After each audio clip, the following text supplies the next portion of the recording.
close, the prospects for American independence never seemed so bleak. The euphoria brought on by the victory at Saratoga, New York, and the French commitment to aid America, both financially and militarily, had long since died out. American defeats to the South at Savannah, Charleston, and Camden only furthered the growing sense of despair. Morale was low.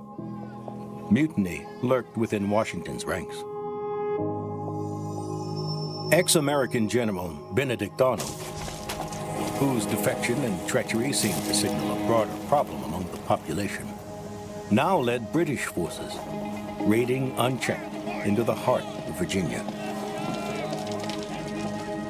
Inflation and shortages of hard money meant Congress could not even pay the soldiers defending their cause.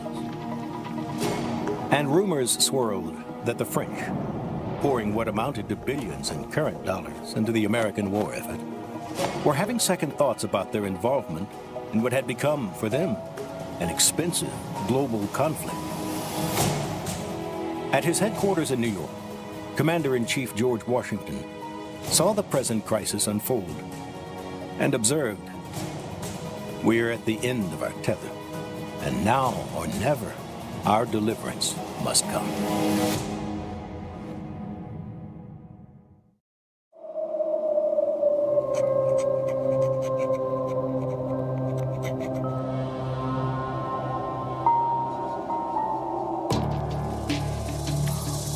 The long streak of British victories would end as they continued their advance into the Carolinas.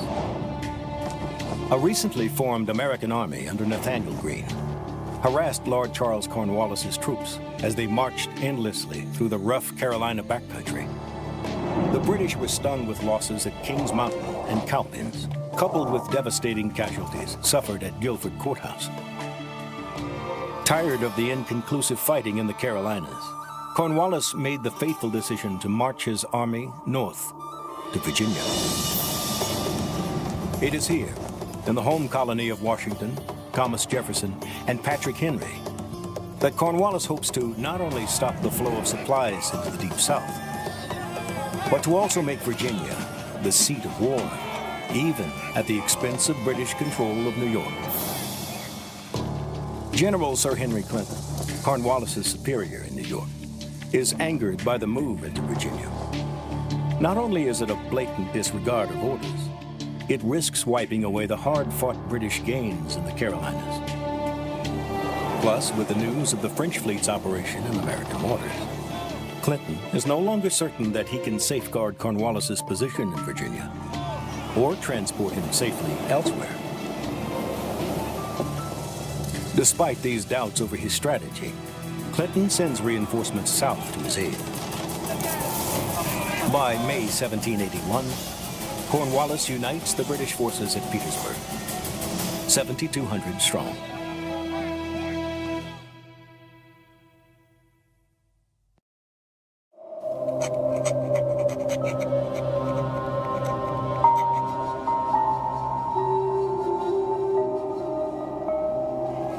As Cornwallis moves into Virginia, George Washington and his French allies consider their options. Since the arrival of French forces in 1778, the Allies have yet to produce a significant victory. Repeated failures had created confusion and distrust amidst the Franco-American alliance. And by 1781, there's little reason to think the present campaign will yield different results. Washington believes that Clinton has made himself vulnerable by sending troops south to Cornwallis. With French military and naval cooperation, he thinks a combined Allied strike against the British stronghold in New York could end the war. But the Comte de Rochambeau, commander of the French forces, doesn't agree. Though a more experienced officer than Washington, Rochambeau has orders to obey the American general's chosen strategy. At a strategic conference with Washington in Connecticut, Rochambeau makes the case that New York is too difficult a position to attack. Both commanders are aware of a large French fleet sailing in the West Indies, and that it's available to operate off the American coast before returning to France. Washington wants it to sail to New York. Rochambeau has another idea.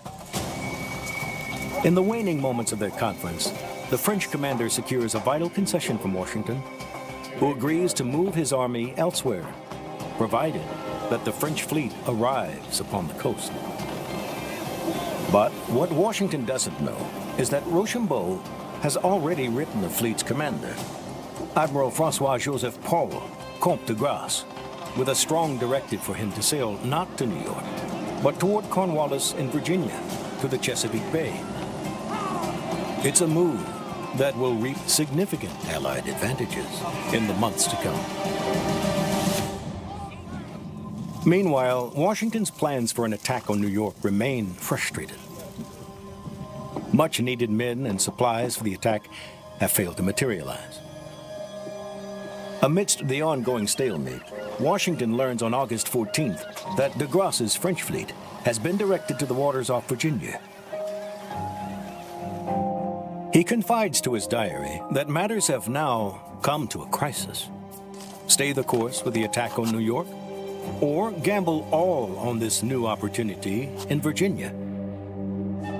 He faces a crucial strategic choice that must be made quickly. To take advantage of Cornwallis's precarious position, he must move his and Rochambeau's armies overland to Virginia and give up his aims for New York. The march south is filled with risk. Can the French fleet and the small American army in Virginia hold Cornwallis in place long enough? Will Clinton, at New York, even allow his French and American forces to move south? Despite these great concerns, Washington decides to change course. He will move south and attack Cornwallis.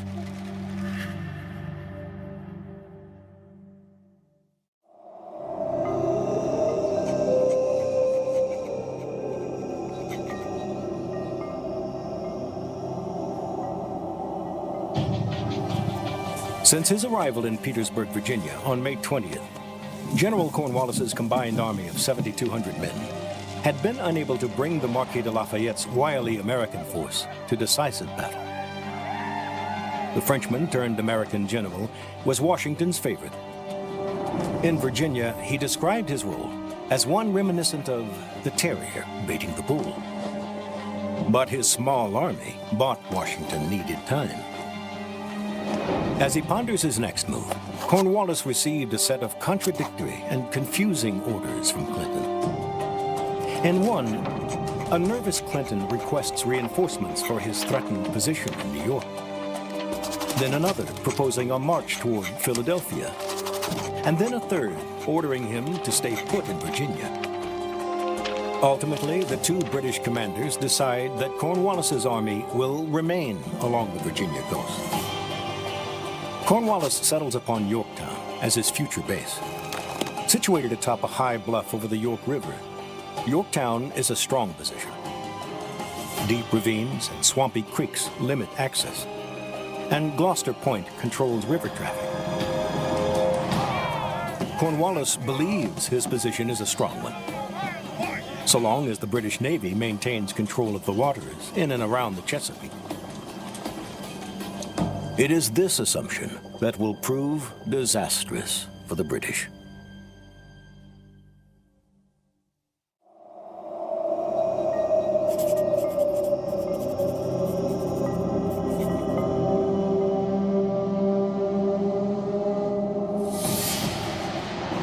Armed with Rochambeau's directive, de Grasse sails north from French-controlled bases in the Caribbean on August 15th. Using Virginia pilots and sailing the smuggler's route, he arrives at the Chesapeake 2 weeks later. His fleet is 29 ships of the line, 4 frigates, and 3,200 French soldiers. The British quickly realize that it will take a victory by their Royal Navy to reopen any escape by water. Sailing south from New York, British Admiral Thomas Graves and a fleet of 19 ships of the line arrive on September 5th to find the larger French fleet blocking the entrance to the Great Bay. By 4 p.m., the two lines begin to exchange blistering cannon broadsides at a range more suited for pistols. A change in the wind direction forces Graves to stand off. With the sun beginning to set, damage to his fleet mounting rapidly, Graves makes the fateful decision to disengage. Though inconclusive tactically, the Battle of Virginia Capes was the first major naval defeat of the British by the French since 1690.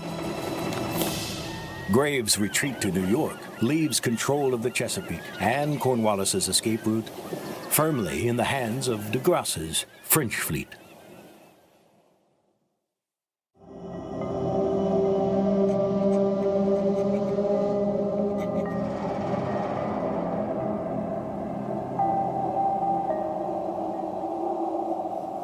Washington is in a race for time. Not only must he reach Virginia before de Grasse's fleet departs the Chesapeake in October, he must also deceive Clinton long enough to allow the Allied force to reach Yorktown before Clinton can respond. As the American and French armies prepare to march away from New York, Washington sets in motion a plan of deception. False papers ordering an attack on New York are purposely lost so the British can find them. Fake camps, complete with telltale bakeries, are produced within view of Clinton. Washington's ruse works. As he moves south, Clinton waits for an attack that never comes. Despite the hot sun, endless marching, hopes of a decisive action grow within the Allied ranks.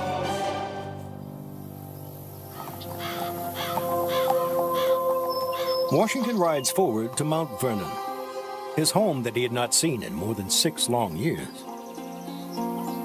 There, he and Rochambeau refined their war plan. By September 26th, all their armies have assembled just 13 miles from Cornwallis's line.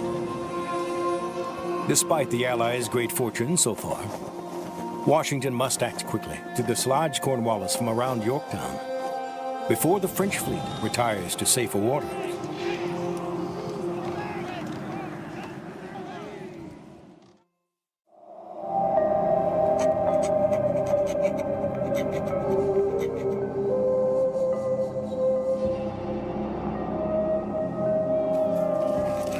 The British are well dug in, with earthen redoubts protected by sharpened poles called phrases, and palisades to protect the defenders.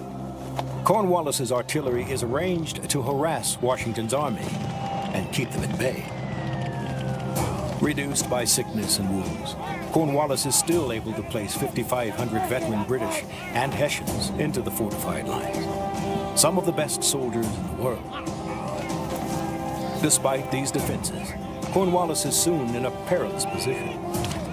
By October 3rd, the Yorktown and nearby Gloucester positions are surrounded by the growing Allied force.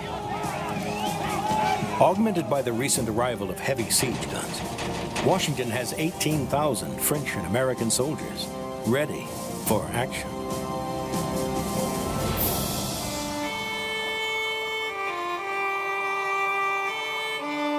Relying on Rochambeau's experience in classic siege warfare, Washington orders the Yorktown operation to commence. The plan is for American and French forces, in the dark of the night, to dig parallel trenches, inching ever closer until their artillery is in range to begin breaking down Cornwallis's earthen defenses. The siege and victory, claims Rochambeau, is now reducible to calculation.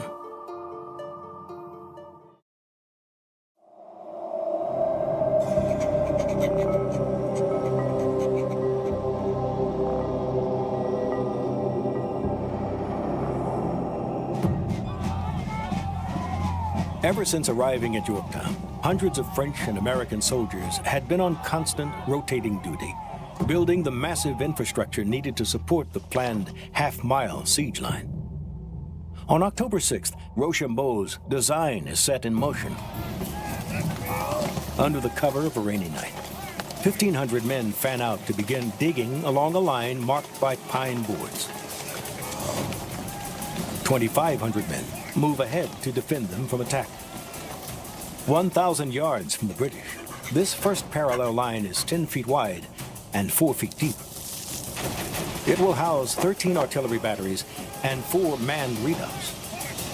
Going exactly to plan, most of this line will be filled with troops by sunrise. General Washington is among the first to break the earth with a pickaxe, symbolically beginning the siege of Yorktown. By October 9th, all of the 73 Allied cannons, mortars, and howitzers have been hauled into battery positions along the line. General Washington fires one of the opening shots. As many as 1,700 rounds eventually crash into the unfortunate town each day.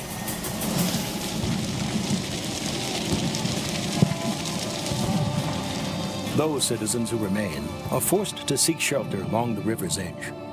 Even Cornwallis, who had been occupying the home of former Virginia Governor Thomas Nelson, shelters in an underground bunker.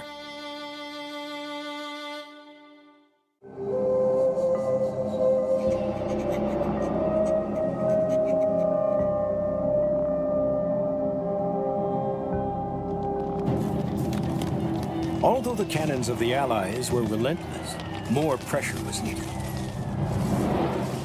Digging zigzag approach trenches, the Allies began construction of a second parallel on the night of October 11th.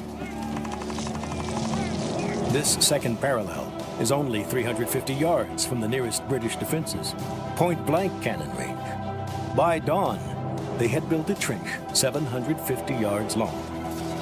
As they build the second parallel line, 2 advanced British redoubts, number 9 and number 10, blocked their path to the river. The Allies will make a direct assault against these stout positions. Leading the American assault on redoubt number 10 is one of Washington's trusted aides, 24-year-old Lieutenant Colonel Alexander Hamilton. Facing the larger and tougher redoubt number 9, Count Guillaume de Dupont will lead the French assault, which includes 400 veteran grenadiers and chasseurs from the regiments Gatinois and Dupont. As night falls on October 14th, the French unleash a diversionary raid on the Fusiliers Redoubt at the far end of the British line. The combined assault begins at 7 p.m. Hamilton leads his 400-man force toward redoubt number 10, illuminated by signal rockets. They must cross a quarter-mile of open ground as fast as they can. Lieutenant Colonel John Lawrence leads 80 Americans around the back of the redoubt, while the remainder make a frontal assault. British grape shot and shells failed to slow the Americans. After a few minutes of hand-to-hand combat, they take redoubt number 10. The French have a tougher time with redoubt number 9 and face intensive musket fire. But after a savage, close-range fight, the French overwhelmed the British and Hessian defenders. At a cost of 24 men killed and nearly 100 wounded, Cornwallis is now trapped at Yorktown, and he has few options. His attempt to slow the Allied bombardment with a sortie of 350 light infantry and grenadiers yields no lasting results.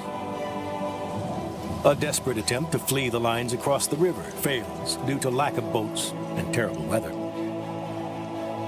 Surrounded by a sick and hungry army, the smashed houses of Yorktown, and the rising stench of hundreds of dead and rotting horses, Cornwallis decides to seek the unthinkable: the surrender of his forces to the French and Americans.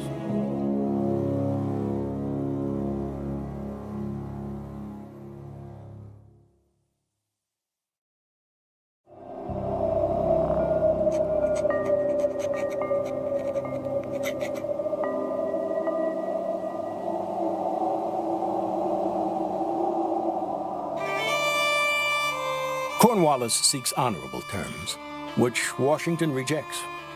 He will give the British the same treatment they gave the Americans a year earlier at Charleston.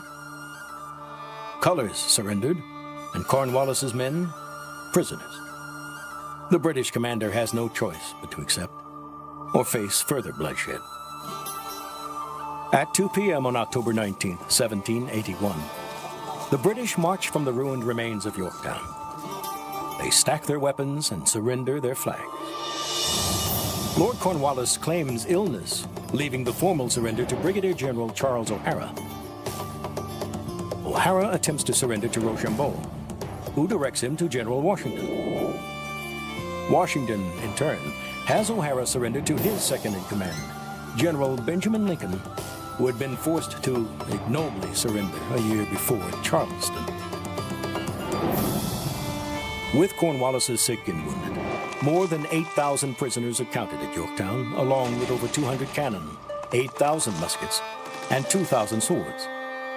The British suffer 556 killed, wounded, or missing. The Allies, 389, nearly two-thirds of which were French. That evening, Washington notifies Congress, writing simply that a reduction of the British Army under the command of Lord Cornwallis is most happily effected. The evening of October 22nd, they issue a decree for a day and a night of celebration.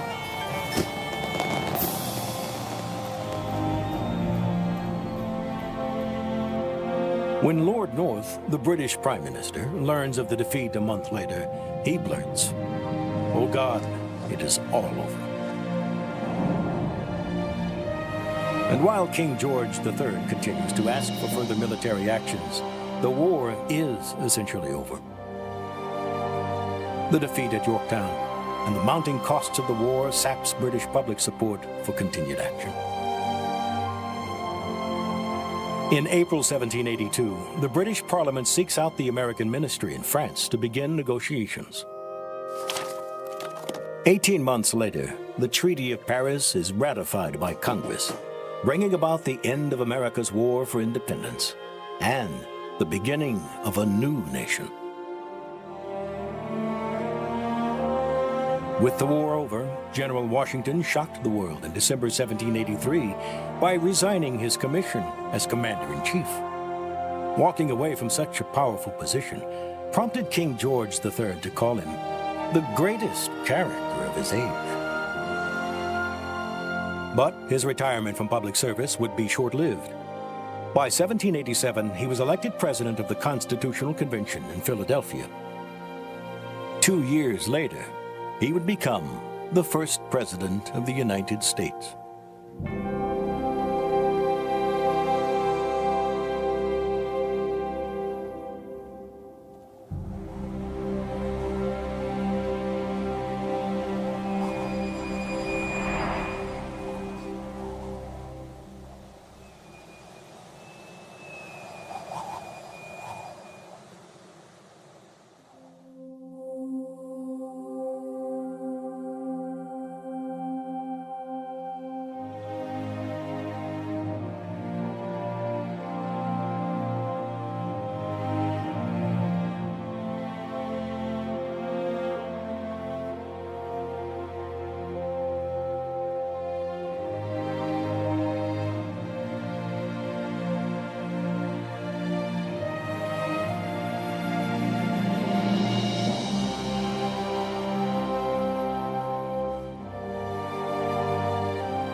Come on! What is this nonsense?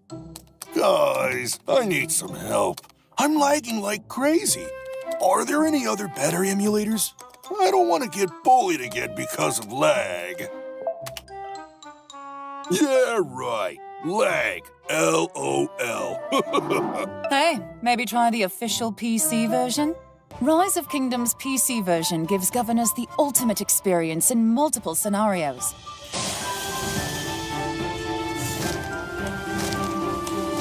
Fighting and communicating with your allies is so much easier.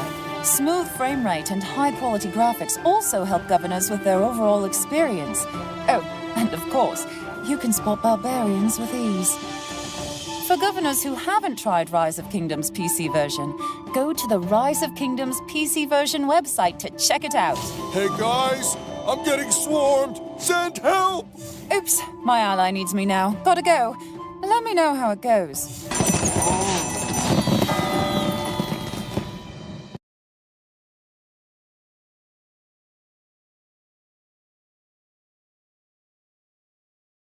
Fast 2 Milliarden Kilogramm Versorgungsgüter sind in annähernd 100.000 Lkw nach Gaza gelangt. Seit Beginn der Hilfsmission ermöglicht Israel eine gewaltige humanitäre Operation für die Bevölkerung von Gaza.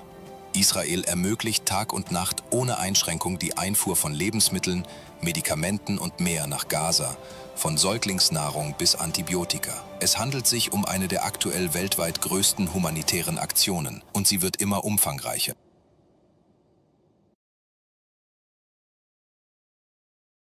And the Sunshine Patriot will, in this crisis, shrink from the service of their country. But he that stands by it now deserves the love and thanks of man and woman. While many have given up hope, General Washington has not. Determined to strike a blow before the year was out, he spies a weak point in the British lines. A Hessian garrison at Trenton, New Jersey appears isolated and vulnerable. But to reach them, his army must cross the ice-choked waters of the Delaware River. Undaunted, Washington develops a risky plan of attack. He will cross the river on Christmas night and surprise them at dawn. He will divide his army, sending one column south to block reinforcements, a second to cut off the Hessian retreat, and a third under his personal command to attack Trenton at dawn. All depends on stealth, the cover of night, and good weather.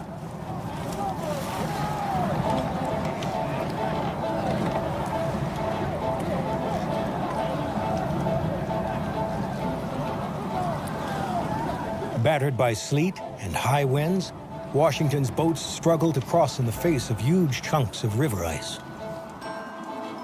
They make it to New Jersey without the loss of a man, but they are now 3 hours behind schedule. Worse, the other two columns failed to cross. His plan has fallen apart. Without surprise, would his army be exposed and destroyed? Washington, with the weight of the revolution on his shoulders, decides to press on to Trenton.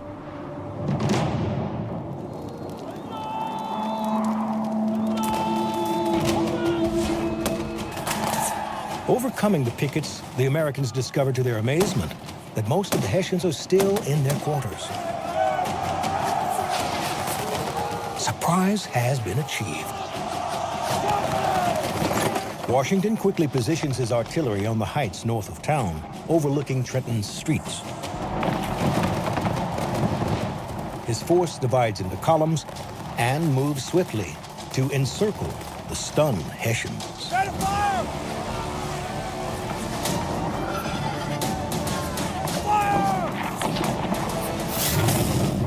The Hessians attempt several counterattacks, but the swift American advance and the mortal wounding of their commander proves too much.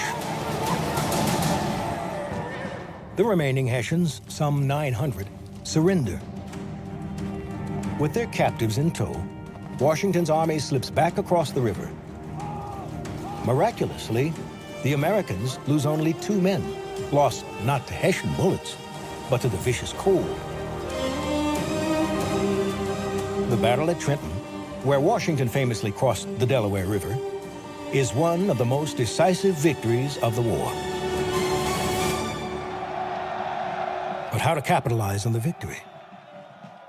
Many of Washington's best soldiers are nearing the end of their tours of duty, and the British are already plotting their revenge.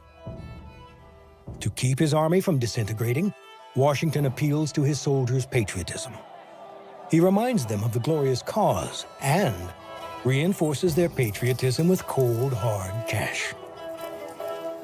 Responding to their general's appeal, the army once more sets off to confront the British.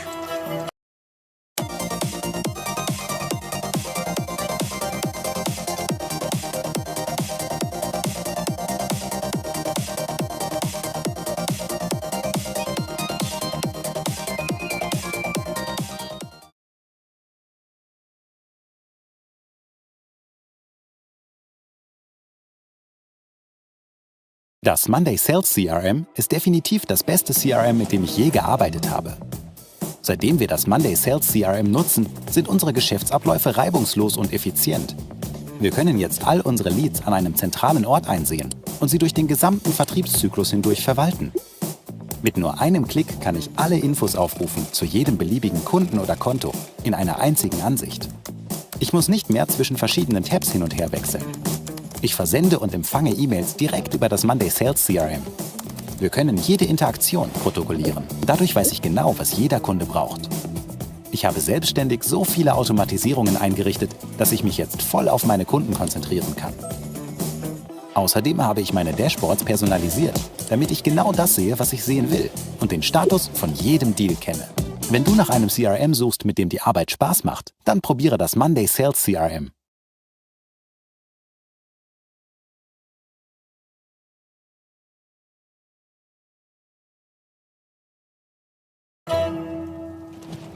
On January 2nd, 1777, Lord Charles Cornwallis, the same general who had driven Washington from New Jersey 6 months earlier, leads a force of 7,000 redcoat and Hessian soldiers down the King's Road to Trenton. These are some of the best troops in the British Army, and they are intent on destroying the American rebellion once and for all.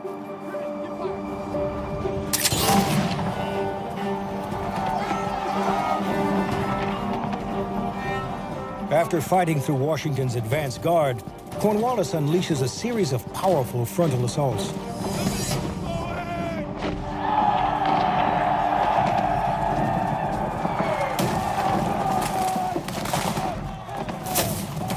Each driven back with heavy casualties.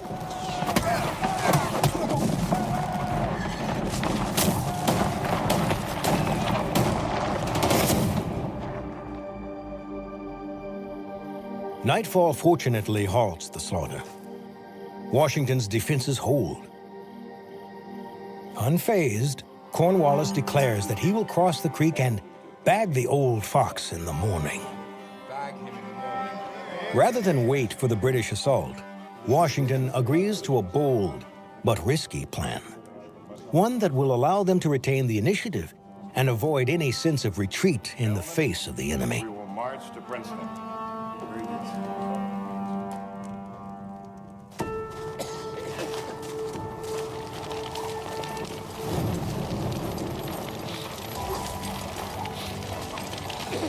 Washington uses the cover of night to fool the British and marches his entire army around Cornwallis, driving deeper into enemy territory.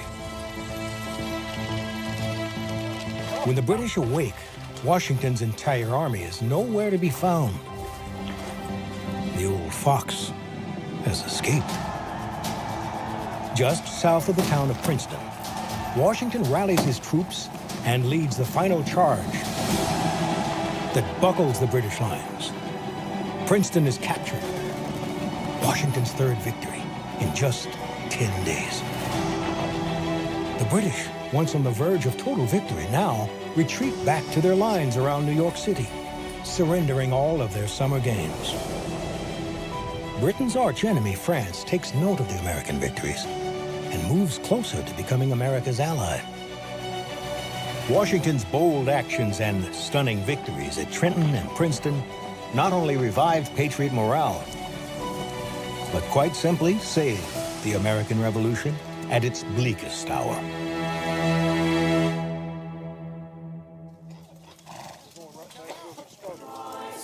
The next 4 years are filled with trials and setbacks. Although the French Army and Navy have joined the American cause, New York City remains firmly in British hands.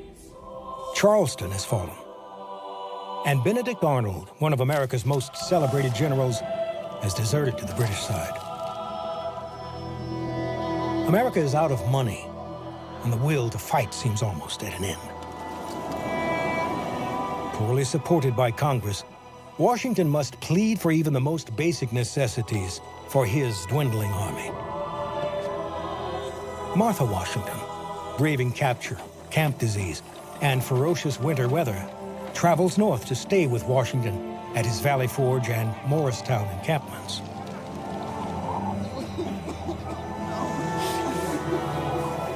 Thank you for your service, dear. But even her presence is not enough to overcome his growing sense of dread. By 1781, Washington wonders how much longer his army and the new country can hold together. Writing, "Now or never, our deliverance must come." But just when all seems lost, Washington learns of a new opportunity to strike a decisive blow. His old foe, Lord Cornwallis, has led his army to the coastal village of Yorktown, Virginia, where he awaits evacuation. If the Allied Army and French Navy can converge there first, it might just be possible to capture Cornwallis's entire force. Even before it is certain that the French fleet will arrive, Washington and his allies decide to seize the opportunity. As Washington's army reaches Philadelphia, they learn the exciting news.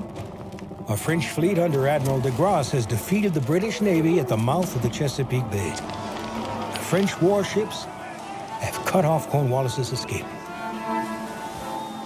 When the American and French columns arrive outside of Yorktown, they immediately begin to construct their lines. With heavy siege guns now in place and the French Navy blocking the sea routes, Cornwallis and his army are trapped. Now, they will tighten their grip. Washington himself fires the first shot of the siege on October 9th, 1781.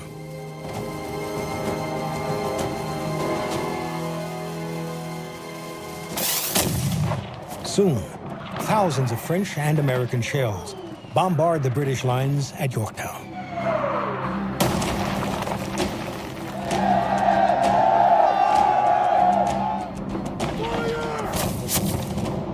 Despite the intense barrage, Cornwallis and his beleaguered troops hold out.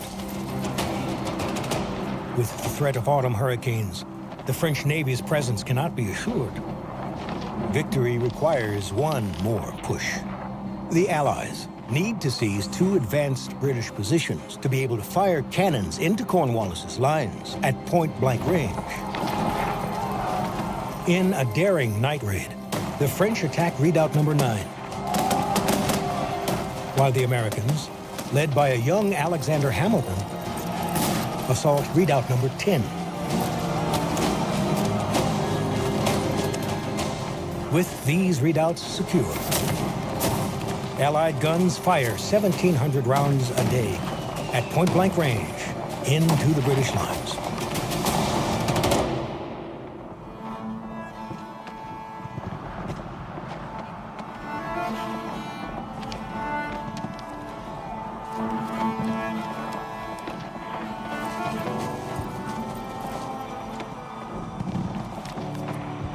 With no hope of relief, You're dismissed. Cornwallis considers the unthinkable. On October 19th, 1781, 8,000 British soldiers march out of their lines and surrender. When news of the disaster at Yorktown reaches across the Atlantic, Lord North, the British Prime Minister, exclaimed, "Oh God, it's all over." Exhausted by the ongoing struggle and facing growing unrest at home, King George III reluctantly, bitterly, agrees to end all further attempts to reclaim his wayward colonies.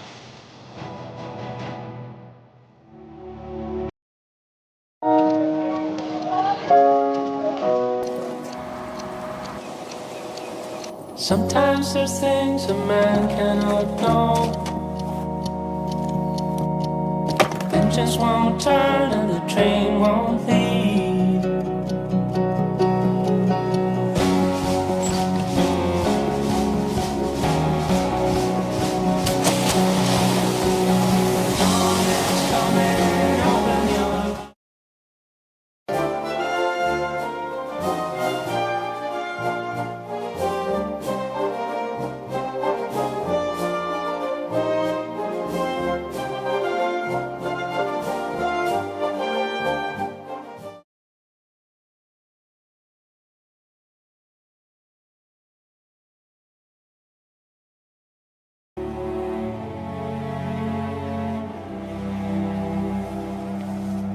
After learning of the 1783 Treaty of Paris ending the war, Washington himself declared America's victory as little short of a standing miracle. Beloved by his soldiers and trusted by the public, General George Washington could have become an American king. Instead, on December 23, 1783, he publicly surrenders his military commission to Congress. His act ensures that the people and their choices, not a military dictator, will govern the future. After 8 long years of war, Washington is finally able to return to his family and cherished home, Mount Vernon. Here, he plans to live the remainder of his life peacefully, under his own vine and fig tree. But it won't be long till the new nation, the United States of America, calls for his leadership once more.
Washington Crossing the Delaware. A painting by Emanuel Leutze hangs at the Metropolitan Museum of Art in New York City. This painting is perhaps one of the most recognized in American history. But few know the whole story of this treacherous crossing of the icy Delaware River, the terrible battles that followed. Amidst the darkest hours of the Revolution, General George Washington led a ragtag force against one of the mightiest militaries in the world. The American effort would stun the world and revitalize the Patriots' cause.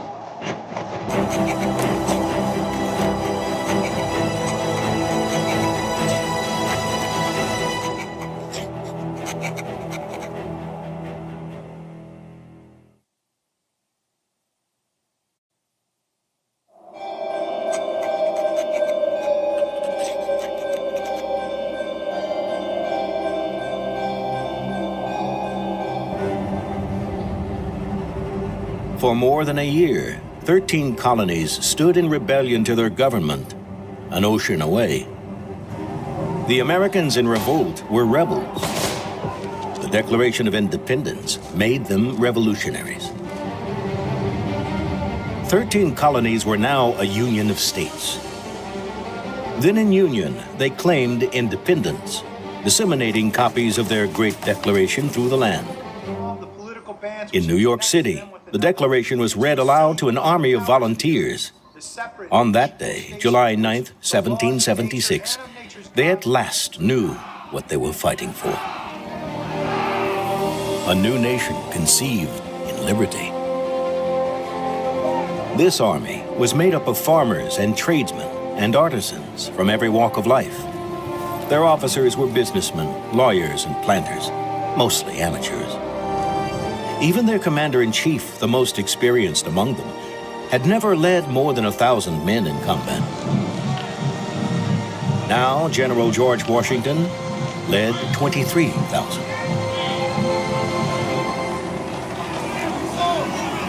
Independence, however grandly declared, would not be won by words. And while Americans cheered, a British army, 25,000 strong, more than half of the armed forces of the British Empire, descended upon New York to contest the argument. The British soldiers under General William Howe were well-trained, well-equipped, and well-paid. And their ranks were bolstered by German contract soldiers. These Hessians, famous for their skill and feared for their fierce fighting ability, made up over a third of the British Army. In short order, they swept Washington's army in battle after battle, from Brooklyn to New York City, Manhattan, White Plains, and the Jersey Palisades, leaving little to stop them from seizing Philadelphia, the seat of the fledgling nation. With mounting defeats, joy was replaced by desperation. Many of Washington's soldiers deserted for home as they retreated south. By December 1776, only 3,800 were left. Washington despaired of what the future might bring, writing, "I am wearied almost to death." British General Howe was convinced Washington and the American army had lost the will to fight. It was hard to disagree. New York City had fallen, and the British occupation spread to control 3 colonies. The Continental Army was badly beaten, outflanked, demoralized. The rebellion seemed doomed. Washington's army, the Americans, the United States, needed a miracle.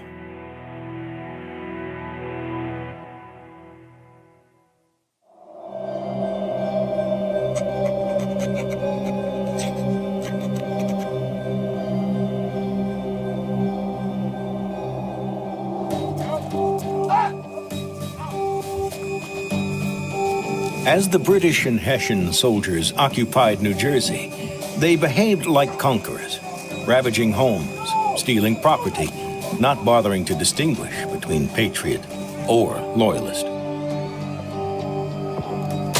But Americans would not be idle victims. Incensed by the depredations, bands of New Jersey militiamen began to raid and attack small, isolated British units. And Thomas Paine, the author of Common Sense, the popular voice of the American Revolution, while marching south with Washington's army, captured the desperate hopes of the moment. "These are the times that try men's souls," he wrote. "The summer soldier and the sunshine patriot will, in this crisis, shrink from the service of their country. But he that stands by it now deserves the love and thanks of man and woman. Tyranny, like hell, is not easily conquered. But the harder the conflict, the more glorious the triumph." Paine's words spread like wildfire amongst the patriots that winter. His American Crisis essays were read in taverns and churches, courthouses and state houses, and on the banks of the Delaware, in the tents and around the campfires of Washington's army. Stoked by the harsh British occupation and inspired by Paine's stirring call to duty, Washington's army had begun to grow again. By mid-December, over 7,000 had gathered, prepared to defend the cause, a cause that the British considered already dead. Aided by spies in the field, Washington realized that while the British had more soldiers, they were thinly scattered along outposts and towns throughout New Jersey. And one of the most important outposts, Trenton, isolated by poor roads, was especially vulnerable. If Washington could cross the Delaware quickly, he could strike the Trenton outpost before enemy reinforcements might arrive. All would depend on stealth and speed. But how could he quickly cross the Delaware River? A task that had recently taken a smaller army 5 days. And time was not on Washington's side. By late December, most of his soldiers' enlistments would end. His army would disappear. "By perseverance and fortitude, we have the prospect of a glorious issue," wrote Paine. "But by cowardice and submission, sad choice is a ravaged country and slavery without hope." If, as Paine pointed out, salvation were at hand, Washington would test it with a very bold move.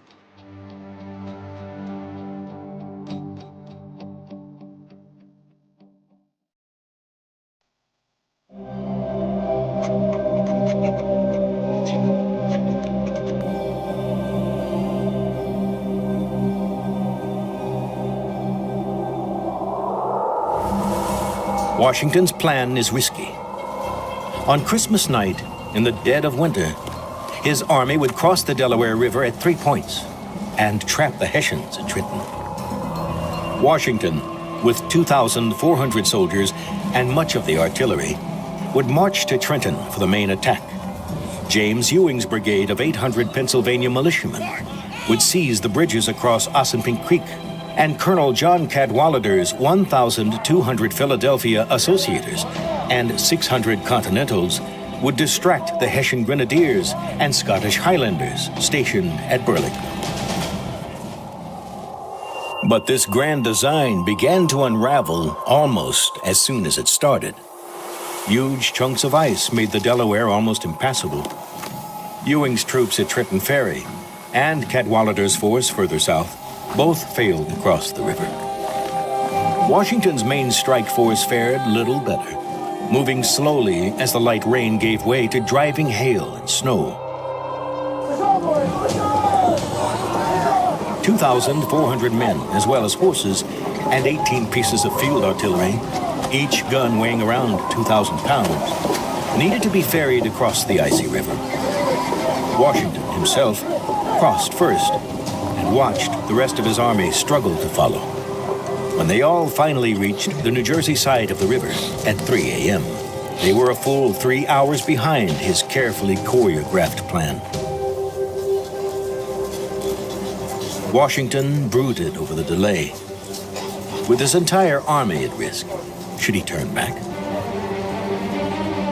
As I was certain there was no making a retreat without being discovered and harassed on repassing the river, I determined to push on at all events.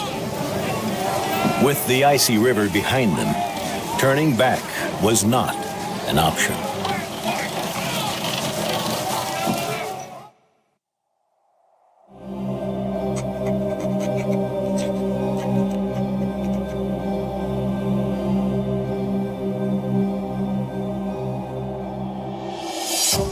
Despite the delays, Washington and his generals decide to follow the original plan.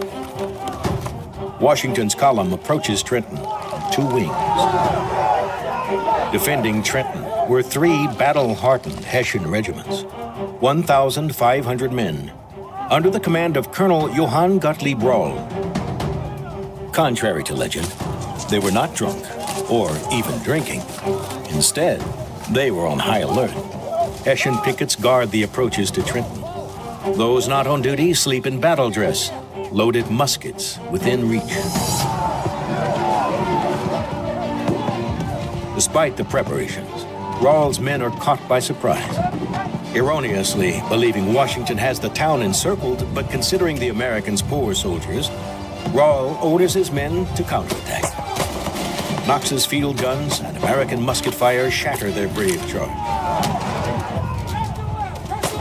Rallying his men for one last frontal assault, Rawls is shot twice in the side. He'll die later that night. When the remaining Hessians attempt to retreat, their only route of escape is cut off by General Sullivan's arriving column. Though some Hessians make it out, Washington's men capture almost 900 and inflict 100 casualties. As the captured arms, equipment, cannon, and gunpowder is tallied, Washington is forced to confront his own losses. Despite suffering many wounded and others incapacitated by the severe weather, he reports on several killed, men who froze to death in the unforgiving cold. But more valuable than guns or ammunition was the victory itself. Though his attack was behind schedule, his conditions, fraught with rain, snow, sleet, and his enemy was at the ready, General Washington had shocked the greatest empire of the day. A British officer foresaw the implications, writing of Trenton. "I was exceedingly concerned, as it will tend to revive the drooping spirits of the rebels and increase their force."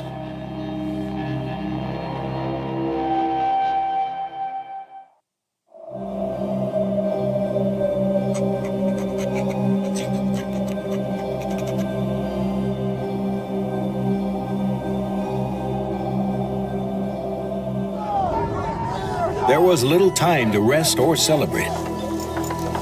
Laden with captured supplies, Washington's army slipped across the river back into Pennsylvania. He knew that a single victory was not enough. Plus, time was running out. His soldiers' enlistments ended in a matter of days.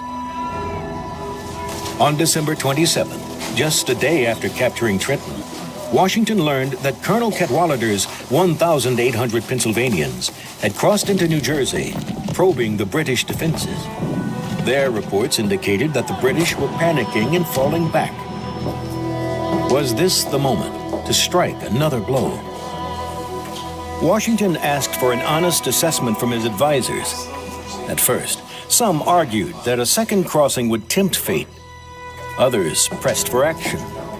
As they debated into the night, the consensus began to shift as more realized that without another victory, Trenton could be dismissed as a lucky blow. Soon they all agreed they would move immediately. Once again, the weather doesn't cooperate. If the first crossing was bad, the second was worse. Yet, by New Year's Eve, most of the army is across the river back in Trenton. New Year's Eve is also the day that many of his soldiers' terms of enlistment ended. Some were leaving for home. Others could not be compelled to stay. And if they left, his army would collapse. Washington appeals to his men's patriotism. You have done all I asked you to do, and more. But your country is at stake. Your wives, your houses, and all that you hold dear. You have worn yourselves out, but we know not how to spare you. If you will stay on 1 month longer, you will render that service to the cause of liberty and to your country, which you will probably never do under any other circumstances. His words were bolstered by $10 in hard coin for every man who stepped forward. It worked. His army remained, soon to fight again.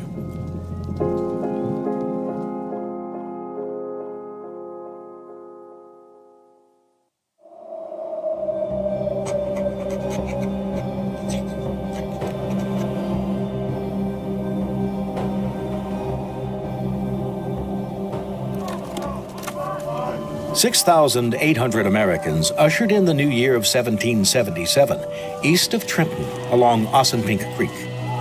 The British had pulled back to Princeton, 11 miles away. Lord Charles Cornwallis, who had chased Washington's army across the New Jersey countryside, moved to confront Washington with over 8,000 troops, including a body of Hessians intent on revenge. Washington intended to meet them on good ground, yet with the Delaware River at his back, there was no easy way to escape if the British forced to retreat. To buy time, Washington orders 1,000 men to harass Cornwallis's force as they approach from the north. The delaying force falls back across a stone bridge over Assunpink Creek. As British musket balls whistle by, Washington rode to the bridge to greet them, inspiring confidence and assurance to his men. Assured of his army's superiority, Cornwallis orders 3 successive and bloody assaults across the narrow bridges and lower fords.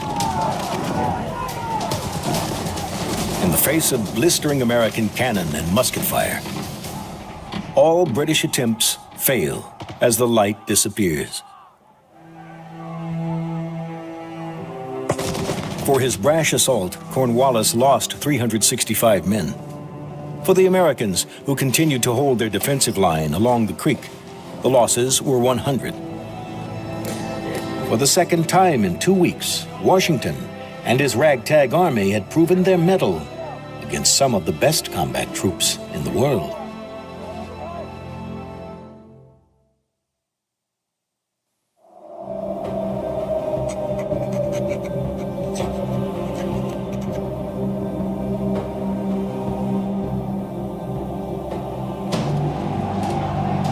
Despite his losses, Cornwallis is convinced he has Washington cornered and resolves to finish him off at dawn. But one of his subordinates, Sir William Erskine, warns, if Washington is the general I take him to be, he will not be found in the morning. Discovering that a northern ford provides access to Washington's vulnerable right flank, Erskine advises an immediate attack. Across the Assunpink, Washington lays out the stakes for his officers. The loss of this army might be fatal to the country, but a retreat in the face of the enemy would also have lasting negative consequences. They were in a double bind. American Brigadier General Arthur St. Clair proposes a novel solution. The roads northward appeared open. The army could move out of danger, outflank Cornwallis, and take Princeton. Despite some naysayers, all soon agreed it was a daring option. They could escape the danger of Cornwallis's larger army. And, ever aware of public opinion, Washington was sure of one thing. This move would at least avoid the appearance of a retreat. With the support of his officers, Washington approved the plan. But would they have time to move before Cornwallis attacks? And could they slip away without detection? The bright fires of the American camp, visible well into the early morning, showed that Washington's men were settled in. General Cornwallis remained confident, saying, "We've got the old fox safe now. We'll go over and bag him in the morning." But the American campfires were a ruse, left behind to cover Washington's move. At dawn, Cornwallis was shocked to discover his opponent had slipped away and was on his way to Princeton. The Fox had just executed one of the most brilliant flanking maneuvers in military history.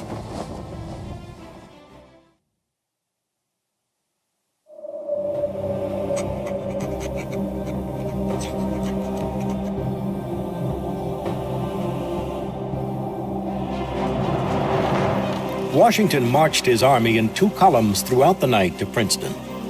As the Americans approach, Colonel Charles Mawhood, moving south to reinforce Cornwallis with 450 grenadiers, Scottish Highlanders, and dragoons, spots Nathaniel Greene's force. Assessing the situation quickly, Mawhood immediately attacks across a rising field. The battle begins on Clark Farm.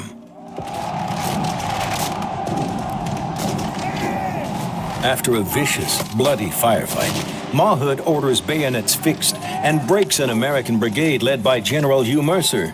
Thinking they've cornered the chief rebel himself, General Washington, the British surround, taunt, and bayonet Mercer, leaving him for dead.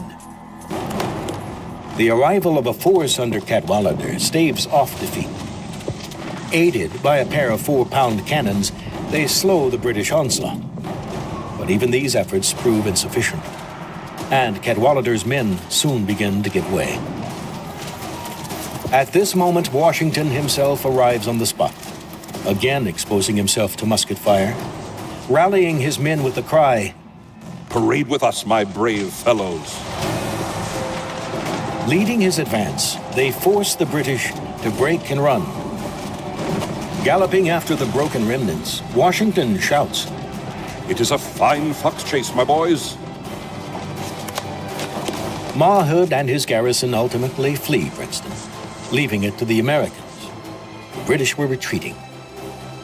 In just a matter of weeks, Washington and his army had shattered the illusion of British invincibility.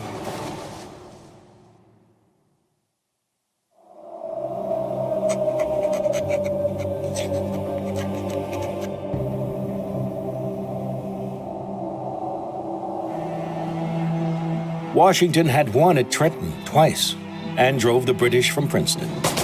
Now he contemplates yet another roll of the dice. Brunswick holds a tantalizing cache of stockpiles and few British defenders. But with little sleep in the past 2 days, his troops are beyond exhaustion.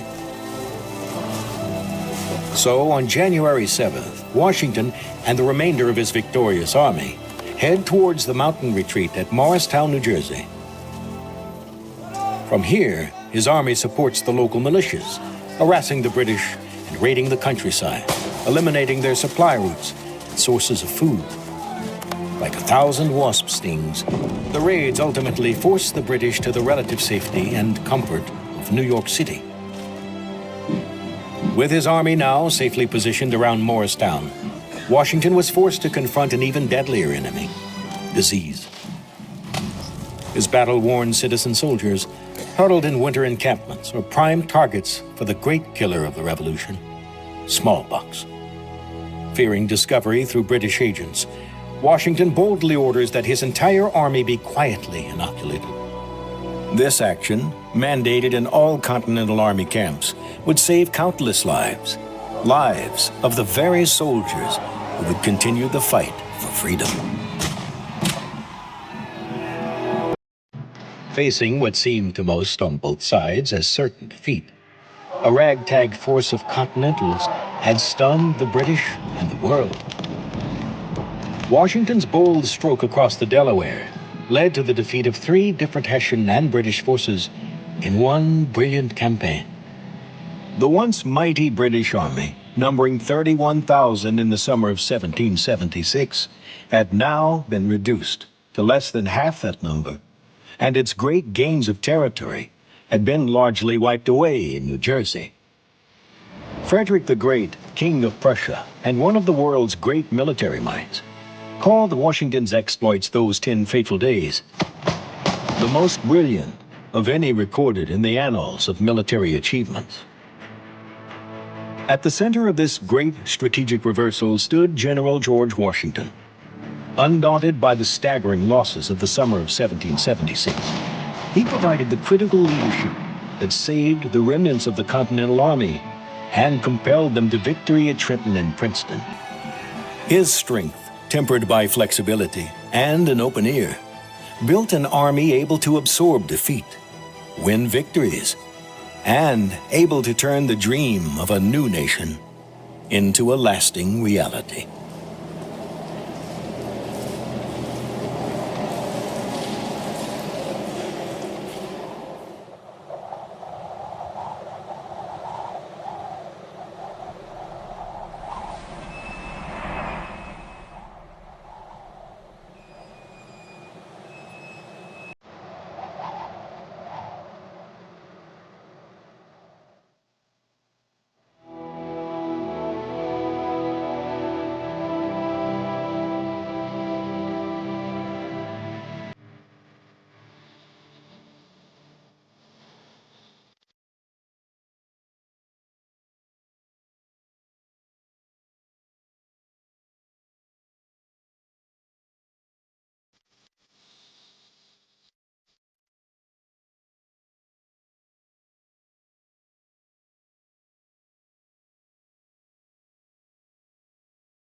But George Washington had an incredible talent for figuring out what was the most important thing to do. I mean, most of us get so distracted by what's happening around us and go off on tangents, but it took him a while to figure it out. He didn't have that jittery, quick intelligence of a Madison or particularly a Hamilton. He was someone who really had to study a problem, but once he figured out what was the way to go, he had a real genius to just lock into it and follow it and pursue it with just indefatigable patience and resolve. When the revolution broke out and he was suddenly general, he was kind of at sea, and he eventually realized, I can't fight an aggressive campaign. It has to be in a defensive mode and just hang in there. And this was completely contrary to all his instincts, but he realized this is what I have to do, and so that's what he pursued. And then after Saratoga, the French come in, and now we have this French alliance, he realizes what has to happen. The only way we can deliver the blow that will take down England is if we have naval superiority via the French Navy. And so as soon as the French were a part of it, he pursued this with that same kind of intensity for what he called naval superiority. And and so he countless frustrations, but he kept hammering away. This is what we need to do, and ultimately it worked out.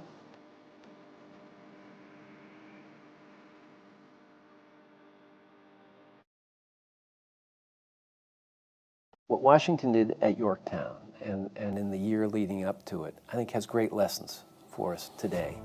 What he had was vision, patience, and an incredible work ethic. There was no one who could outwork Washington. I mean, the amount of correspondence he's laying out there, but it was his just sheer rugged determination. Everything is falling apart around him. When it comes to his own government, his own army, it's very frustrating. The American people aren't coming up with the money and food and soldiers he needs, but he's just hanging in there. And I think the lesson is, have a vision and stick with it no matter what. Don't let the current distractions get in your way, because Washington had that focus. That was his true genius, his ability to lock onto a path, and no matter what happens around him, see it to the end. And I think that's a lesson that is important today.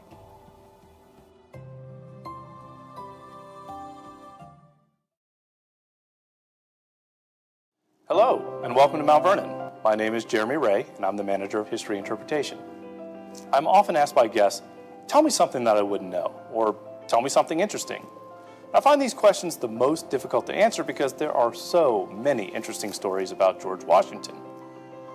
Many people already know a lot of these stories, and sometimes are not really all that fun to tell. However, I think I have a story that not many of you will know, and hopefully you'll find interesting.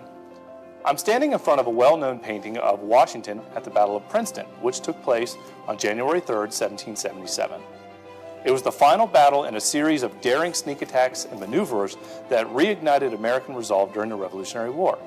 But instead of focusing on the merits of this beautiful example of American artwork or the strategic and tactical cunning of General Washington, I want to focus on a detail that often gets overlooked: the stars on Washington's epaulets. This painting is by Charles Peale Polk, and it was completed in 1790. On Washington's epaulets, you will see 3 six-sided stars. Polk's famous uncle, painter Charles Willson Peale, also completed a number of portraits of Washington. In Peale's painting of Washington at Princeton, which was completed in 1780, we see Washington with 5 pointed stars on his epaulets and a light blue sash across his body. In another example of Washington at Verplancks Point in New York by John Trumbull, Washington has no stars, no sash, and no defining insignia. So the question is, why the inconsistency in these paintings? Surely there was a way of determining rank in the American Army, and if so, what was it? First, I think it's important to remember that when Washington received his commission from Congress in 1775, the Army was quite literally an army of one, just George Washington. He didn't have the luxury of uniforms, ranking insignia, or even a staff. Washington quickly got to work recruiting aides and army and putting regulations in place to manage it all. On July 23, 1775, General Washington took a stab at organizing his officers and non-commissioned officers with recognizable ranking insignia through the following general order. As the Continental Army have unfortunately no uniforms, and consequently many inconveniences must arise from not being able to always distinguish the commissioned officers from the non-commissioned and the non-commissioned from the private, it is desired that some badges of distinction may be immediately provided. For instance, the field officers may have red or pink colored cockades in their hats, the captains yellow of buff, and the subalterns green. They are to furnish themselves accordingly. The sergeants may be distinguished by an epaulet or stripe of red cloth sewed to the right shoulder, the corporals by one of green. A few weeks later, July 14, 1775, Washington issued another order specifying that he, as Commander-in-Chief, was to wear a light blue ribbon, or a sash. Major and brigadier generals were to wear pink sashes and aide-de-camps green. 10 days later, probably to avoid confusion, it was decided that major generals would distinguish themselves from brigadier generals by wearing purple sashes. So, are you confused? I know I am, and I'm sure many soldiers were as well. In June of 1780, it was finally decided to outfit generals with the more familiar star system. Brigadiers wore 1, and major generals wore 2 on their epaulets. George Washington, as Commander-in-Chief, wore 3 silver stars. It wouldn't be until May 28, 1798, through an act of Congress, that the rank of Lieutenant General was created, a rank intended for George Washington to oversee the Army's preparations for a presumed invasion by the French. Now, that invasion never came, and that rank was never fulfilled as Washington passed away in December of 1799. So now we finally have an answer to why Washington is depicted with a sash or with stars, but we haven't discussed the discrepancy in the style of star or why Washington is sometimes painted with no insignia at all. Well, the easy answer to that question is simply artistic license. Many of these paintings were completed many years after the conclusion of the war. In fact, there are a litany of images where Washington in his military uniform that was painted by people who never actually met him. As for uniforms, oftentimes details would be filled in later based off of descriptions. So the 6-pointed star was very popular in the 18th century and was actually used by General Washington on his personal Commander-in-Chief flag, an example of which you can see at the tomb here at Mount Vernon today. So this concludes our story, right? George Washington was the Commander-in-Chief. He initially wore a light blue sash to distinguish himself from the rest of his officers, and when he resigned his commission to Congress in 1783, he wore 3 silver stars on his epaulets. While all of that is true, our story doesn't actually end here. After Washington's death, America continued to expand and grow and change. There were many conflicts along the way that required Congress to reauthorize old military positions as well as authorize new ones. During the Civil War, for example, General Grant was designated as the General of the Army. During World War I, General Pershing was granted overall command and the title of General of the Armies, plural. Pershing chose to wear 4 gold stars, though Congress never specified that insignia for the rank. During World War II, Congress authorized the creation of General of the Army to wear 5 silver stars. And it was also proposed that Douglas MacArthur be promoted to General of the Armies, but that was never carried out. Over the course of 200 years, George Washington, arguably America's greatest military hero, had been surpassed in rank. In 1976, the bicentennial celebration reignited patriotic fervor. Everyone recognized George Washington as being first in war and first in peace, but how could we return him to being first in our hearts? Through a joint resolution in Congress on January 19, 1976, and approved by President Gerald Ford on October 11, 1976, George Washington was posthumously promoted to rank of General of the Armies with the highest seniority. That means General George Washington holds, and always will hold, the highest rank in the American Army. Conjecturally, that makes him like a 6-star general. So thank you so much for joining me. I hope you found this both informative and interesting. I hope to bring you more fun facts of history later in the future. So thank you.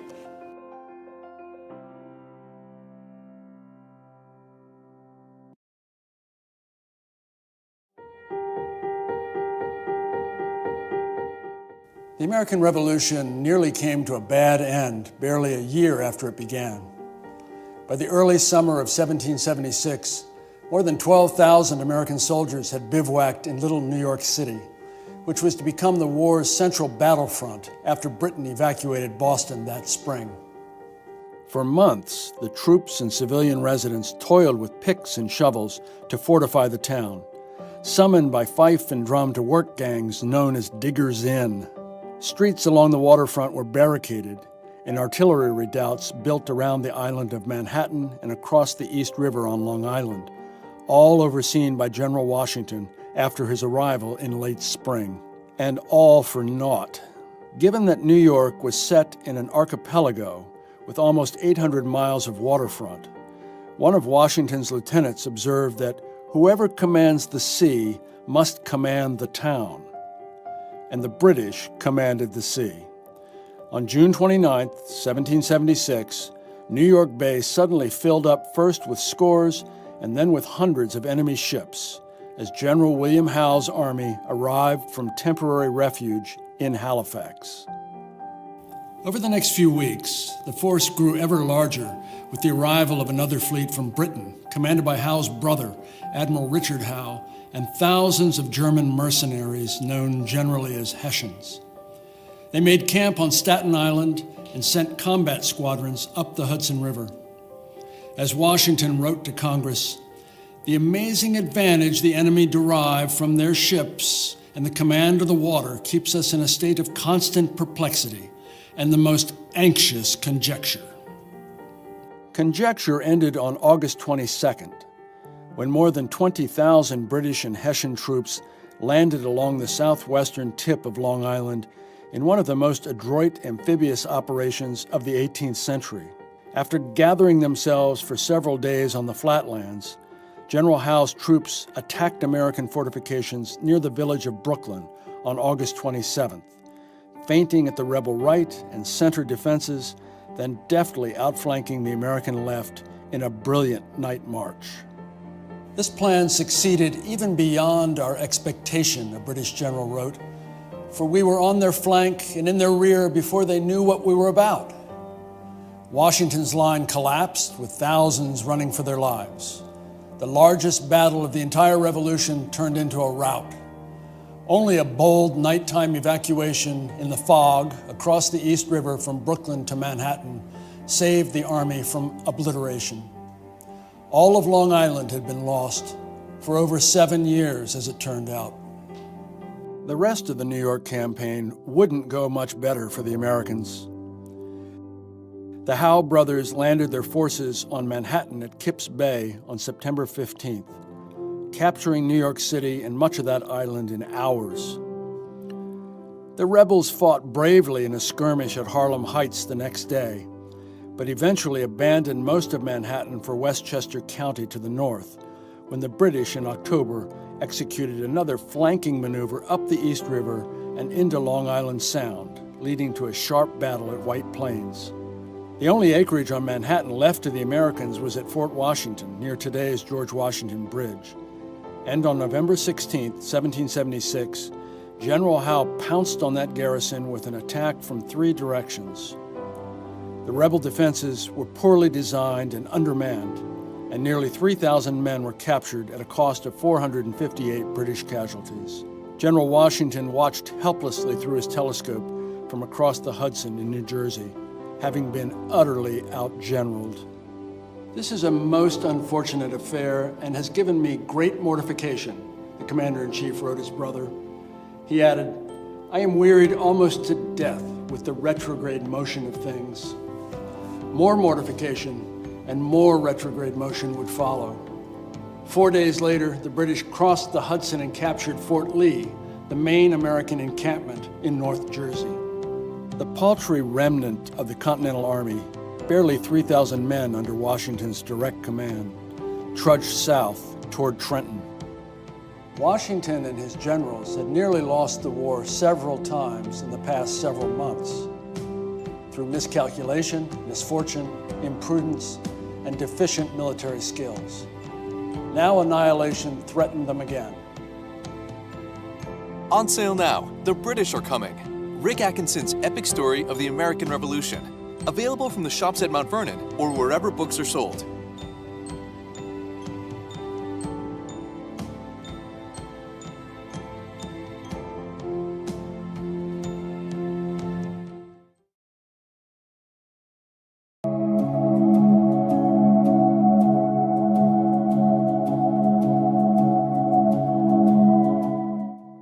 When people talk about the origins of the American Revolution, I think there are a lot of different causes. Some people point to the Stamp Act in 1765.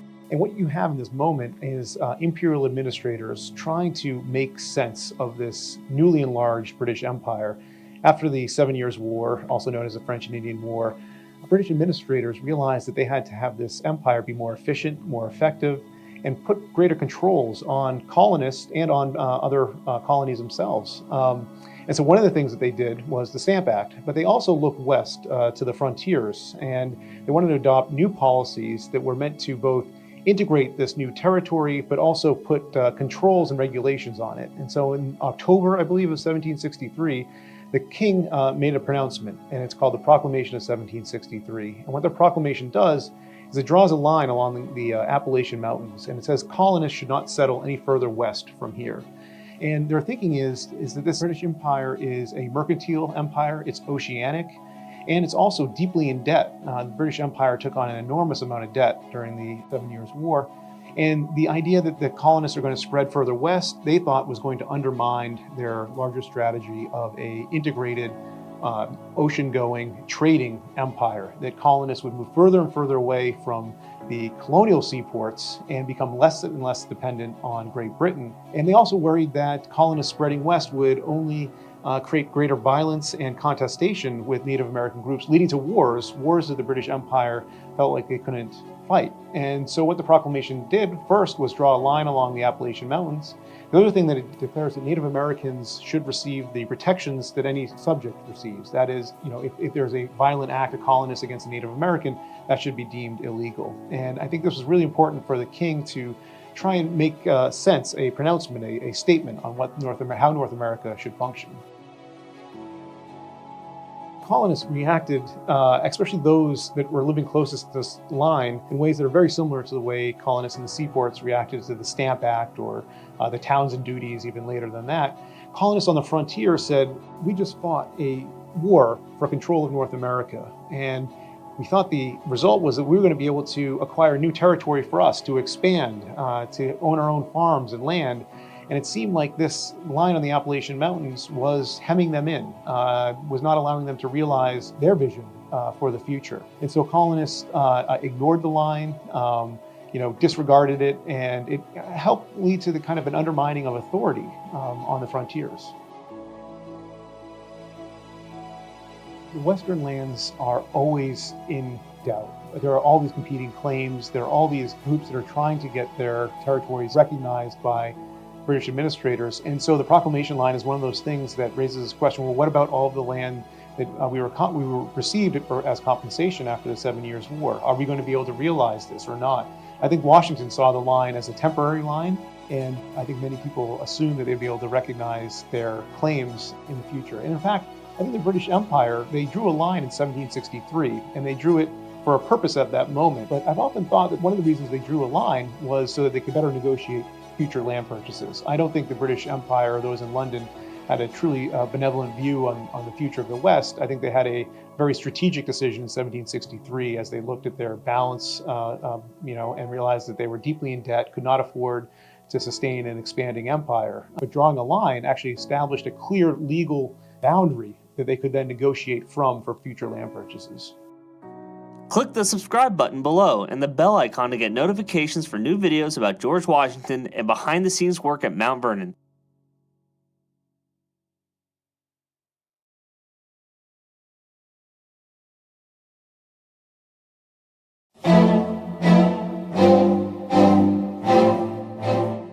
King George III was a stubborn, foolish ninny, right? Stuck in his ways as protest in America finally exploded into the revolution. Even today, we see George mincing across the stage in the musical Hamilton, a silly caricature of a monarch. But in fact, George was shrewder, more complex, and more intriguing than we often acknowledge. He was king for 60 years, from 1760 to 1820, having ascended the throne at the age of 22. He reigned at the end of the 7 Years' War in 1763, when victory over France and Spain created the first British Empire, with enormous territorial gains in Canada, the West Indies, and 500 million acres in America between the Appalachian Mountains and the Mississippi River. He matured into a steadfast king and an admirable man, diligent, dutiful, habitually moderate, peevish but rarely bellicose. He was frugal in an age of excess, pious at a time of impiety. His interests ranged from physics and theology to horticulture and astronomy. His 65,000 books would stock the British National Library. He was a devoted family man, unlike many monarchs of his day. In 1761, he chose an obscure, drab German princess, sight unseen, to be his queen, and married Charlotte in St. James's Palace 6 hours after her arrival in London. She had learned to play God Save the King on the harpsichord. He had the marriage bedroom decorated with 700 yards of blue damask and large basins of goldfish. The happy union proved fertile. She produced children with lunar regularity, eventually to number 15. The three requirements of an English king came easily to him: to shun Roman Catholicism, to obey the law, and to acknowledge Parliament. Under reforms adopted in the 17th century, he could not rule by edict as an absolute king, but rather needed the cooperation of his ministers and both houses of Parliament.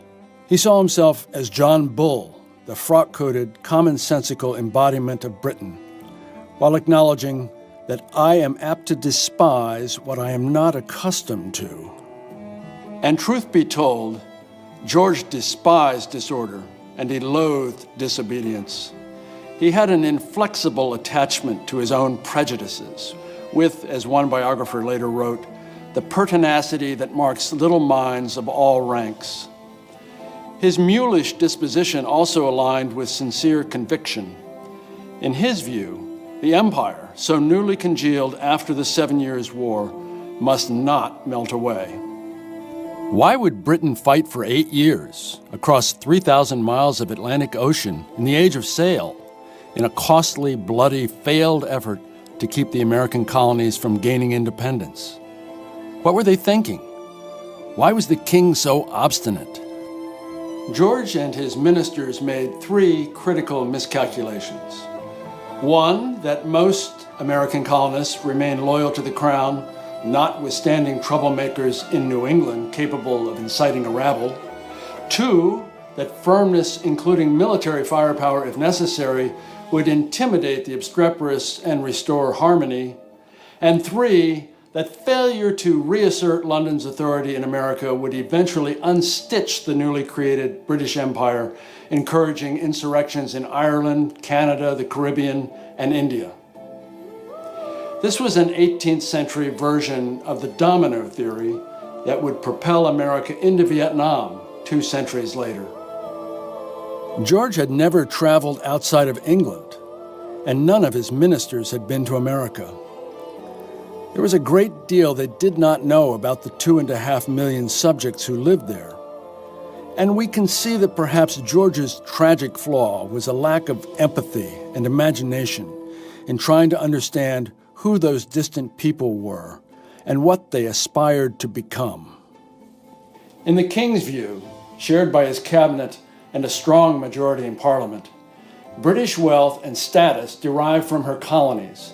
They simply must not be allowed to slip away. And so George's heart had hardened. To his Prime Minister, Lord North, he wrote, "The line of conduct seems now chalked out. Blows must decide." On sale now, The British Are Coming. Rick Atkinson's epic story of the American Revolution. Available from the shops at Mount Vernon or wherever books are sold.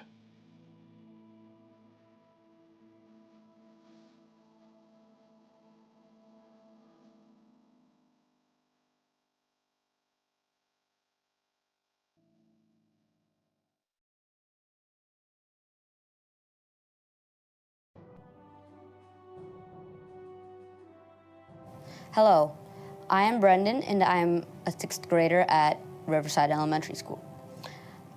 I was wondering, what did George Washington think of King George III?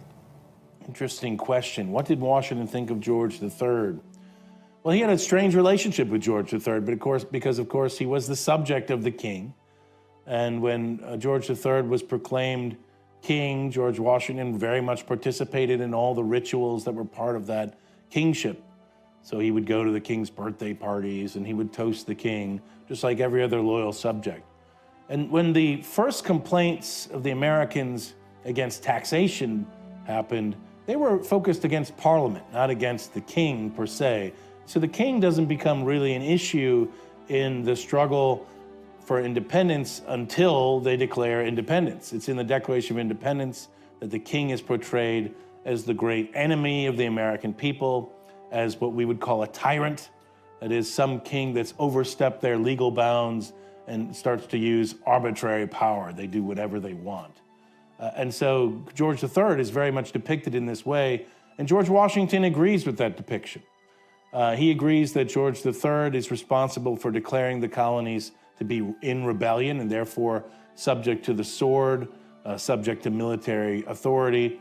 He agrees that George III needs to be held responsible for sending foreign mercenaries, as they called the Hessians, over to the United States to attack and subjugate the new country. And so George Washington was very much not a fan of George III during the war itself. But afterward, George Washington did not hold a grudge against George III. In fact, he made it clear through his envoys that he wanted the United States to have good relations with their former sovereign, including with their former king.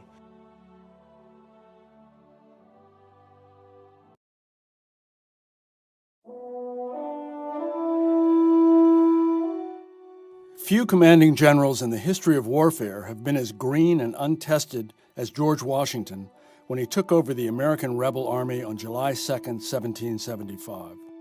It had been 17 years since he last wore a military uniform, and even then he had been just a provincial officer with 5 years of limited experience in frontier combat during the French and Indian War, always serving under British superior officers. In that earlier war, young Colonel Washington certainly demonstrated courage, durability, and more than a little luck, the trait that Napoleon would most cherish in his lieutenants. At age 23, Washington was with Major General Edward Braddock in 1755 when the British suffered a devastating defeat on the Monongahela River near today's Pittsburgh. The young Virginian survived 4 bullets through his uniform, another through his hat, and 2 horses shot dead beneath him, before dragging his mortally wounded commander across the river and riding 60 miles for help in covering the British retreat. That ordeal, which left more than 400 British dead, including men scalped or burned alive, gave Washington a tincture of indestructibility, while convincing him that, as he wrote, the all-powerful dispensations of Providence had protected him beyond all human probability. But it hardly prepared him for leading the new Continental Army. When he arrived in Cambridge, outside Boston, 2 weeks after the Battle of Bunker Hill, it's possible that not one of the 17,000 soldiers now under his command, nearly all of them New Englanders, knew what he looked like. Imaginary portraits that bore no resemblance to Washington would be sketched and printed in newspapers after Congress appointed him general and commander-in-chief. What the troops actually saw as he rode into town on that rainy Sunday was impressive. At 43, he was over 6 feet tall, but so erect he seemed taller, with wide-set blue eyes, fair skin lightly spattered with smallpox pits, and fine hair tied back in a queue. He was nimble for a large man, and so graceful in the saddle that some reckoned him the finest horseman of his age. His personal appearance is truly noble and majestic, being tall and well-proportioned, a doctor in Cambridge wrote. His dress is a blue coat with buff-colored facings, a rich epaulet on each shoulder, and a black cockade in his hat. From that day, and through the first couple years of the American Revolution, we will see him struggle, to avert catastrophic defeat, to hold his army together, and to be a commander in deed as well as in title. Great responsibility would enlarge him, but it would take time. He admitted that his 5 earlier years as a provincial officer left him with the want of experience to move upon a large scale. He knew little of cavalry, artillery, the mass movement of armies, or how to command a continental force. For every moment when he drew his sword or spurred his horse to the sound of the guns, there would be 1,000 administrative moments, dictating orders, scribbling letters, delving personally into the smallest aspects of his army's operations, from the number of camp kettles to the quality of bread. He was instinctively, brilliantly, a political general. In his first month as commander-in-chief, he wrote 7 letters to Congress acknowledging its superior authority while maneuvering to get what he needed. More letters went to colonial governors and other civilian leaders. He was aware that placing a Southerner in command of this predominantly Northern army was a fragile experiment in continental unity. My greatest concern is to establish order, regularity, and discipline, Washington wrote Congress. My difficulties thicken every day. Barely a month after taking command, he complained of an unaccountable kind of stupidity among his Massachusetts officers. New England troops, he added, are an exceeding dirty and nasty people. In truth, an immensely wealthy man with well over 100 slaves to tend his business at Mount Vernon during his absence, could hardly comprehend the sacrifice made by most of his men in leaving their families, shops, and farms. These first weeks and months required intimacy with his army, building the mystical bond between leader and led. Who were these men? What did they believe? Why did they fight? How long would they fight? That army would become both the fulcrum on which the fate of the nation balanced and the unifying element in the American colonies, a tie that bound together disparate interests of a republic struggling to be born. It was the indispensable institution led by the indispensable man, and the coupling of a national army with its commander marked the transformation of a rebellion into a revolution. For that vital link between commander and commanded to be forged imperishably, Washington would have to know in his bones, and the men would have to know that he knew, what was risked and what was lost in serving at his side. On sale now, The British Are Coming. Rick Atkinson's epic story of the American Revolution. Available from the shops at Mount Vernon or wherever books are sold.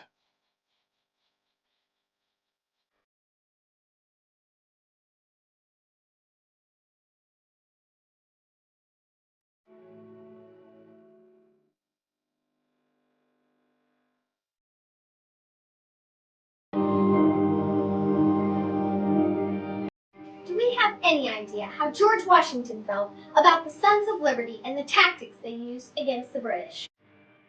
The Sons of Liberty, that's a good question. We don't know for sure that George Washington ever said anything specifically about the Sons of Liberty.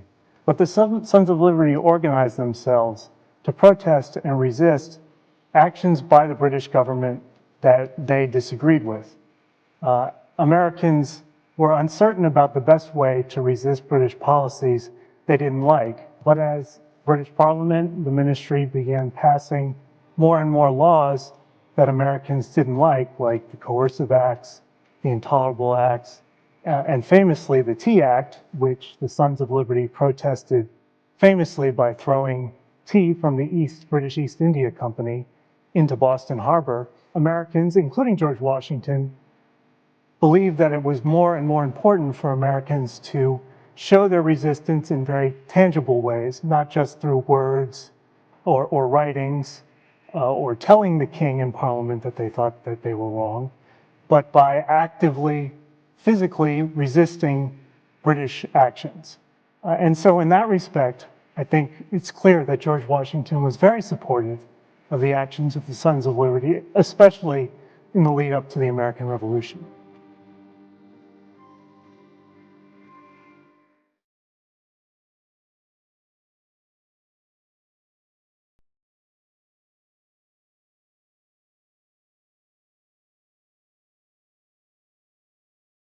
Benedict Arnold was a merchant, horse trader, former apothecary from New Haven, Connecticut. And he had been a mariner, had gone down to the Caribbean, up to the St. Lawrence, and really knew not only America by water, but all sorts of trade routes and things like that. And he was very much a patriot. And when he heard about Lexington and Concord, he led a company from New Haven to Boston and convinced the authorities there that the key to the north was taking Fort Ticonderoga. There are all sorts of cannons there that would be very helpful to the cause. It was poorly defended, and he should be the one to do it. Unfortunately, from Arnold's perspective, Ethan Allen had the same idea. The two formed an uneasy alliance, took Fort Ticonderoga, and this began a real incredible rise for Arnold. He then led an overland march to Quebec through the wilderness of Maine. He then led the retreat from Montreal into Lake Champlain, and eventually fought the Battle of Valcour Island, which made him a real hero. And so he was a great battlefield commander. He had magnificent instincts in battle, but he was a fiery personality. And if you were serving with him, you'd love him. If you were an officer trying to work cooperatively with him, there was a good chance that you would have a different opinion. And he was not a very politic man. He made enemies very easily, and so he was a constant source of controversy. And and yet he had genuine talents. And Washington recognized those talents. But he also realized that Arnold was the aggressive person that he was, and that there were certain dangers attached to that.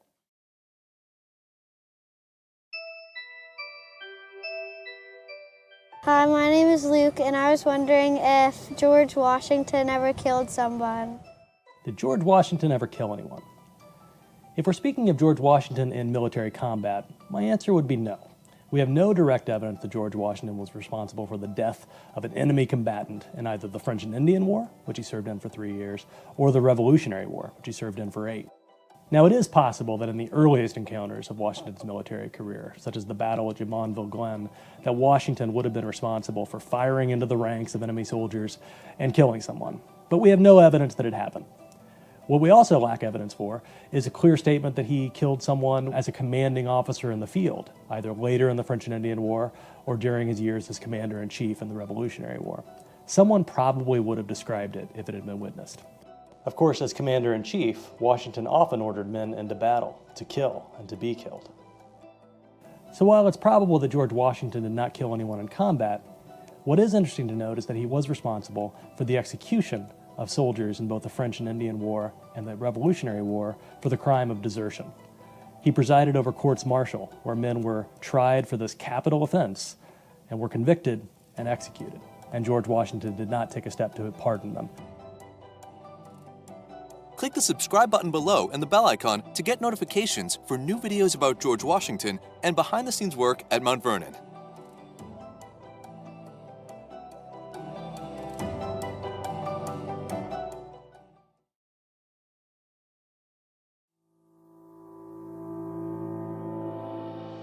Is there a more dramatic moment in American history than General George Washington crossing the Delaware on Christmas night, 1776? The scene was as cinematic as any to be found in war. Shivering soldiers huddled along the riverbank in a howling winter storm. Greased rags and coat skirts draped over their musket priming pans to keep them dry. Horses and cannons eased onto flatboats for ferrying through the ice floes. The men squeezed into stout Durham boats manned by oarsmen in blue jackets and tarred trousers. Torches and lanterns hissing as the snow showers intensified. The pensive commander-in-chief mounted on his sorrel horse, his ruddy face stung with sleet, urging, press on, boys." Desperation had, of course, driven Washington to this perilous moment. Desperate diseases require desperate measures, he had told Congress.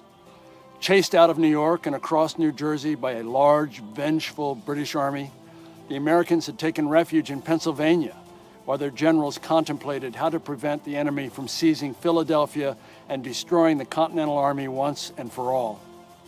And so Washington had conjured up a surprise attack on the Hessian garrison in Trenton.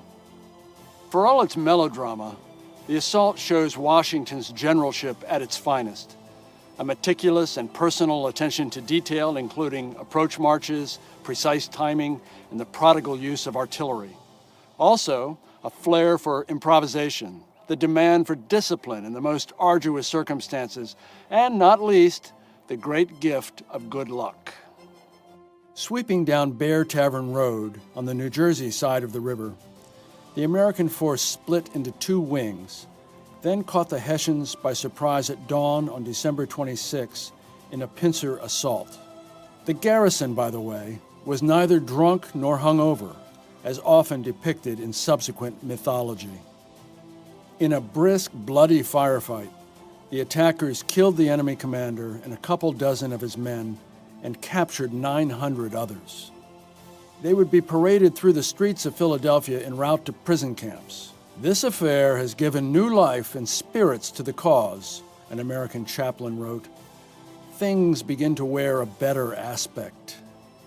To my mind, even more remarkable is what Washington did next. Instead of collecting his winnings and going to winter quarters, he doubled down. After a brief return to Pennsylvania, the Army again crossed the Delaware, baited the British into a costly attack on entrenched rebel positions at Trenton, then slipped away in the night to destroy the Redcoat rear guard garrison at Princeton before escaping into the high ground stronghold of North Jersey. In the space of 10 days, the British were drubbed 3 times, losing not only heavy casualties and the military initiative, but most of New Jersey. After 18 months in command, Washington had learned some bitter lessons, that war was rarely linear, preferring a path of fits and starts, ups and downs, triumphs and cataclysms, that only battle could reveal those with the requisite stamina, aptitude, and luck to see it through. And finally, the hardest of war's hard truths, that for a new nation to live, young men must die, often alone, usually in pain, and sometimes to no obvious purpose. He, more than anyone, would be responsible for ordering those men to their deaths. For all that, he remained buoyant, conveying confidence and resolve. His faith gave others faith. His strength made others strong. He displayed a knack for extemporizing and the deft escape, an ability to grab the occasion by the forelock, as a British historian later observed. As a political general, he would have few equals and no superior in American history. He had adroitly won over both the Congress and his countrymen, including wary New Englanders. Abigail Adams, the wife of John Adams, wrote that our late misfortunes have called out the hidden excellences of our commander-in-chief. Since taking command, Washington had come within a chin whisker of losing the war on several occasions. More such occasions would arise. But he had also developed a shrewd understanding of the refractory, independent peoples known collectively as Americans. A people unused to restraint must be led, he wrote in January 1777, after the Battle of Princeton. They will not be drove. He was a leader. On sale now, The British Are Coming. Rick Atkinson's epic story of the American Revolution. Available from the shops at Mount Vernon or wherever books are sold.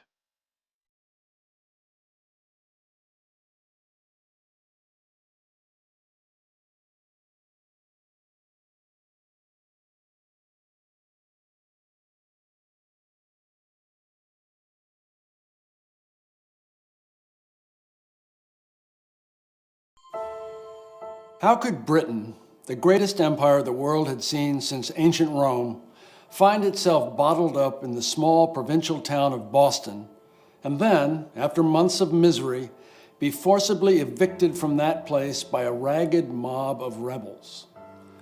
That conundrum is central to the first year of the American Revolution, as well as the long first act in George Washington's role as Commander-in-Chief of the Continental Army. Part of the answer, of course, is that the British were often outnumbered. From the first day of the war, as the British retreated in disarray from Concord to Boston on April 19, 1775, there were sometimes 2 to 3 times more rebels than redcoats in the confrontation. Although Britain had superior naval power in Boston and could come and go by sea, rebel entrenchments and fortifications in a 20-mile ring around the town kept the British from mounting an expedition into the countryside, except for the disastrous sally across the Charles River to Bunker Hill, where 1,000 redcoats were killed or wounded on the afternoon of June 17, 1775. More to the point, King George III and the King's men underestimated the difficulty of waging a long war across 3,000 miles of open ocean. Expeditionary warfare, whether waged in North America in the 18th century or in Central Asia in the 21st century, is among the most difficult martial enterprises. The British Army in the Revolution, unable to gather food and forage from the American countryside without being ambushed, relied largely on provisions shipped from English and Irish ports. But of 550 Lincolnshire sheep sent to feed British troops in occupied Boston, only 40 arrived alive in autumn 1775. Of 290 hogs shipped, just 74 survived the trip.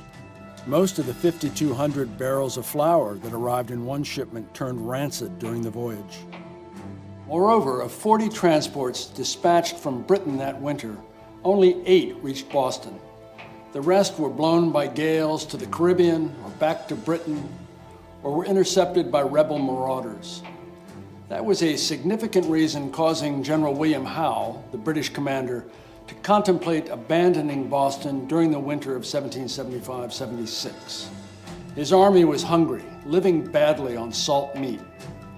Howe also calculated that to move his army overland from Boston would require 3,662 horses and 540 wagons. That was almost 3,000 horses and 500 wagons more than he actually had.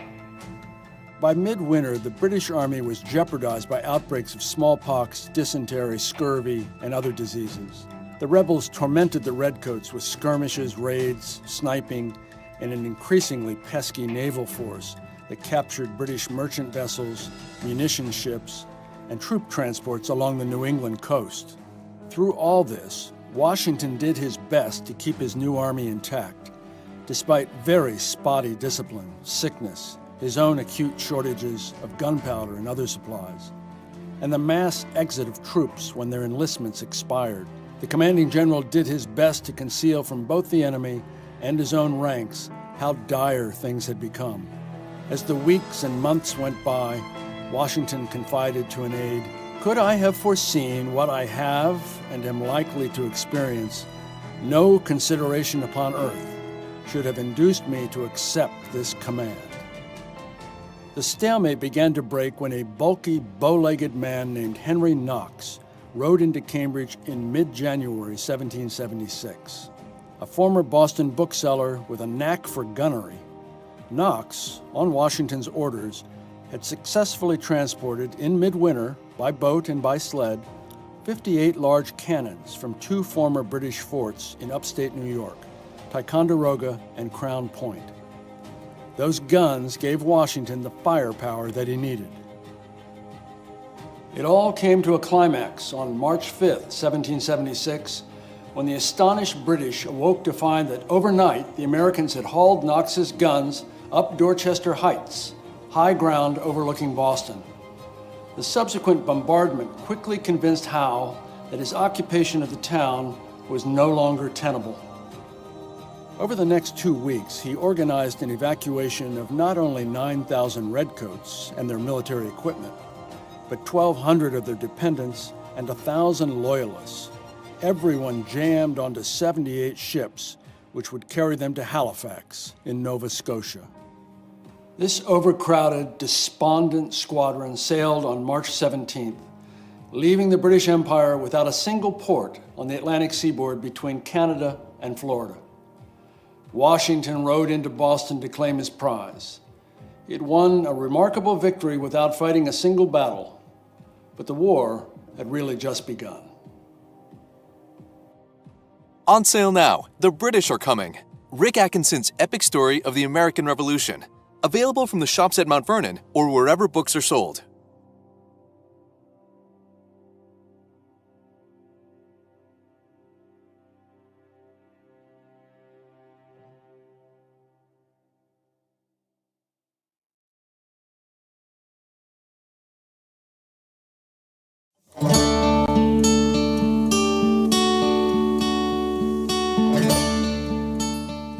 Medical school in the 18th century was very different in certain aspects than what we do today. There were no clinical studies. You never touched a patient when you were in medical school.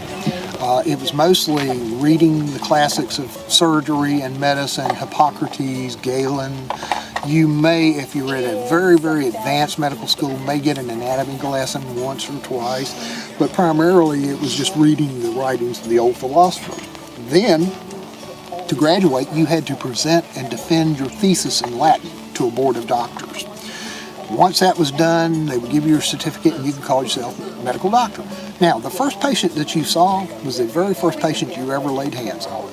So they didn't have a lot of practical experience. Now, another method of getting medical education, and this was done much more often because medical school was expensive. They only had 2 medical schools in the 13 colonies into the United States. That was King's College in New York, which is now Columbia University, and the Teaching Hospital of Philadelphia, which is University of Pennsylvania. The universities in Europe were much more well thought of. That was like an Ivy League school versus a community college, so to speak. Now, the other method of getting medical education was not quite so formal. It was an apprenticeship. And like everything else that they did in those days, you went and lived with a person for a certain period of time, and as long as you followed his teachings, you could practice medicine. And up until about 1920, that had the same professional cachet as a medical school degree. A doctor had to be prepared for anything. It could be something as simple as a common cold. It could be something as complicated as amoebic dysentery, any type of injuries, fractured bones, frostbite, infection, burns, cuts, just a little bit of everything. And doctors had to be prepared to be able to deal with that with their supplies that they had to handle, because it wasn't a matter of you just write a prescription for the guy and send it in the local drugstore. You had to be able to manufacture the medicines and treat the wounds as they came up. If we look at it through 21st century eyes, infection was a foreign concept. They had no idea what infection was. They saw the wounds would inflame, they would get swollen, they get red, they get full of pus. But they considered that a part of the healing process because all these wounds were done. Now, they would do some things that were good for wounds. They would use various concoctions containing turpentine or honey or such like that that were helpful in killing bacteria and killing germs in wounds, but they did not know it was. They were not able to identify what a germ or bacteria was until much later when microscopes came in and the science knowledge was caught up with the illnesses. If you were near a swamp or a river and the men started having fevers, they would consider a cause of that is the miasma, the bad air. As a matter of fact, the term malaria comes from bad air from Latin. So they would try to get the men away from it, but once they came down with it, that was basically supportive treatment. The only thing that they could come close to doing to treat contagious disease was to build a firebreak by giving you an inoculation, which smallpox was the only disease that they could do that for, and smallpox was a big killer. What they would do is take the pus from a person suffering from smallpox after he's on the mend out of the wounds on his body and insert that in the skin of a person that they wished to inoculate. And they would make sure he was healthy and the person they were getting the pus from was on the mend. So the virus is not that virulent and the person would catch it and he would be immune from that point on. It was very effective. On average, the research we've done, smallpox, if you caught it naturally, it's 100% contagious. I mean, if a person in the camp, if you've seen the camp laid out, if one person had smallpox, the entire camp would get it. 1 out of every 4 patients would die from smallpox if they caught it naturally. Now, if you inoculated, 2 out of 100 would die. So you can see your chances were improved with that. And also, it conditions the Army to be, we don't have any nasty surprises. If the Army's going to attack a certain position, you don't want all your guys to come down with smallpox just before they do that. So that would make the leadership of the Army a little bit more confident in what they were planning. In the summertime, the primary illness is going to be intermittent fever, or what we know as malaria today. Caused by mosquitoes, high fever, chills, such like that. And that was endemic. Most of the 13 colonies had large pockets of malaria around. In the wintertime, amoebic dysentery or diarrhea. The quality of food was poor, the water was poor, and the closed-in situations caused a lot of loose bowels and such like that. There were a lot of ways that you could catch a disease in camp, because the tents that you'll see out here, these are 5-man tents. Not that 5 men got in them all at one time. They did what the modern Navy would call hot bunking. You'd have 2 or 3 asleep in, 2 or 3 on duty. Now they swap off. They don't swap blankets. They don't swap straw. So whatever that guy's left behind in his tent, the next guy picks up. So it didn't take long for disease to spread. There were attempts at trying to keep the Army clean. His Excellency General Washington once put out an order to forbid the men from taking their ease on the company streets. Well, taking their ease means you was in the bathroom. And they would just defecate in the middle of the company streets because it seemed like a nice place to do it. And of course, you're going to have that in the camp. It was just not, it was not healthy. Each regiment was supposed to have a surgeon and a couple of surgeons' mates, which were assistant surgeons. When the English sent their armies over, each regiment was supposed to have that. Well, unfortunately, a lot of surgeons would say, well, I've got something to do and I'll catch up with you guys later. So there were actually British units that would go out and without any medical support whatsoever. That was the reason for the detached hospital. No matter what that doctor does, it's going to be better than the illness, it's going to be better than the injury. No matter how filthy the surgical tools might be, no matter how unskilled the surgeon is, he's going to try to improve your chances for survival by taking that bad injury away. A bullet would be extracted by following the track of the bullet with your finger or another type of probe, and then tissue is cut away from it. If it had impacted a bone, usually they would not try to take that bullet out, they would just take the limb off. It was much simpler and much faster for the patient. Keep in mind that these doctors are going to be working as fast as they possibly can to ease the suffering of the patient and to keep the blood in the patient and to get him off the table as fast as he could, because they may have another patient waiting. Click the subscribe button below and the bell icon to get notifications for new videos about George Washington and behind-the-scenes work at Mount Vernon.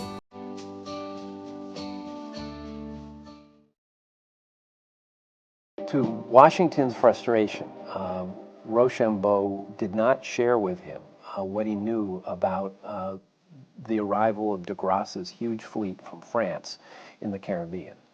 He was under orders not to share that information because back home, the French High Command was concerned that the American Revolution was about to fall apart, they might have to just pull the ripcord and get out of there. I mean, it's really interesting they had come up with contingency plans. If Washington is unable to keep an army together, if the states are just, falling apart, de Grasse was ordered to sail up to Newport, where the Rochambeau's army was, and evacuate them and take them down to the Caribbean. I mean, can you imagine if that had happened? What that scene would have been like. And so those kinds of things, they wanted to see what was going to happen. And they also wanted to keep control of things. So Washington was nominally the commander-in-chief of the Allied army. But Rochambeau and the French government played their cards very close to the vest. What Americans need to realize is they were in this war not because they had a great love of the American people and freedom.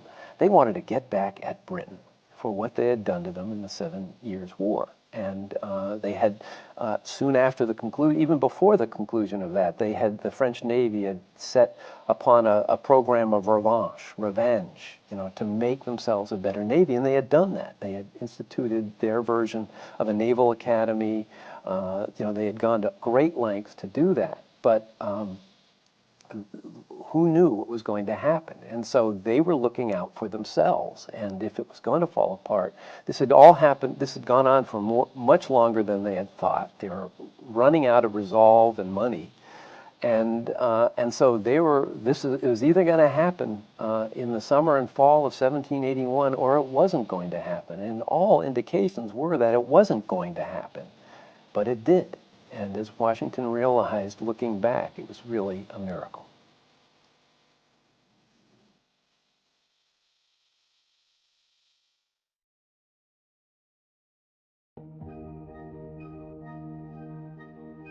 Hi, my name is Alana, and I was wondering if you were a soldier in the French and Indian War, would you survive? If you were a soldier in the French and Indian War, would you survive? That's a very difficult question to answer because it really all depends on where you are in the conflict. It's important to remember that while we refer to it as the French and Indian War, we're really only referring to the North American conflict that took part in a larger global conflict that took place in Europe, the Caribbean, in the Philippines, in India, all around the world. And it's very difficult to really nail down what the casualty numbers are for the time because we had varying types of combatants. Here in North America alone, you had British regulars, you had American colonial militia, you even had colonial regiments who were regular soldiers. In fact, George Washington was the colonel and commander-in-chief of the Virginia Regiment, a permanent force for Virginia's defense. And then, of course, you also had the native tribes who were allied both with the French and the British. So getting firm numbers is very difficult. But what we can do is look at specific campaigns. General Washington, of course, took part in the Braddock campaign to try and take Fort Duquesne in modern-day Pittsburgh. In that conflict, the British were surprised by the French and their native allies, and 2/3 of all the British forces were casualties. General Washington, of course, famously was not a casualty in that conflict and helped make a name for himself, leading an organized retreat back out of that space. The French, on the other side, the attackers in that conflict, only suffered about 20 casualties in total. We can look at the numbers for major campaigns for the French and Indian War, and in 1759, there were an estimate 50,000 combatants, and there were about 11,300 casualties total. So what you're seeing is about 22 out of every 100 soldiers was a casualty, meaning deaths or injury. But another big part of that was illnesses and disease. That was a major part of conflict in the 18th century. You get a lot of people very close together, and oftentimes the hygiene was not very great. Now, General Washington, as commander-in-chief of the Virginia Regiment, was in charge of the safety of the Virginia frontier. And oftentimes, you're going to see fewer deaths or casualties from combat and more from illness. Click the subscribe button below and the bell icon to get notifications for new videos about George Washington and behind-the-scenes work at Mount Vernon.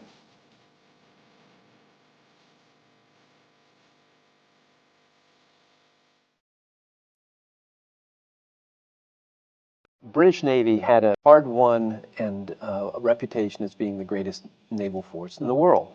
But the French Navy had really made an effort to improve its ships, and particularly its officers, and had come up with whole systems that the British Navy didn't have. And what you see is the British Navy, as they encounter the French after they come into the war, they're realizing, whoa, this is a different French Navy.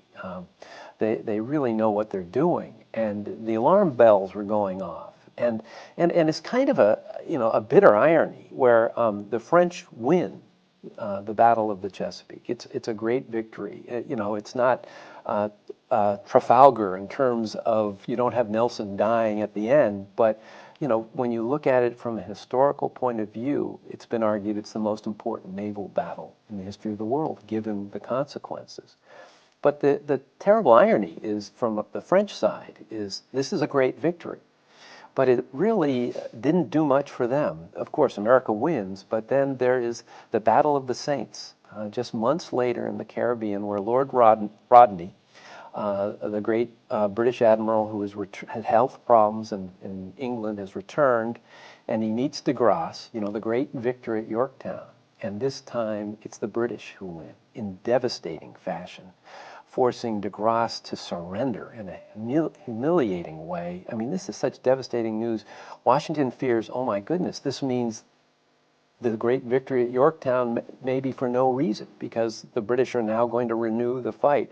No, it doesn't work out that way for political reasons. But when it comes to the legacy of the French Navy, the Battle of the Saints humiliated all the officers who performed so nobly at the Battle of the Chesapeake. So it's a bitter legacy when it comes to France. "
这是一款中世纪模拟策略游戏，你将从一个小村庄开始，作为领主召集村民建造城堡、锻造武器并升级装备。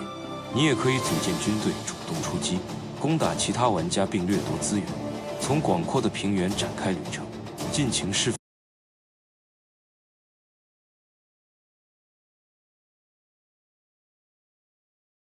放你的想象力。这是一场真正令人惊艳又刺激无比的冒险。"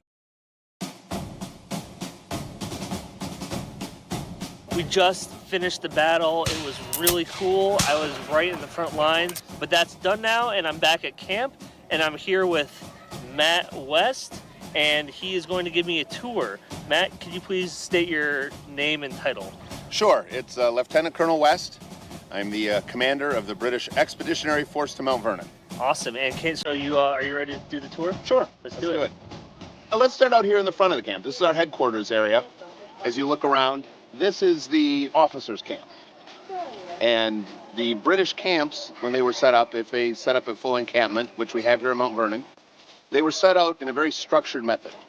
The officers were kept away from the enlisted men, which were away from the kitchen. So we'll take a walk through, and you can see this layout that the British followed as much as they could whenever they can. Let's walk around to the other side of the camp here. As we're walking out of the officers' area, you can take a look at the tents. They're a larger tent. They might have 2 officers staying with them. Some might have 1 officer. We might, if we're going to be encamped a while, have our families might catch up to us if we're a high enough officer. After you get to the officers' tents, the next line in the camp layout scheme is going to be the subalterns. So this will be more junior officers, more specialized officers' wall tents. So, for example, we have our commander of the Royal Artillery dining with his lunch here. They are camped in the second round. At this point, we're still up with the officer class, which in the 18th century will be a gentry class. We're not real interested in having the enlisted men or the sergeants with us. So there's some barrier even in the camp layout.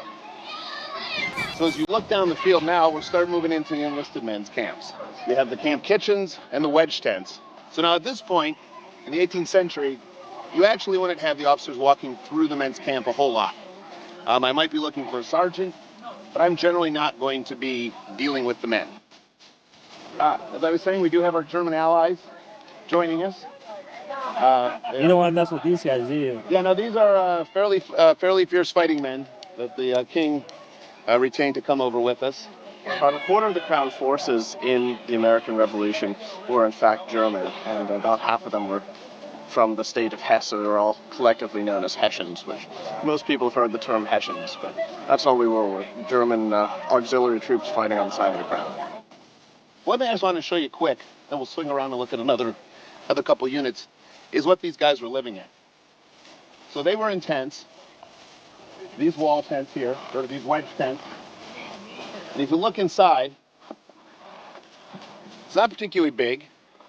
This would have actually been pretty luxurious in that they would have had covering. But, well, it looks like maybe something you could spend the night in. This is what they would camp in for the duration of the campaign, if they weren't in the city. And you would have 5 men that would stay there. You'd have a mess of 6 men. 1 man would be on duty rotation at all times. So you would have 5 men in there sleeping. When we talk about the British being better supplied, you have to think of it in more of a macro sense. If you saw, the officers had their significant camp. The men had tents. They had rations, they had food, and we'll take a quick walk through the kitchens. But it wasn't a luxurious life. A soldier's life in the British Army was just as hard as what the Continentals would have. In the field, the men would not have these large kitchen tents we just saw. They would cook 6 guys a mess. They would have a pot, and they would dig a fire pit, and that was their meal. Whatever they were given in terms of rations, that's what they would have. Okay. So this would be a much more elaborate establishment where they would be camped out for quite a while. Most of the time, on the march, it's 1 pot in the fire pit, and that's your dinner. One more impression or type of camp I want to show you that's different from the full established battalion, long-term setup camp you'll see with the British tents. It was a more mobile, a lighter, and a faster camp, and really would be more indicative of what you would have seen late war, particularly in the south with Cornwallis, when he was trying to move quickly to catch up to the Continentals. Private Tom, if you could talk to them about the camp here. We just showed them a full battalion camp. If you could talk about the camp you have here. Yeah, so we're the 17th Regiment of Foot, and what we're portraying is a British camp as it would have appeared on campaign. The soldiers would have had to only utilize the things that they carried with them, and that's down to the sailcloth tents. I mean, canvas wasn't a thing in the 18th century. This is luxurious. Most of the time, if we're marching along a road, you have just your blanket. But we've stopped for a bit, we're set up, we have our tent set up, we have our camp followers here with us, we're doing some cooking, so this will be a position we'll probably be in for at least a day, maybe more. But this is how they would have appeared marching to battles like Brandywine or Cowpens or Guilford Courthouse. It's very simple. Yep, it's everything you can carry. That's what we have for the British camp. As I said, it's a big layout, but there's a lot of variation. Everyone, as you were saying, thought the British lived more luxurious. Yep. You certainly saw the front end with the officers, a lot of luxury for being on the march, all the way down to the camp on the march that we just saw. So I hope you had a good time, Ethan. We thank you coming around for us. Matt, thank you so and, much. welcome to his Crown Forces camp. Matt, thank you so much again. Great. Appreciate Thanks, it. Ethan. All right, bye.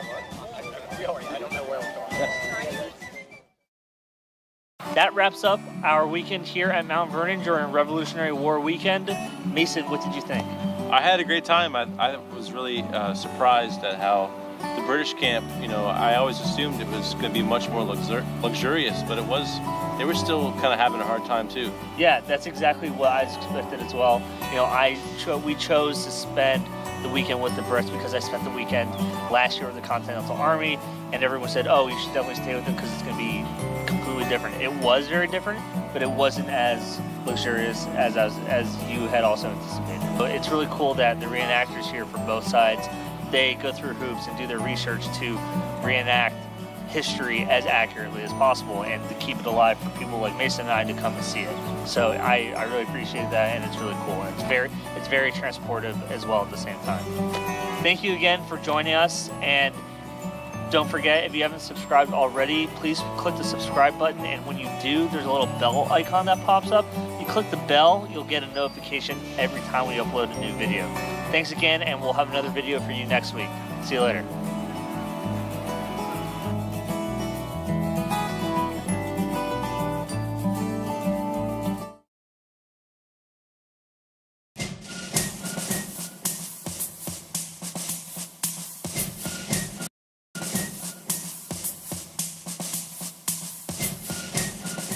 Hi, my name is Ethan. Welcome to the Mount Vernon vlog.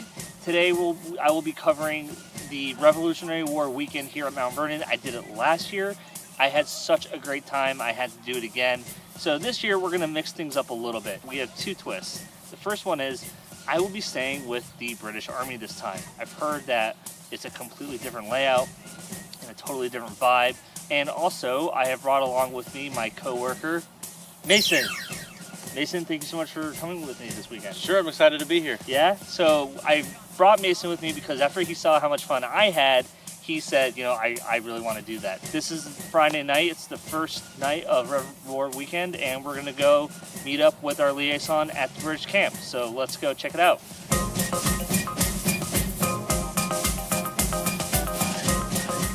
After connecting with our liaison, he helped Mason and I assemble our tents.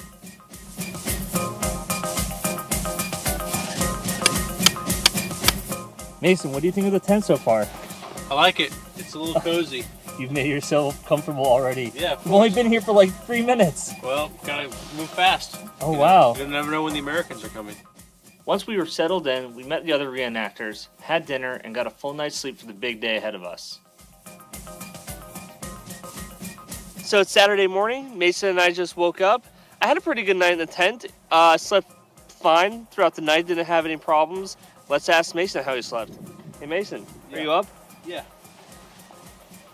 Morning. How'd you sleep? Pretty good. Yeah? Slept well? Yeah, the ground was kind of hard. Mason and I are going to go see if we can find some breakfast now and start meeting some of the people here who are spending the weekend at the camp.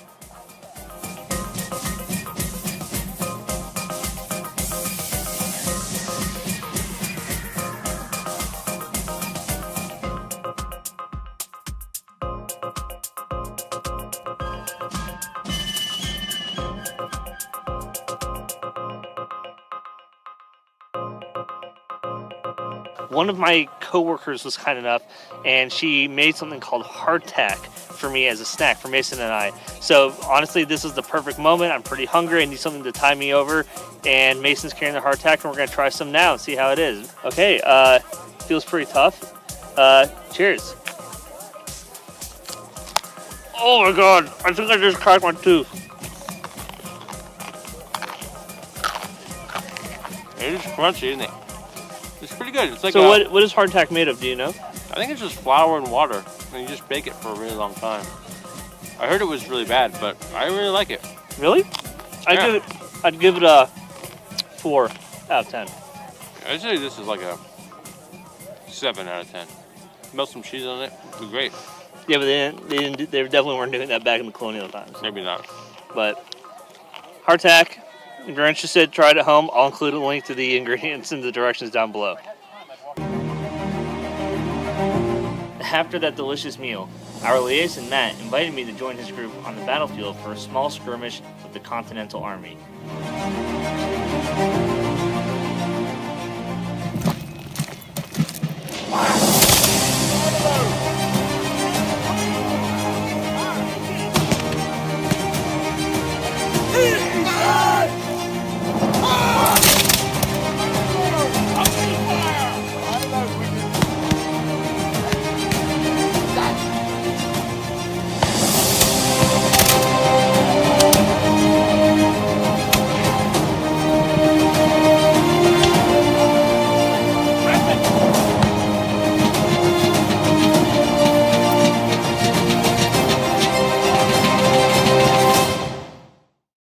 Thanks for watching, and I hope you enjoyed that. That was part 1 of my stay at Revolutionary War Weekend here at Mount Vernon, and part 2 will be coming out very soon. In part 2, our liaison Matt gives me a very in-depth tour of the British encampment. It's super cool. I learned a lot, had a great time. I can't wait for you to see it. If you haven't subscribed to our YouTube channel yet, please subscribe. You can hit the subscribe button right over here underneath me. And by subscribing, you'll get a notification whenever we upload a new video, which we do every week. Thanks again, and I hope to see you soon.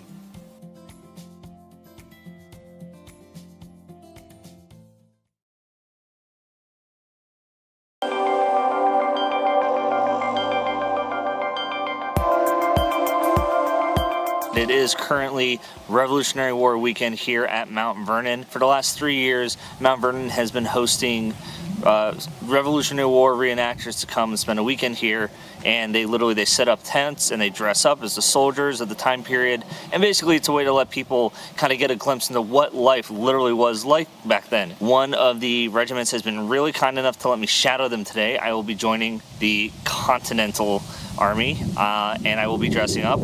Well, you know what? It's time for me to get out of these modern day clothes and into some 18th century period costumes. So I'll see you guys in a minute. All right, I've now 18th century-fied myself. As you can see, I've got my tricorn hat, vest, shirt, got some long shorts on. Let's go find my liaison.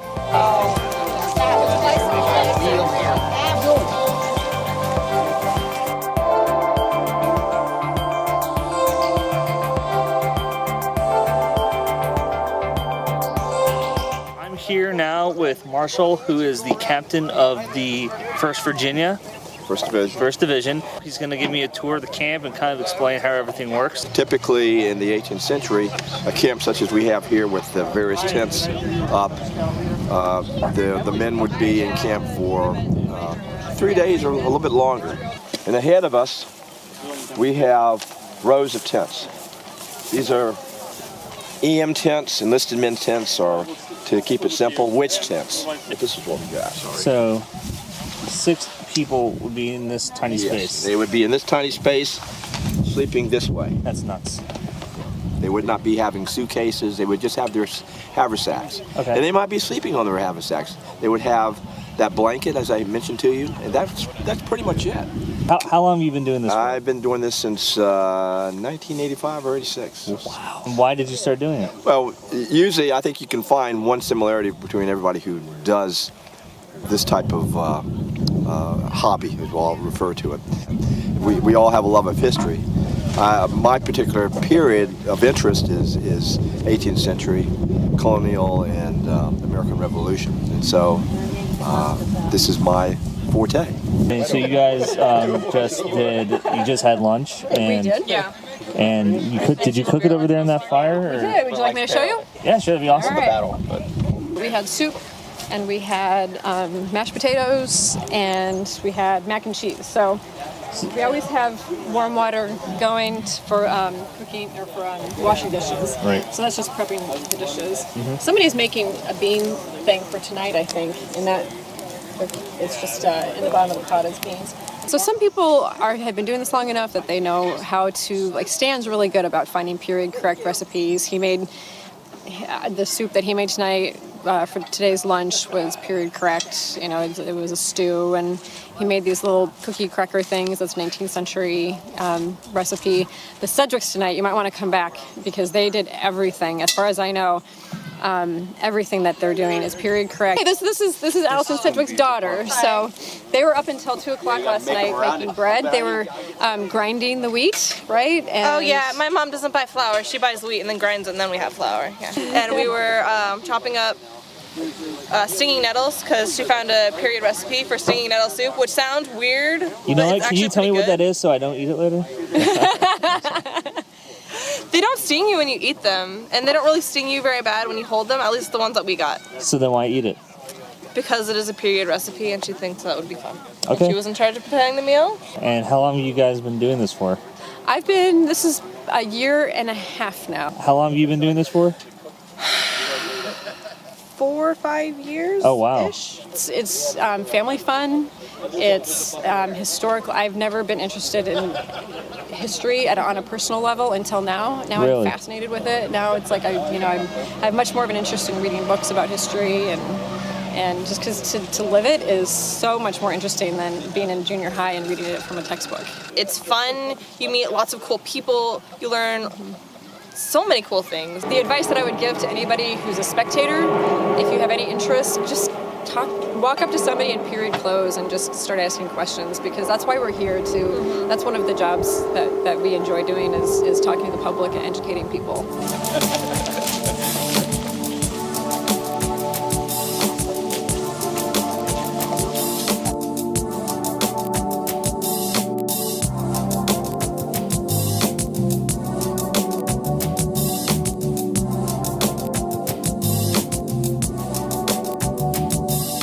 I just walked into the department of the geographer's tent, and the second I walked in, I definitely felt like I had been transported into an actual geographer's tent that you would find on the camp in the 18th century. I'm here with Doug Noble. He is the... I am the lieutenant with the group. In the Department of Geographers, we are surveyors and map makers to General Washington's Army. And when we precede the Army, laying out maps for the roads so they knew where they could bed down troops, feed livestock, ford rivers, that type of thing. So it was on a need-to-know basis, and we would be in advance of the Army by a few weeks. The equipment you see in the room is, the majority of it is original equipment. We have pentographs for reproducing our maps that we made. We have Gunter's chains for surveying, and circumferers would be our direction finding equipment. Let's walk outside. We'll take a look at some of the equipment out there. Sure. This is an original piece. It was built by William Collier in 1720, and it's called a circumferer. And this is what we would use to actually sight our bearings. So it has horsehair, and horsehair is very, you can see the sight right there. It's very susceptible to humidity, so it's actually kind of wobbled itself out of there. But we would create our sight vanes like that, and we take our reading like this. And we line up on the object, and then we could take our field notes off of the bearings that we have recorded here, or displayed there. I got involved with this unit about 5 years ago. I'm actually one of the newer members to the unit. Mr. Paul Brennan here is he is a surveyor. He's been with the unit quite a while. I was just fascinated with the technology of the era, and I was fascinated with the era itself, and I just enjoy that. We're quite an eclectic. We very much are, yes. They come from all different walks of lives and all different ideas and everything. Like myself, I began reenacting 25 years ago, and I did the military thing for a while, and then I did a horsey thing for a while, and then as I got older, I got more interested in the social, civic, political thing. So this is a good thing for a civilian, and I'm a retired surveyor in real life, so obviously it's my niche to begin with. Sure. And what do you do in real life? I'm a pilot. Still? Still, yes. Wow. Did I look too old to be? No. No. I'm just like, could you do this and you fly planes? That's pretty impressive. Yeah, and a lot of it correlates, and that fascinates me also. That makes sense, yeah.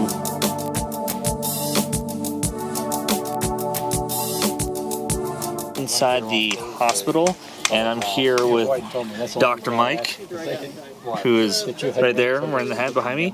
And Dr. Mike is the head of the hospital here in this tent. What I portray is the senior physician or surgeon of the detached hospital. And the detached hospital was a real military unit in the British Army and beginning of the Revolutionary War. And I talk about the treatment of injuries and illnesses and anything else that a soldier, in particular British soldiers, would have gone through.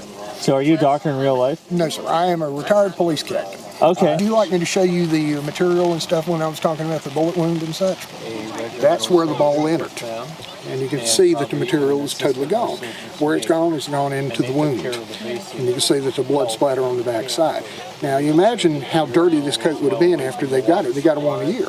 So they slept in it, they ate in it, they did everything in it. Necessary is filled in. And this is a piece of bone that was hit by the bullet. When the ball went in, you see how the bone is split. But when it comes out, it tears it all to pieces. If a doctor in the 18th century is confronted with that kind of injury, they've got three problems. The first is you can't put a patient to sleep during this time period for long-term surgery. So any surgery you do is never going to take over 10 minutes, and say the amputation of a limb would take 3 to 5 minutes from the first cut when they hit the sawdust on the floor. Doctors of the 18th century also had no concept of germs and bacteria. So if a person, they don't wash their hands before eating, much less wash them between patients. Also, there is no way to transfuse patients, and this is something a lot of people forget. Any fluid that's lost is lost forever. You can't put fluid back in them, and you can actually have a person bleed to death before you even get to the hospital. So with those three things working against him, there's nothing that a doctor can do except operate as fast as possible. That's why limb taking off was done so frequently.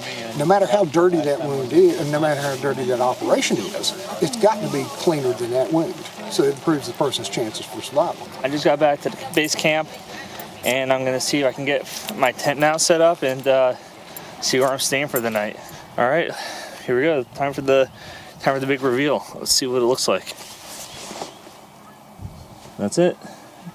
It's no Ritz-Carlton, but I'll take it. I'm good. I'm gonna set up my sleeping bag. and I'm all set up. That's my bed for the night. It's a beautiful evening out here, really is, now that the rain's gone. And I'm gonna go head out to the jollification, see what that's all about.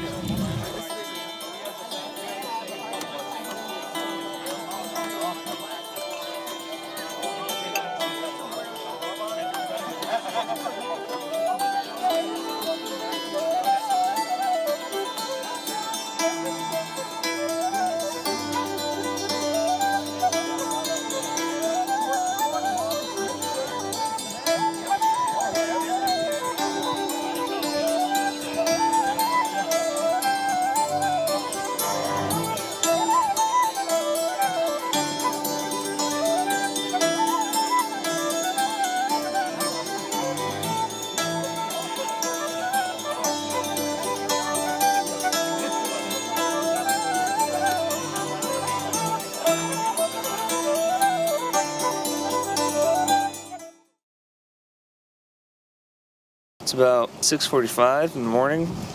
I offered last night to start the fire. Started getting the fire going.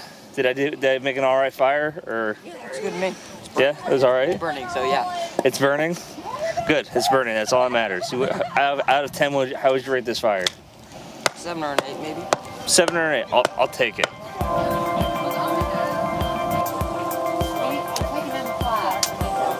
Official review of the hoe cake taco, as I'm gonna call it, because I got ham and apples in it. It's really good.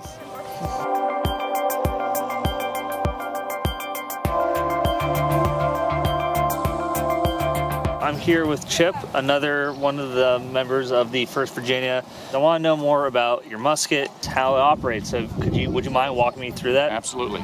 So this is a Brown Bess musket. It's a reproduction of the typical British musket of the period. It's a flintlock musket. Now, flintlock musket means it has a piece of flint here. It has a piece of steel here. Mm-hmm. It has a little pan where I'm going to put some gunpowder when I'm going to fire it later in battle. When I load this musket, I will reach into my cartridge box. I will pull out a prepared cartridge. This cartridge is a blank cartridge, meaning it just has gunpowder in it. If this were a live round, it would have a ball in the bottom, down in here in the bottom. To load and fire my musket as a musket man in the infantry, I would reach into my cartridge, pull out a cartridge, bite off the cartridge, pour a little powder into this pan. And I would just fill that pan a little bit. Okay. Then I would shut the pan. Yep. Then I would turn the musket around. I'd put the rest of the powder down the barrel. And if I were firing at the British, I would then drop the ball, still in the paper, all the way down the barrel. I would have to pull out my rammer and ram the paper and the ball all the way down so it sat right on top of the gunpowder. When I am ready to fire, I'm going to be given the order to make ready, which will bring me to this position. I will cock the musket. I will wait for the order to take aim, which will be like this. And when I pull the trigger, the flint is going to strike the steel, create sparks that drop into the pan. The pan will ignite and hopefully send enough flame through the touch hole into the barrel to ignite the main charge of powder. That powder will then propel the ball down the barrel and hopefully at the British.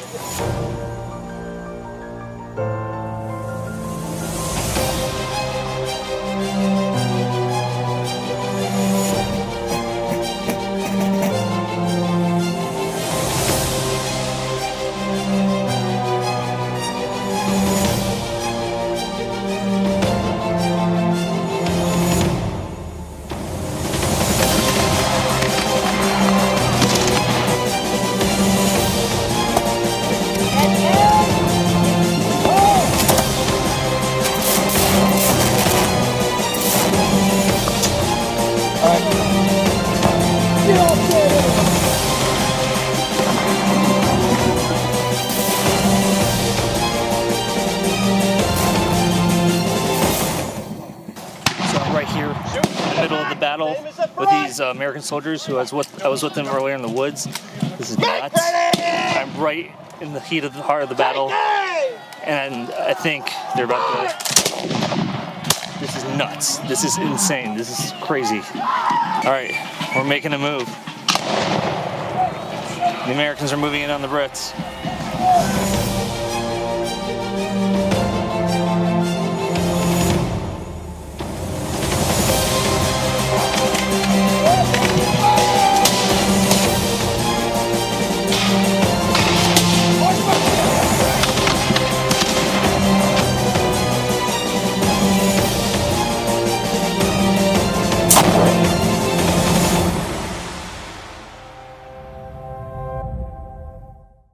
Wanted to say goodbye to everybody, and they're all, as you can see, they are currently packing up. Yeah, this is the downside of the job, the hobby. Yeah, it's I'm not gonna lie, I got kind of attached to this place. Folks don't understand the subject matter.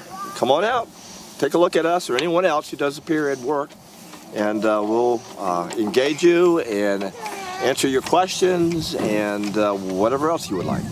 That wraps up Revolutionary War weekend. It was great to see all of the reenactors show up, and just, literally, I felt like I was in a real living colonial community. The people I stayed with at the camp, they were so nice. Chip and Marshall, after speaking to them and learning more about why they do this, people who are on the outside in general, they definitely think it's different. And you know what? These are they're like totally down-to-earth people. This is something they like to do in their free time because it's outdoors, it's interactive, it's an excuse to be with family and other people who are really into history, and it was really cool to see that. I cannot wait for next year, and I've already got a few ideas of what I'm going to do, and I'm excited to start building up to that. So, all right, I'll see you guys for our next episode, and thanks again for tuning in.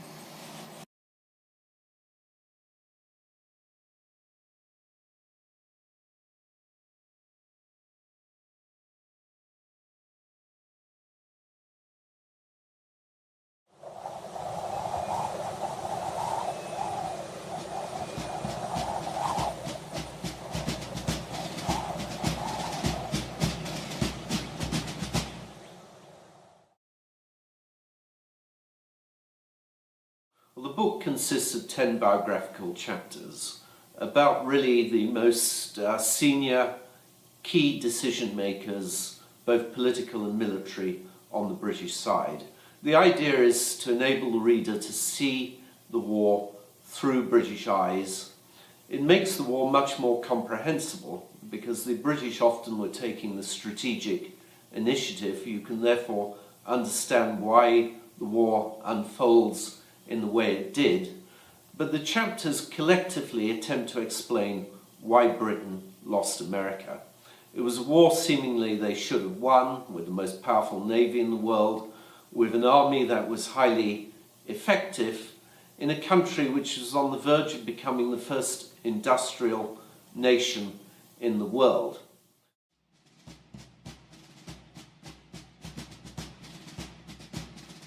The navy was certainly the largest in the world, and this really gave Britain its power for the next 2 centuries, and why it was able to become a global nation for a very small country. Britain in the 18th century aimed to have a 2-power navy. That was a navy large enough to combat both France and Spain combined. These were their traditional enemies. Its army, on the other hand, was much smaller than other European states, like, for example, Vienna and France.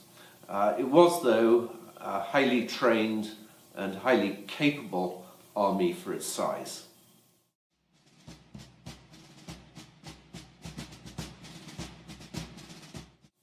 They did send their best generals and admirals to America. It's commonly thought that because of the patronage system that operated, the military leaders must have been incompetent and simply the next in succession. In fact, the government headed by George III and his Prime Minister Lord North skipped 105 more senior generals in order to choose Sir William Howe to command the army in America. Howe was chosen because he was an expert in light infantry. The very kind of tactics, much like modern-day commando groups who would be effective, again, in a bush warfare, in what today we would call guerrilla warfare. They were aware they were going to encounter a different type of warfare from Europe. He seemed the man most experienced. They chose to go with him his brother, Lord Richard Howe, which may seem rather corrupt, but in actual fact, Lord Richard Howe was a pioneer in amphibious warfare. That is, landing troops on the seashore. He helped design the kind of landing craft that was still being used at D-Day, where the bow of the ship would go forward like a gangplank. The two brothers got 16,000 men onto Staten Island within about 3 hours, one afternoon. It was a highly effective combination. Similarly, the generals in succession to them, Sir Henry Clinton, John Burgoyne, Lord Cornwallis, were regarded as the cream of the British Army. Many of these people went on to successful military careers after the Revolutionary War. Lord Richard Howe became a hero of the French Revolutionary War after a battle he commanded called the Glorious 1st of June. Lord Cornwallis was successful in India as a general, commanding much larger armies than he commanded in America.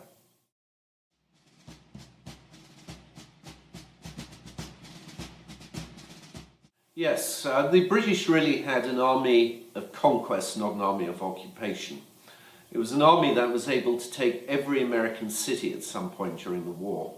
But whenever they tried to take territory, their position imploded. They lost territory in New Jersey in the winter of 1776-77. They lost it in Pennsylvania when Sir William Howe thought the taking of Philadelphia would lead to essentially the occupation of the central states of America.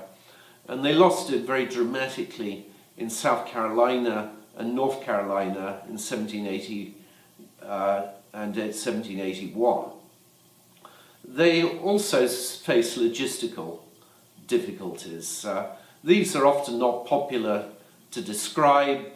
They seem less interesting than battles, but no country had tried to fight a war 3,000 miles away against a hostile citizenry. So this was very different from the French and Indian war.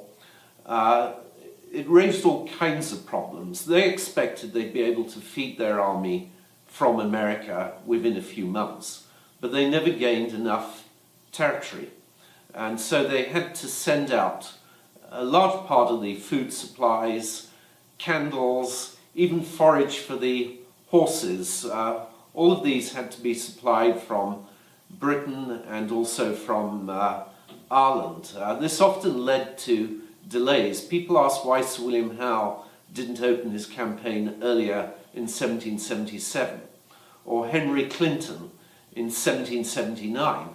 The reasons were they were waiting on their supplies. They needed at least several months' supplies before they could start a campaign. If the British Army ran out of food, it was much more serious than if it happened to the Continental Army. They couldn't simply go back to their farms and reappear another day, and the army could literally starve. And so generals had to wait and to delay campaigns for shipments to arrive from Britain.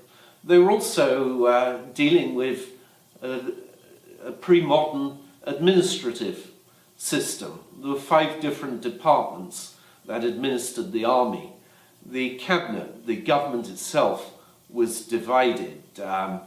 The man who was in charge of the war in Britain, Lord George Germain, who was Secretary of State for America, didn't have any control over the Navy.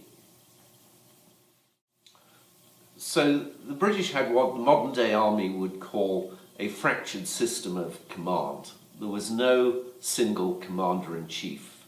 They had separate commanders in America, in Canada, and in New York. There wasn't even a serving member of the cabinet who was Secretary of War. The Secretary of War did not sit in the day-to-day government meetings. The other major problem was that the Army and Navy were actually shrinking during the course of the war. So the British Army after 1778 was smaller than the army that had existed in 1776. In other words, they were trying to win the war with fewer men when they were fighting a war also with France, Spain, and later Holland.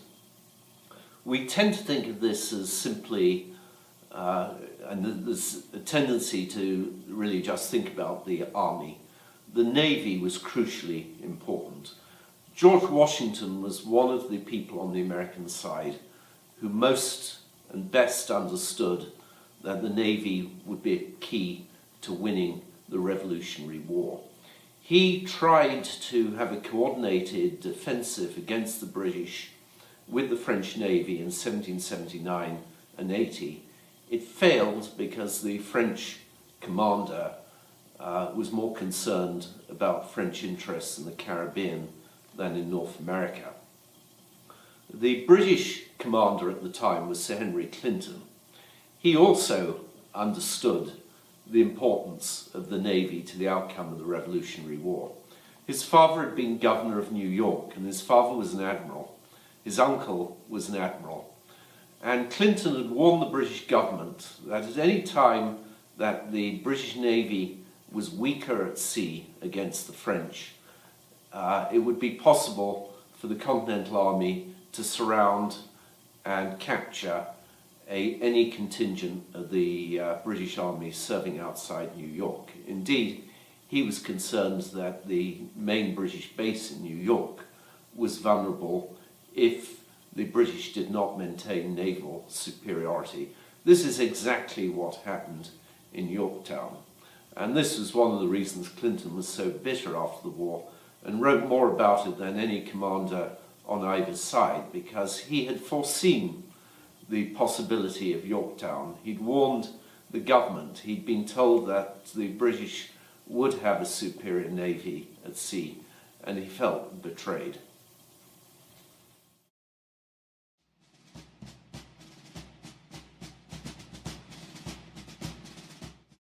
It is.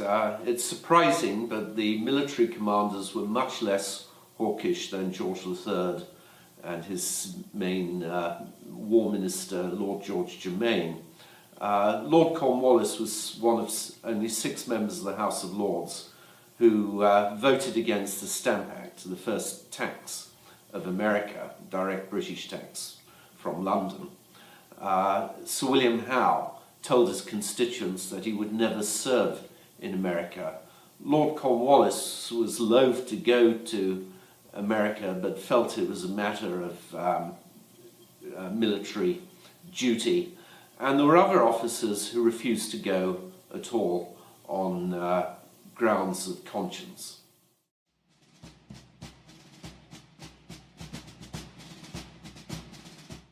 It was indeed. They were acting on the information available to them. They were told primarily by American loyalists that the majority of Americans were indeed loyal to Britain. They expected that they wouldn't need a large army, that they would find the support in America. The error is also understandable given that even today you will find school textbooks which say 1/3 were loyal, 1/3 were patriot, and 1/3 neutral. One of the most current areas of research is on neutrality during the American Revolution, in which historians point out the majority of Americans didn't actually fight during the war. It's therefore understandable that the British got it wrong. They were hoping, even when they didn't have an immediate showing of support, that what today we would call the silent majority could be persuaded to support Britain. In fact, it was wrong. The British government collapsed before even a shot had been fired. the Patriots gained control, crucially of the militias, but also of the assemblies, the courthouses, and the majority of the newspapers. The British, when they left Boston in March of 1776, essentially had to start reconquering America. There were no British troops or British government servants left. It became very obvious when Cornwallis marched north through North Carolina that he couldn't even get the most basic military intelligence. The British Army started to describe it as an experiment, and the experiment was to find areas of strong loyalist support. And there were indeed some areas where loyalists were stronger than others, but never in the majority.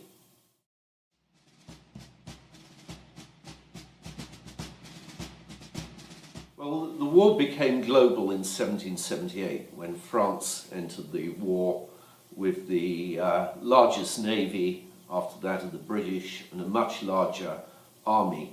But even before France formally engaged in the war, Britain had to think globally.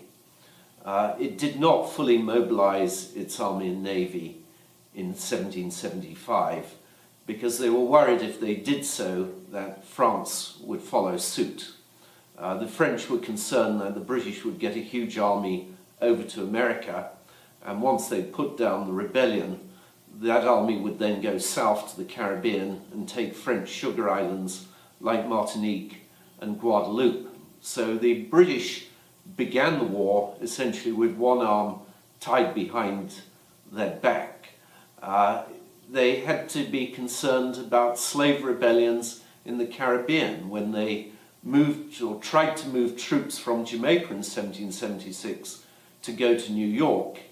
There was an outbreak of a slave rebellion which might have been as successful as that of Saint-Domingue a couple of decades later, but for the fact it broke out prematurely.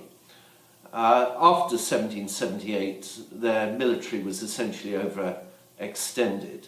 The Navy had to provide convoys all over the world, as well as protect British possessions in India, in the Mediterranean with Gibraltar, Ireland, and the Caribbean, as well as the west coast of Africa, and Britain itself. Britain was faced with the most serious attempts at invasion in the summers of 1778, 1779, and 1780, since the days of the Armada in 1588.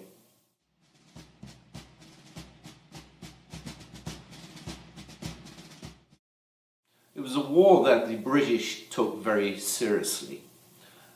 George III actually articulated the reasons for the war better really than anyone, and he increasingly argued that if Britain lost America, it would cease to be a major power. He regarded colonial wealth and trade as the keys to Britain's success. He believed really in a domino theory that if Britain lost America, it would lose all of its other colonies as well, in the Caribbean, in the Mediterranean, and in India. The British, therefore, pursued this war for 8 years, making it still the third longest in American history and one of the longest in British history. It was even being described by some of the extreme supporters of the government towards the end as a holy war.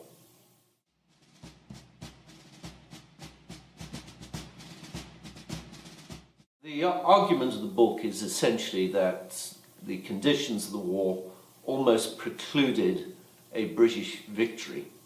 But historians never believe anything is inevitable. They're very aware of the role of chance and other contingencies that may change the outcome at any point in history. The war could have been lost by the Americans, and leadership plays a key role in their victory. It's very difficult to imagine anyone being as effective as Washington, and certainly not the alternatives who were considered during the war. John Hancock in Boston was seriously mooted in Massachusetts as an alternative commander-in-chief, and yet in many ways the man seems almost a poseur. He commanded during an operation in Newport very ineffectively. Horatio Gates was considered as a possible alternative to Washington after his great victory at Saratoga. But Gates himself was later defeated at Camden and infamously fled a couple of 100 miles from the battlefield immediately afterwards. Charles Lee was also considered as an alternative to Washington. But Lee had suggested really fighting a guerrilla warfare against the British. This typically would lead to anarchy. Washington was thinking as much of the country that would emerge after the war as merely defeating the British. He was very keen that America be considered a civilized nation in relation to Europe. He's sometimes been accused himself of being too conventional, but it was very important to him that they beat the British at their own game. Therefore, the great victories of the war were conventional type European battles, Saratoga and Yorktown, or even the Battle of Cowpens. These were the key turning points in which the tactics were very much those used by the British themselves. Indeed, it's remarkable to read British accounts at the end of the war in which they pay testimony to Washington and his army. They argue that they were as good as the British troops themselves, that they achieved a miracle by beginning as an unarmed citizenry and becoming so effective in such a relatively short amount of time. Interestingly, the British press criticised their own leaders and especially their own government, but they never criticised George Washington. He was admired in Britain. There is a statue of him today in Trafalgar Square next to Britain's greatest hero of all time, Admiral Lord Nelson. The British Navy fired a full gun salute and lowered their flags when they heard about Washington's death.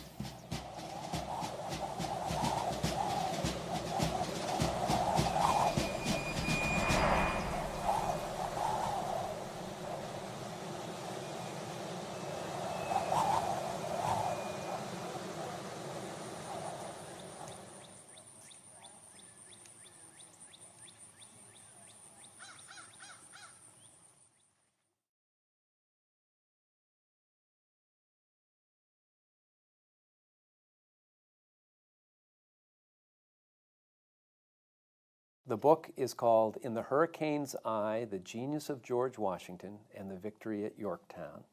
And it tells, I think, an unappreciated story in that, yes, there was the siege of Yorktown that was the victory that led to our independence.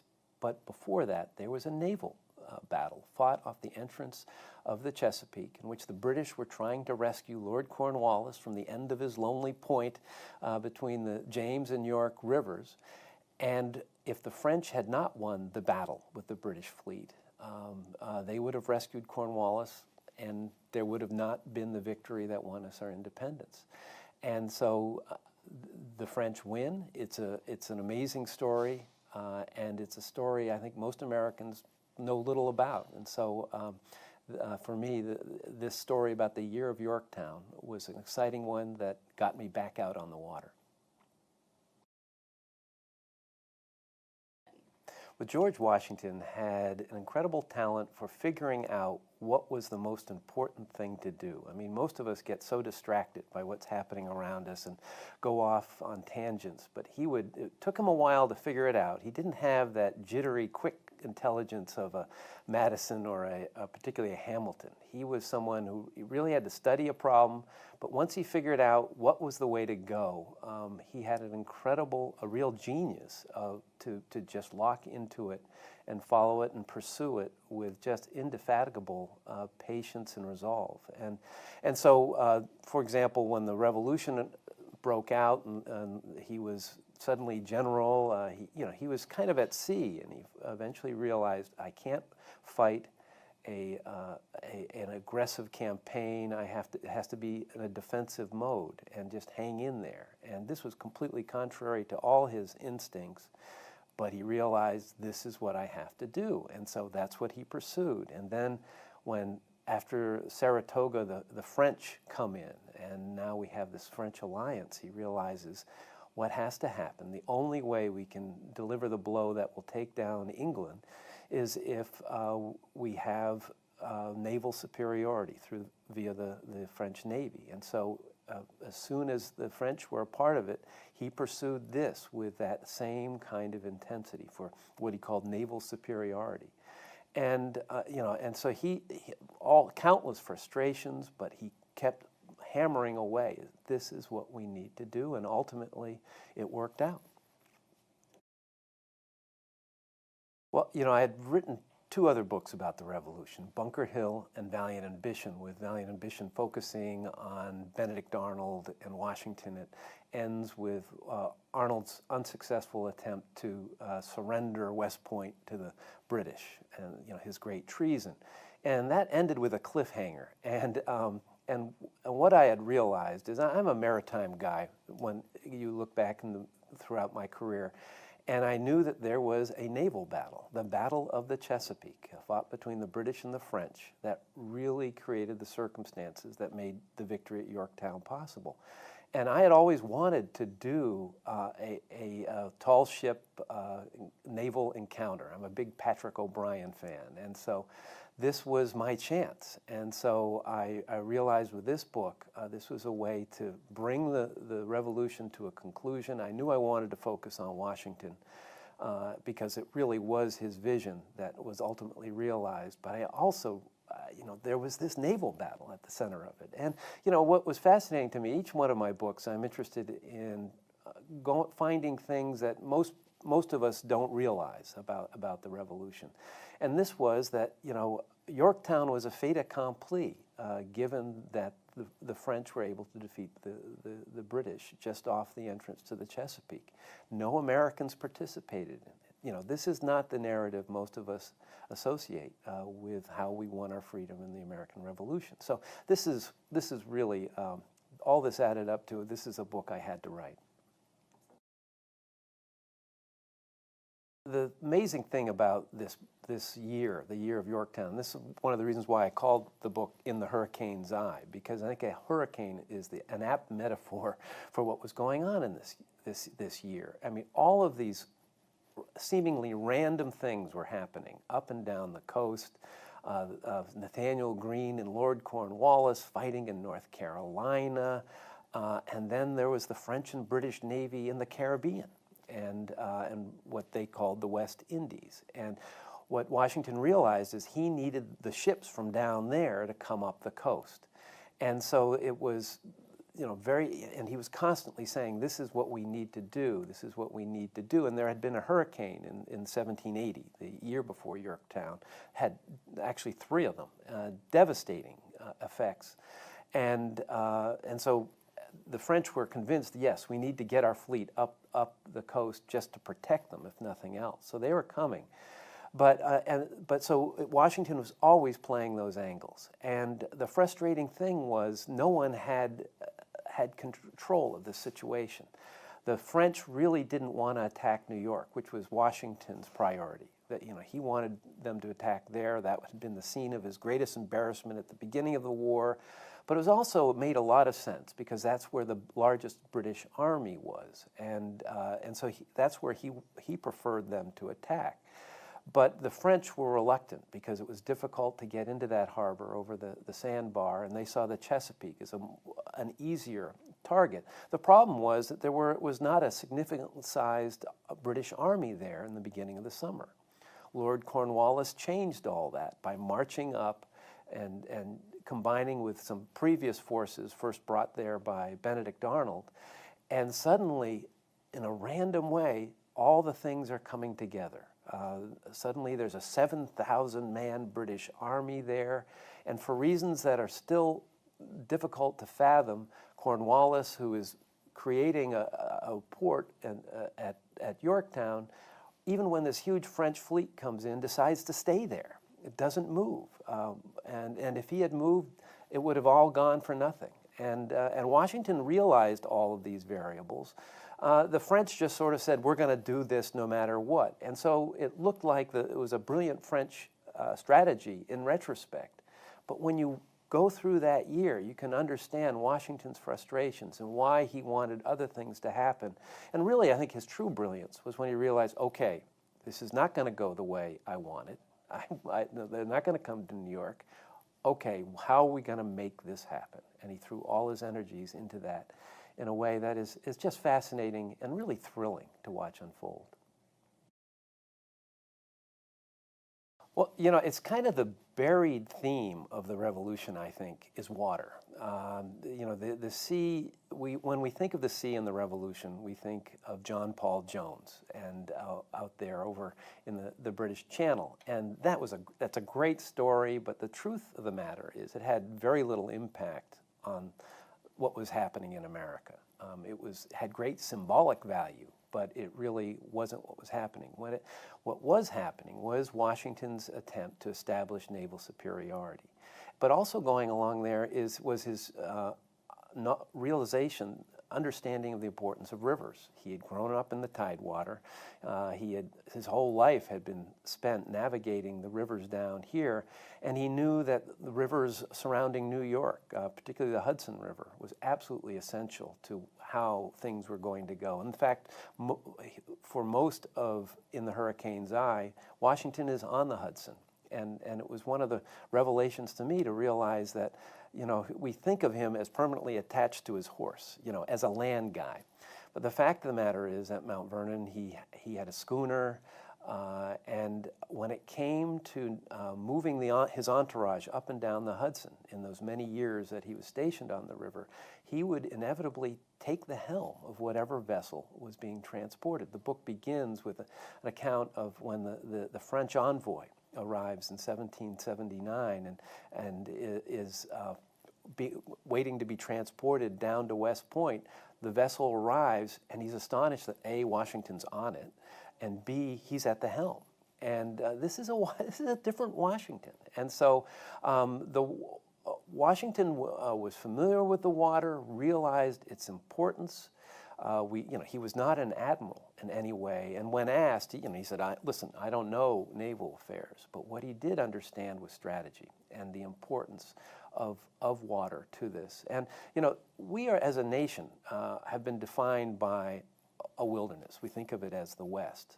But before there was the West, there was the sea. That was the wilderness that defined America through the 18th century and the first half of the 19th century. And I think it's really enlightening to realize that the birth of our country, the American Revolution, that fate ultimately depended on the fact that this country is beside the ocean, because it was the ocean that ultimately was the key factor in the victory at the Battle of the Chesapeake and Yorktown.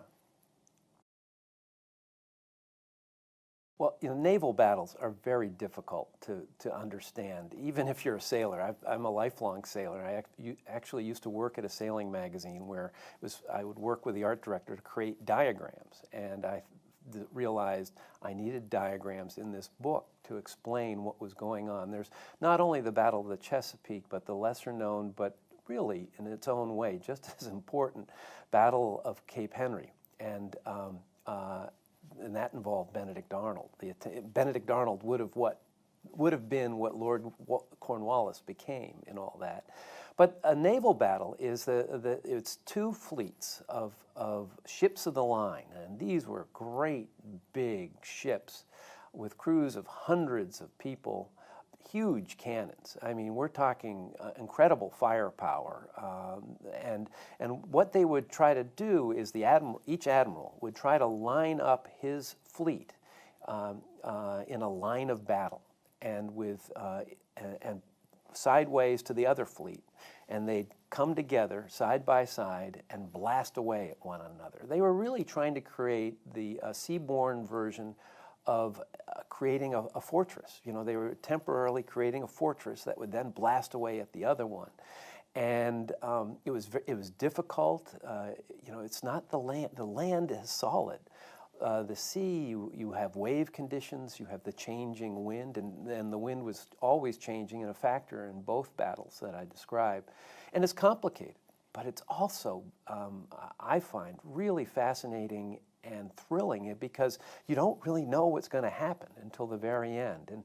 And naval battles typically are quite bloody, but relative to land battles, not so much, because if one side's losing, the admiral can just say, "Hey, we're out of here," and it stops.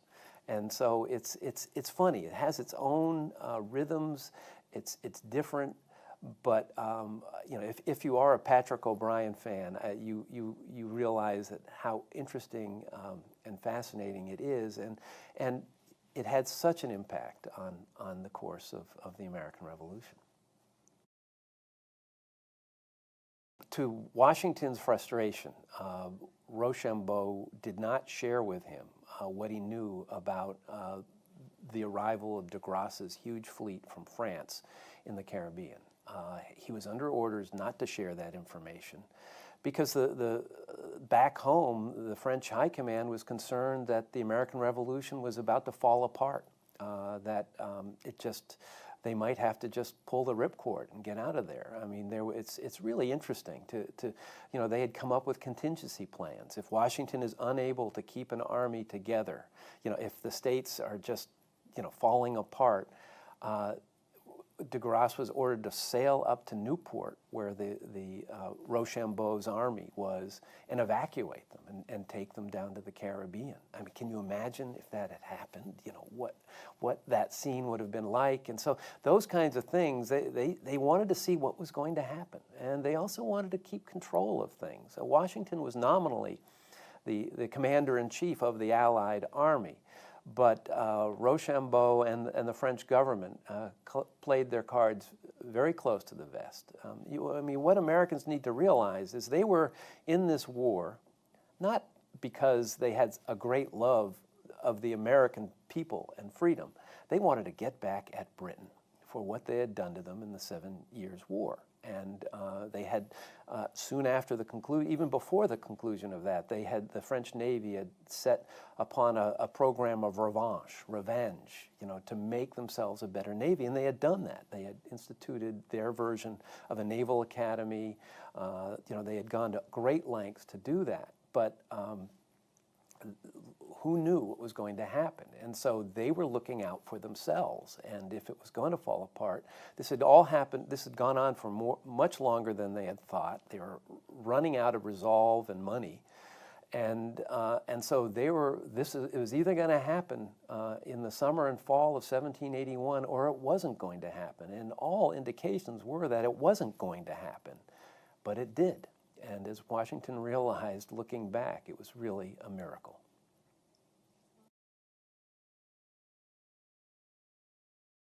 There's no way Washington could have taken Yorktown without the French Navy. It would have been impossible because if there hadn't been the French Navy, the British Navy would have simply sailed into the Chesapeake, come to Cornwallis's aid, and taken him away if they had to. But the fact of the matter is Washington's army and the French army could not have supported themselves in Virginia without naval support.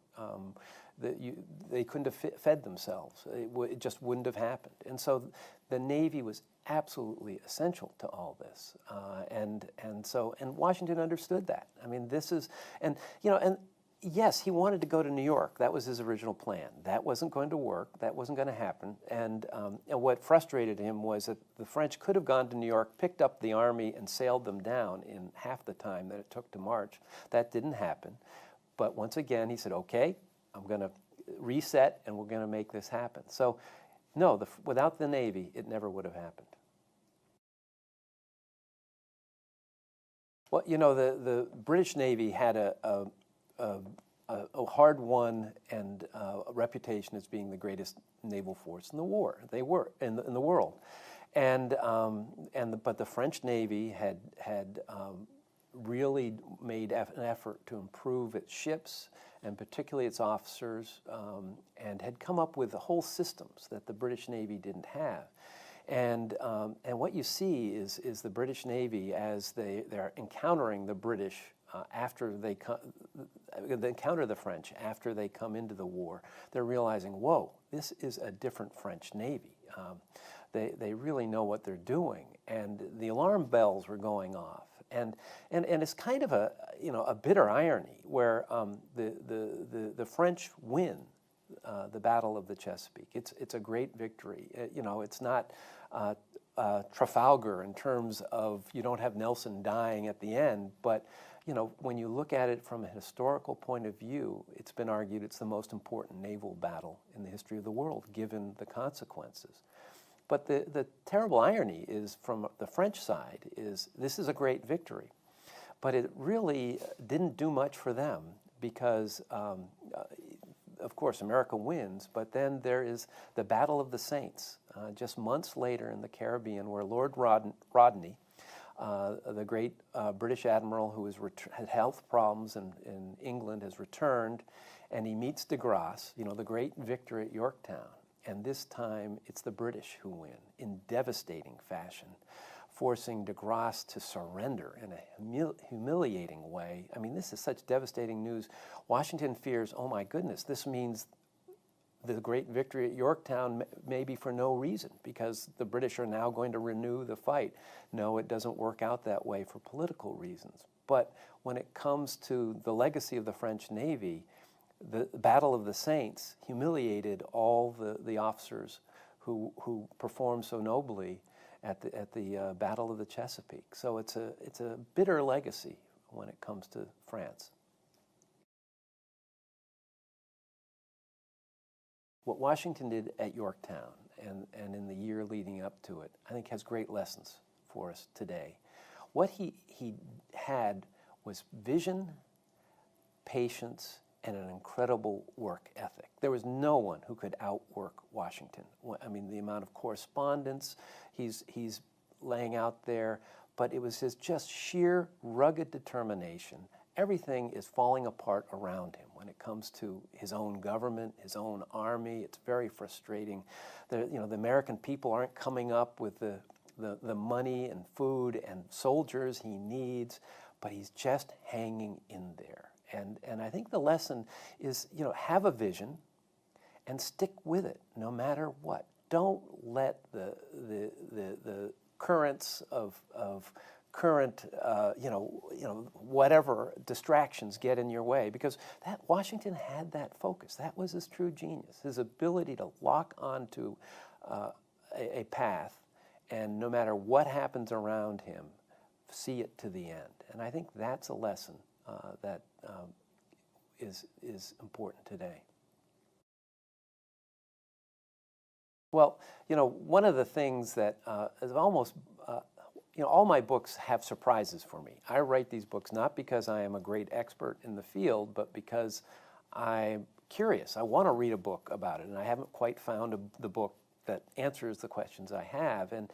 And I come from a sailing background. I was a competitive sailboat racer in my youth, a former Sunfish North American champion, the VW Bugs of boats. But when I was 16, I qualified for the Sunfish Worlds in Martinique.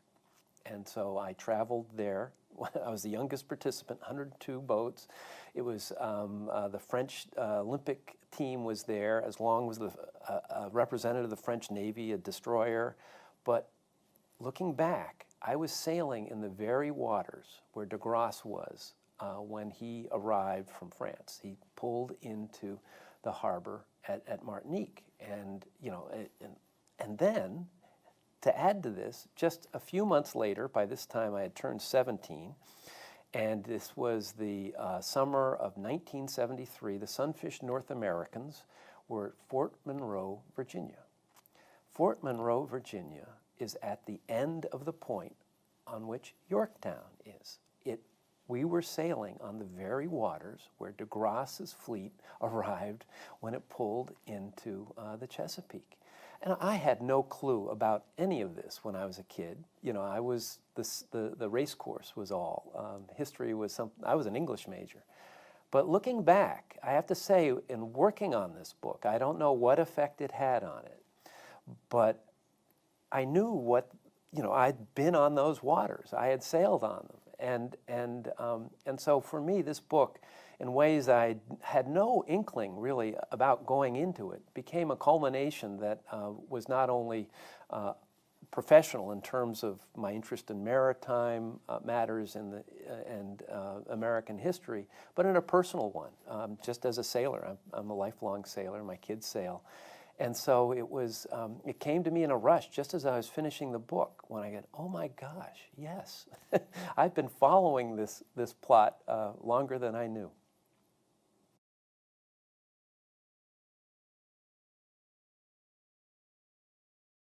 The book is called In the Hurricane's Eye, The Genius of George Washington and the Victory at Yorktown.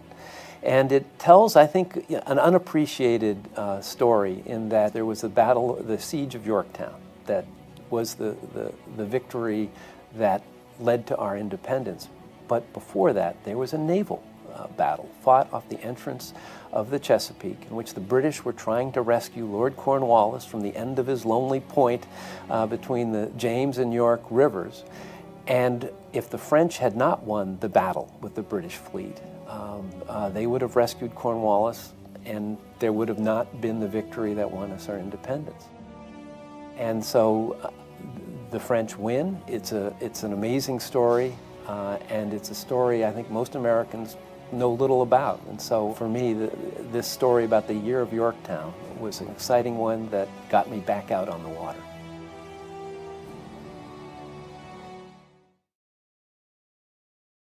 Well, it's kind of the buried theme of the revolution, I think, is water. The sea, when we think of the sea in the revolution, we think of John Paul Jones and out there over in the British Channel. And that's a great story, but the truth of the matter is it had very little impact on what was happening in America. It had great symbolic value, but it really wasn't what was happening. What was happening was Washington's attempt to establish naval superiority. But also going along there was his understanding of the importance of rivers. He had grown up in the Tidewater. His whole life had been spent navigating the rivers down here, and he knew that the rivers surrounding New York, particularly the Hudson River, was absolutely essential to how things were going to go. In fact, for most of In the Hurricane's Eye, Washington is on the Hudson. And it was one of the revelations to me to realize that, we think of him as permanently attached to his horse, as a land guy. But the fact of the matter is at Mount Vernon, he had a schooner, and when it came to moving his entourage up and down the Hudson in those many years that he was stationed on the river, he would inevitably take the helm of whatever vessel was being transported. The book begins with an account of when the French envoy arrives in 1779 and is waiting to be transported down to West Point. The vessel arrives and he's astonished that A, Washington's on it, and B, he's at the helm. And this is a different Washington. And so Washington was familiar with the water, realized its importance. He was not an admiral in any way, and when asked, he said, listen, I don't know naval affairs, but what he did understand was strategy and the importance of water to this. And, we are, as a nation, have been defined by a wilderness. We think of it as the West.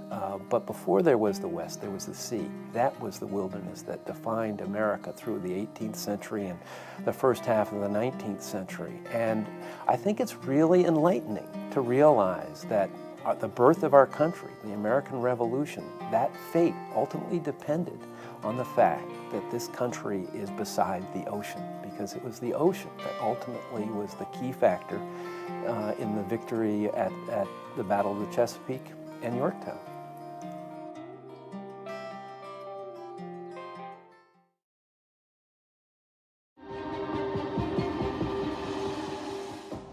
Who needs another book on the American Revolution?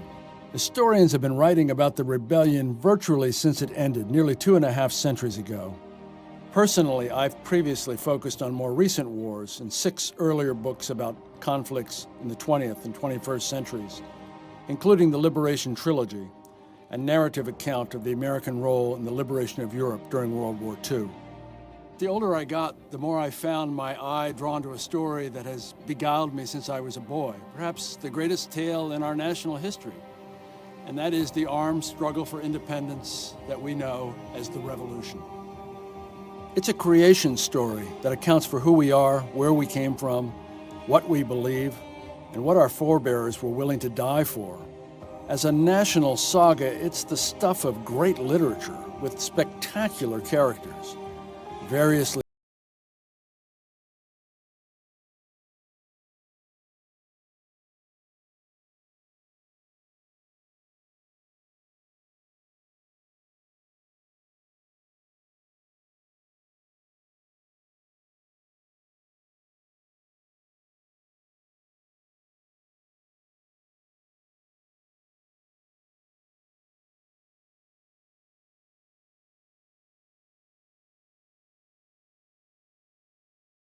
civilization. My intent is to show war as soldiers and militiamen saw it, terrifying, bestial, and occasionally grand, and as generals fought it, sometimes well, often badly. I also feel that it's important to tell the story from both sides, to see the rebellion as the British saw it and fought it. Toward that end, I spent a lot of research time in Britain, including a month at Windsor Castle where the papers of George III, our last king, are kept. Most have never been published, and Queen Elizabeth II only recently opened them to a small number of scholars, of whom I was among the first. Every day I would climb the 102 stone steps and then 21 wooden stairs to the garret of the Round Tower, where I spent countless hours with George, who throughout the Revolution served as his own secretary. His thoughts and commands are written in his hand, and they're revelatory. I spent years trawling through other archives, large and small, in search of primary sources, diaries, letters, official and unofficial records, unpublished memoirs, newspaper dispatches. The author Shelby Foote once said that a fact is not a truth until you love it. I believe that my strength as a writer and a historian comes from finding facts to love, teasing coherence and intimacy from the past. One of the narrative historian's tasks is to harness scholarship and lucid storytelling to bring back the dead, to breathe life into figures who can seem impossibly remote to a 21st century reader. My ambition has also been to restore the emotional connection between those who took part in that great struggle and today's readers. Not only have the founders been so embalmed in reverence that their human features are often difficult to discern, but the ordinary men and women who lived and died in the Revolutionary era can seem so remote, so faded, that we feel little empathy for them. But this war, like all wars, is a tale of young men dying young, and of people on both sides, from all walks of life, beset with pain, jubilation, apprehension, hope, and sorrow. The Revolution, which lasted 3,089 days, was our first civil war, with all the fraternal violence and heartbreak that implies. It not only brought forth a new nation, afire with a sense of destiny, it embodied the enduring aspirations of an idealistic people. The cause of America, wrote the essayist Thomas Paine, is the cause of all mankind. I look forward to picking up the story of that cause in the 2 volumes of the Revolution trilogy still to come. Even now, the war offers clues to our national temperament. It remains a bright mirror in which we see traits that fashion the American character, from ingenuity and resilience to brutality and pugnacity. For better and for worse, it's our story.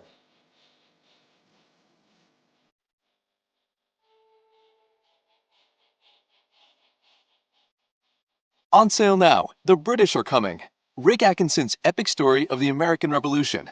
Available from the shops at Mount Vernon or wherever books are sold.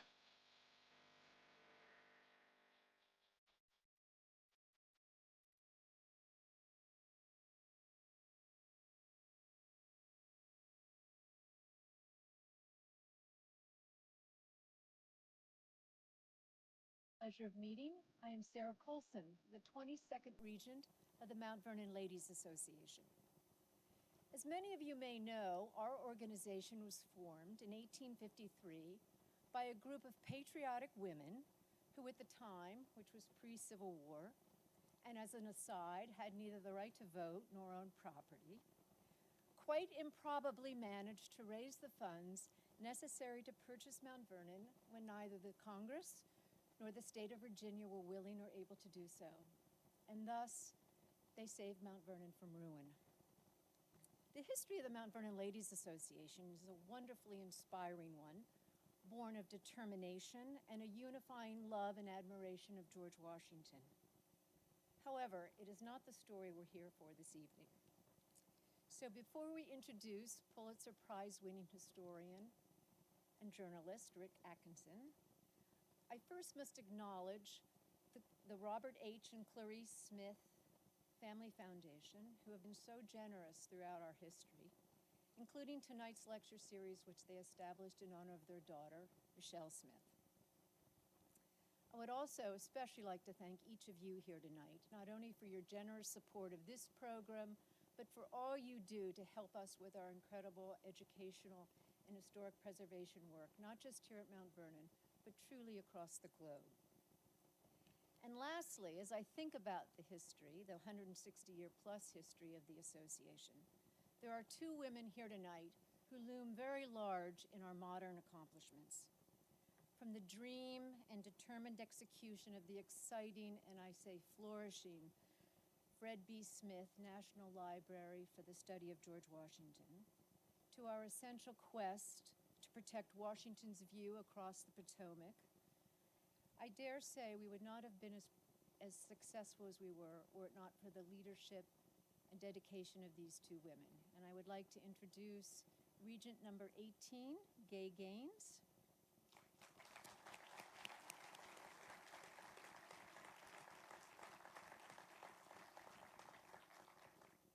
And my predecessor, Regent 21, Barbara Lucas.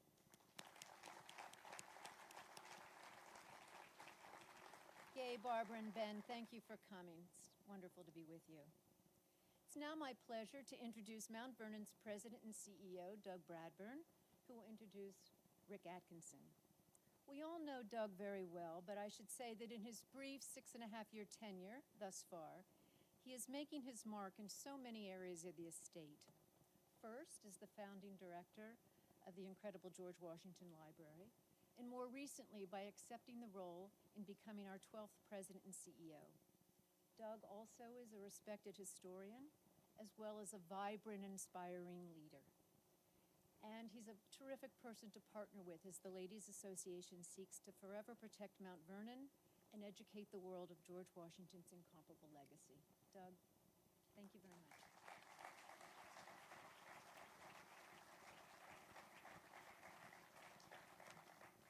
Thank you very much, Madam Regent. I'm honored to be here tonight with you, and of course the past regents. Both of them are very, very important to my position here. I mean, Gay Gaines was the big powerhouse behind the fundraising that built the library, of which I was the founding director, carried that incredible vision through its completion. And Barbara Lucas was my regent for the first years I was here as well, and she was such a great partner to work with as we were trying to develop the library. So it's great to see you all here tonight amongst all these wonderful friends.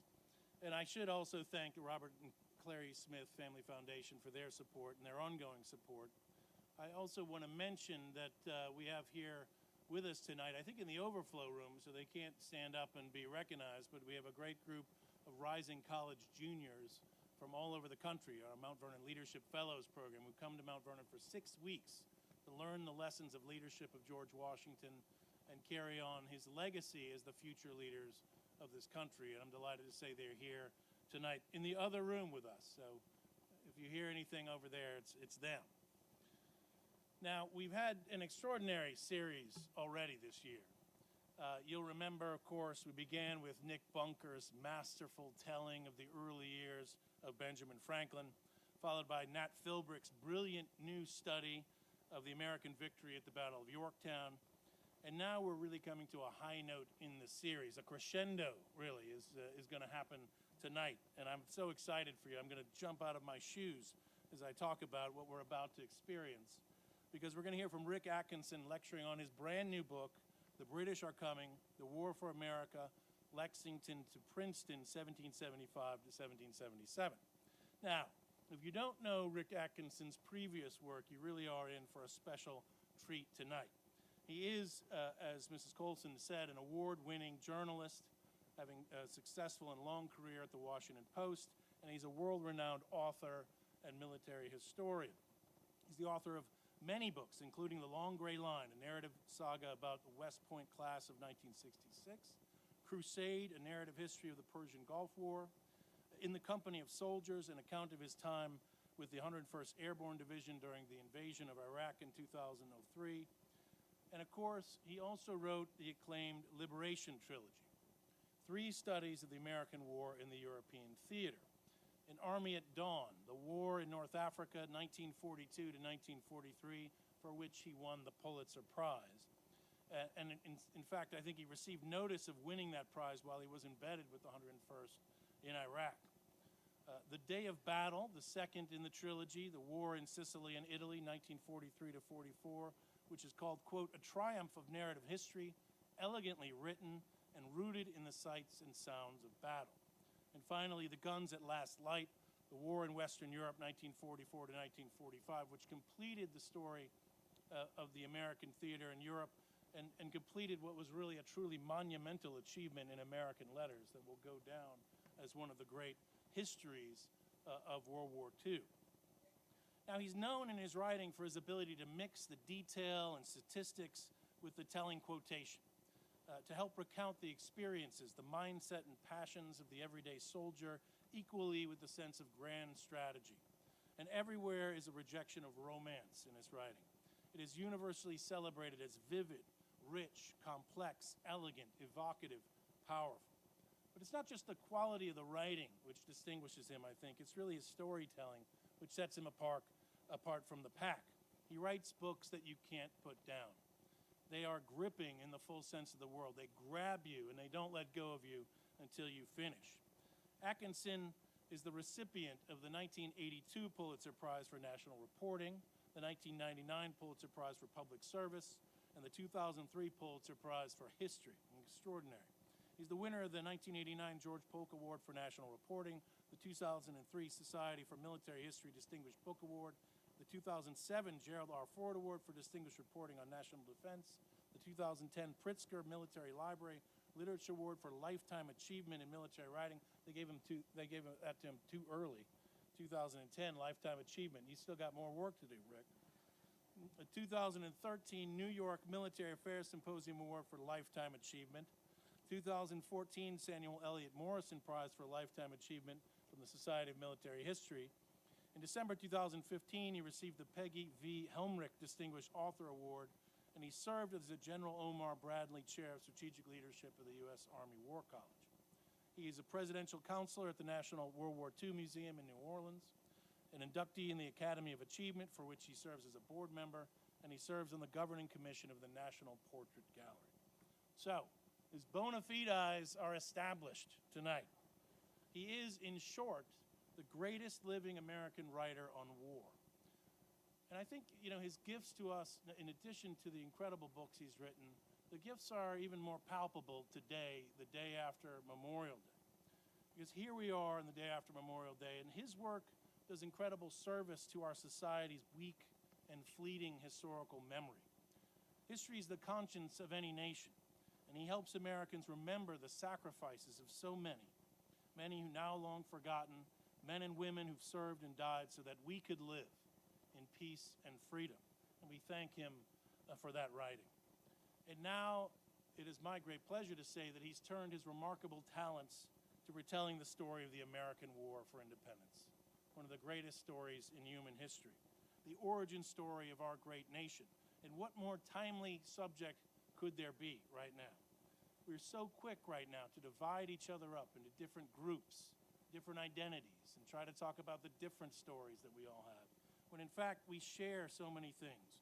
And we need great storytellers to remind us and ground us in our shared history, the history which tells us who we are, what values we share, and inspires us to great achievements in our time.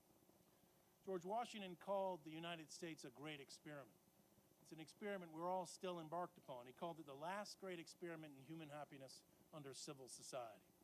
And that experiment began with a bloody war, the last argument of George III. And so Rick Atkinson is going to be the great historian of our generation who retells that struggle in this trilogy of books, which corresponds, of course, with the 250th anniversary of the birth of the United States. So you are really lucky to have him here tonight. The book is just out. And so we are there at the beginning of the retelling of the greatest story in our nation's history.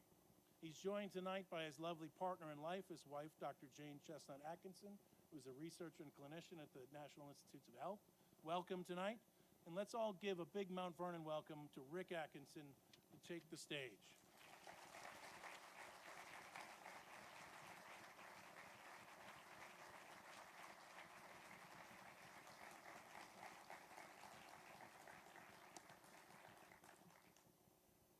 Thank you, Doug.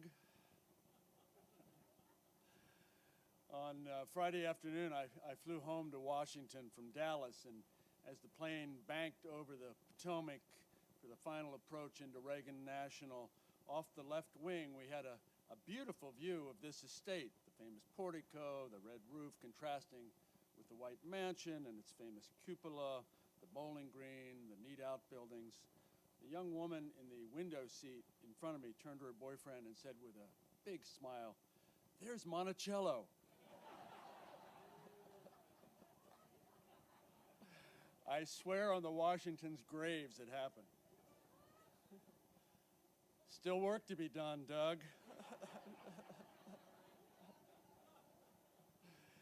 Curse you, Thomas Jefferson, you branding genius.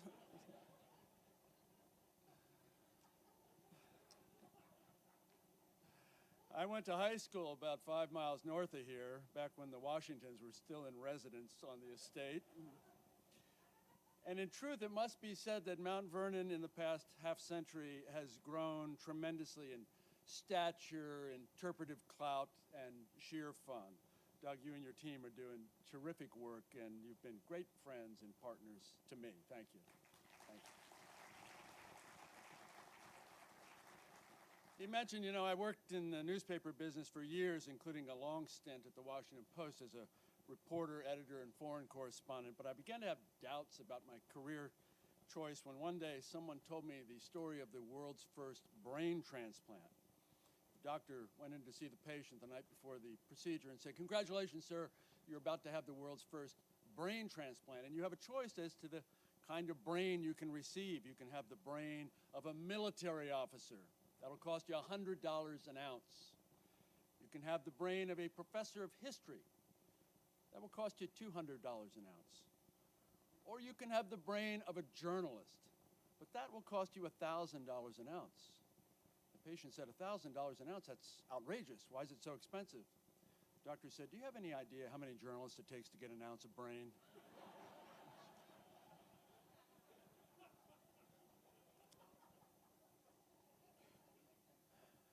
They're not enemies of the people. they have their issues. At any rate, so I became a military historian, only $500 or $600 an ounce. And I spent 15 years, as Doug mentioned, writing a trilogy about the American role in the liberation of Europe during World War II. And in 2013, as I finished that third and final volume, I began pondering what to do next. The obvious thing would have been to pivot to the Pacific and do for that campaign what I had done for the Mediterranean and Western Europe.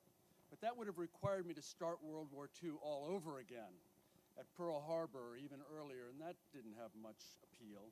And besides, I couldn't shake a personal fascination with a different war in a different century, a fascination I've had since I was a kid living just down the road. Well, I've now completed Volume 1, as Doug mentioned, and what I hope will be another trilogy, knock wood. The British Are Coming opens with an extended prologue in June 1773, when King George III travels to Portsmouth on the south coast of England for a 4-day review of the Royal Navy. It's a fantastic, proud display of military muscle precisely a decade after the creation of the first British Empire with victory in the 7 Years' War, the French and Indian War, as we call it. 1773 is the year the phrase, "the sun never sets on the British Empire," was coined. And this volume ends with the two battles at Trenton and then the Battle of Princeton in January 1777, when it resuscitated American hopes that had seemed all but extinguished. Now, it may be rude to criticize a man in his own house, but let me suggest that there is a lot to dislike about the Founding Fathers and the war they waged for independence. The stirring assertion that all men are created equal did not, of course, apply to 500,000 black slaves, 1 in 5 of all souls who occupied the 13 colonies when those fine words were written in 1776, nor was it valid for Native Americans, women, or indigents. For the 8-year duration of the American Revolution, those who remained loyal to the British Crown, and even fence straddlers skeptical of armed rebellion, were subjected to dreadful treatment, public shaming, disenfranchisement, confiscation, beatings, torture, exile.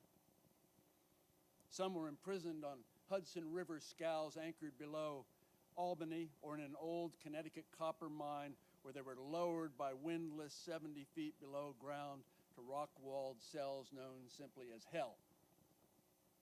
Partisan belligerence metastasized into civil war. John Adams later admitted, "I would have hanged my own brother had he taken part with our enemy in the contest." Conformity, censorship, and zealotry flourished. In a defensive war waged for liberty and to secure basic rights, the Americans promptly invaded Canada in an attempt to win by force of arms what could not be won by negotiation and blandishment, a 14th colony. This was the first, but hardly the last, American invasion of another land under the pretext of bettering life for the invaded. The enduring image of a yeoman farmer leaving his plow in the furrow to grab a musket on behalf of freedom is mostly mythical. During the Revolution, General Washington's army was rarely larger than 20,000 troops and at times dwindled to 3,000 in a country of 2.5 million people. Particularly after the initial enthusiasms aroused at Lexington, Concord, and Bunker Hill faded in 1775, relatively few American men volunteered for military service, especially if it involved enlisting for the duration in the badly armed, badly fed, badly clothed, and too often badly led American army. And yet, who would deny that the creation story of our founding remains valid, vivid, and thrilling? Even in 2019, at a moment when national unity is elusive, when our partisan rancor seems ever more toxic, when the simple concept of truth is assailed, that story informs who we are, where we came from, what our forebears believed, and perhaps the most profound question any people can ask themselves, what they were willing to die for. Indeed, at least 25,000 Americans died for the cause, and possibly many more. It's a larger proportion of our population to die in any conflict other than the Civil War. So what can we learn from that ancient quarrel? Well, first, that this nation was born bickering. Disputation is in the national genome. Second, that there are foundational truths that not only are indeed true, but as the Declaration of Independence insists, self-evident. Third, that leaders worthy of our enduring admiration rise to the occasion with acumen, grit, wisdom, and grace. And fourth, that whatever trials beset us today, we have overcome greater perils before. We're the beneficiaries of an enlightened political heritage handed down to us from that revolutionary generation after many subsequent struggles. It includes strictures on how to divide power and to keep it from concentrating in the hands of those who think primarily of themselves. We cannot let that heritage slip away. We cannot permit it to be taken away. We cannot be oblivious to this priceless gift or the hundreds of thousands who have given their lives to affirm and sustain it.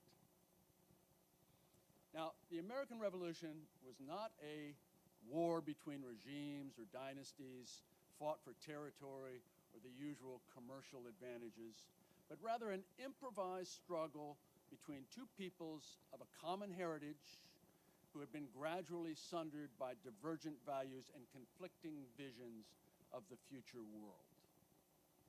The Americans eventually won by embracing fewer strategic misconceptions than the British did.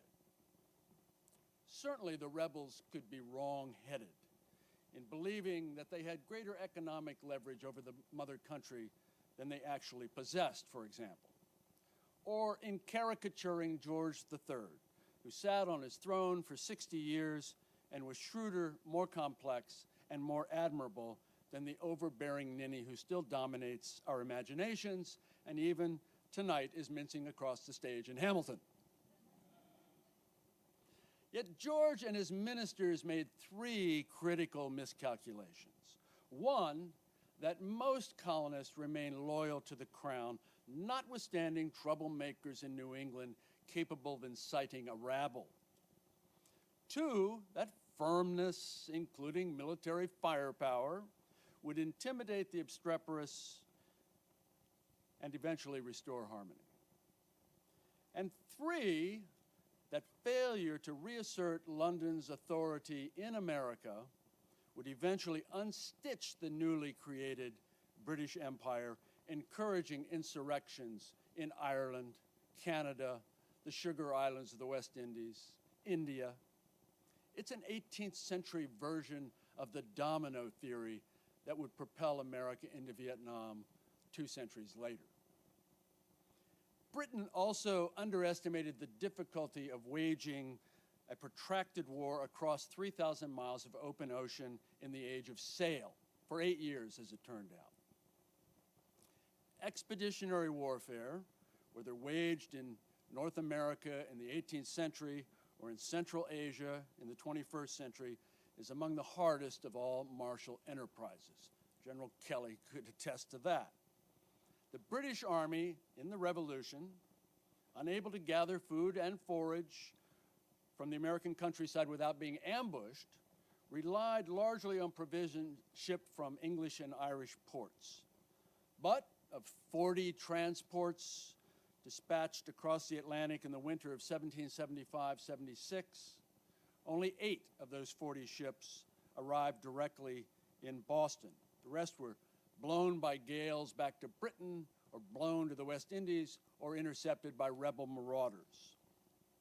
Of 550 Lincolnshire sheep carried aboard ships that actually made it to Boston, that breed was deemed the fittest to undergo the voyage across the North Atlantic. Only 40 of those 550 arrived alive. Of 290 hogs shipped, just 74 arrived alive. Most of the 5,200 barrels of flour in one shipment proved to be rancid.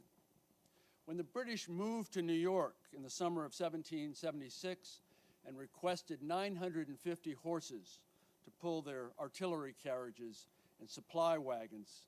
412 of the 950 horses died at sea during the voyage from Britain. Scores more were ruined beyond use. Similar difficulties plagued the British for years. Logistics is always hard in war. I've personally seen just how hard in Somalia, Bosnia, Iraq, Afghanistan, and elsewhere. Even when the American rebels were fighting on their home turf in the Revolution, they faced enormous difficulties. Of 75 official letters that General Washington wrote in January and February 1776, half mentioned munition shortages, often in pleading, fretful terms, especially gunpowder, which he just called the thing. It's difficult to make musket balls without lead. And by the summer of 1776, the Americans were desperately short of the stuff. In New York, more than 100 tons of lead weights from fishing nets, clocks, and window sash cords were collected to make bullets, along with lead from downspouts and window glass cames and pewter dishes. Without salt, armies and navies couldn't stockpile the meat and fish needed to move anywhere. 2 bushels of salt, more than 100 pounds, were needed to cure 1,000 pounds of pork. Beef required even more. Before the war, America imported 15 million bushels of salt annually, half from the West Indies and half from Britain and Southern Europe. But the British trade embargo, once the shooting started, strangled 2/3 of those imports. Profiteers and hoarders drove up the prices from 2 shillings a bushel to eventually 75 shillings a bushel by late summer of 1777. To encourage salt works along the coast, pamphlets were printed with recipes for salt making. Congress authorized handsome bounties for every bushel created. All the old women and children are gone down to the Jersey shore to make salt, John Adams wrote.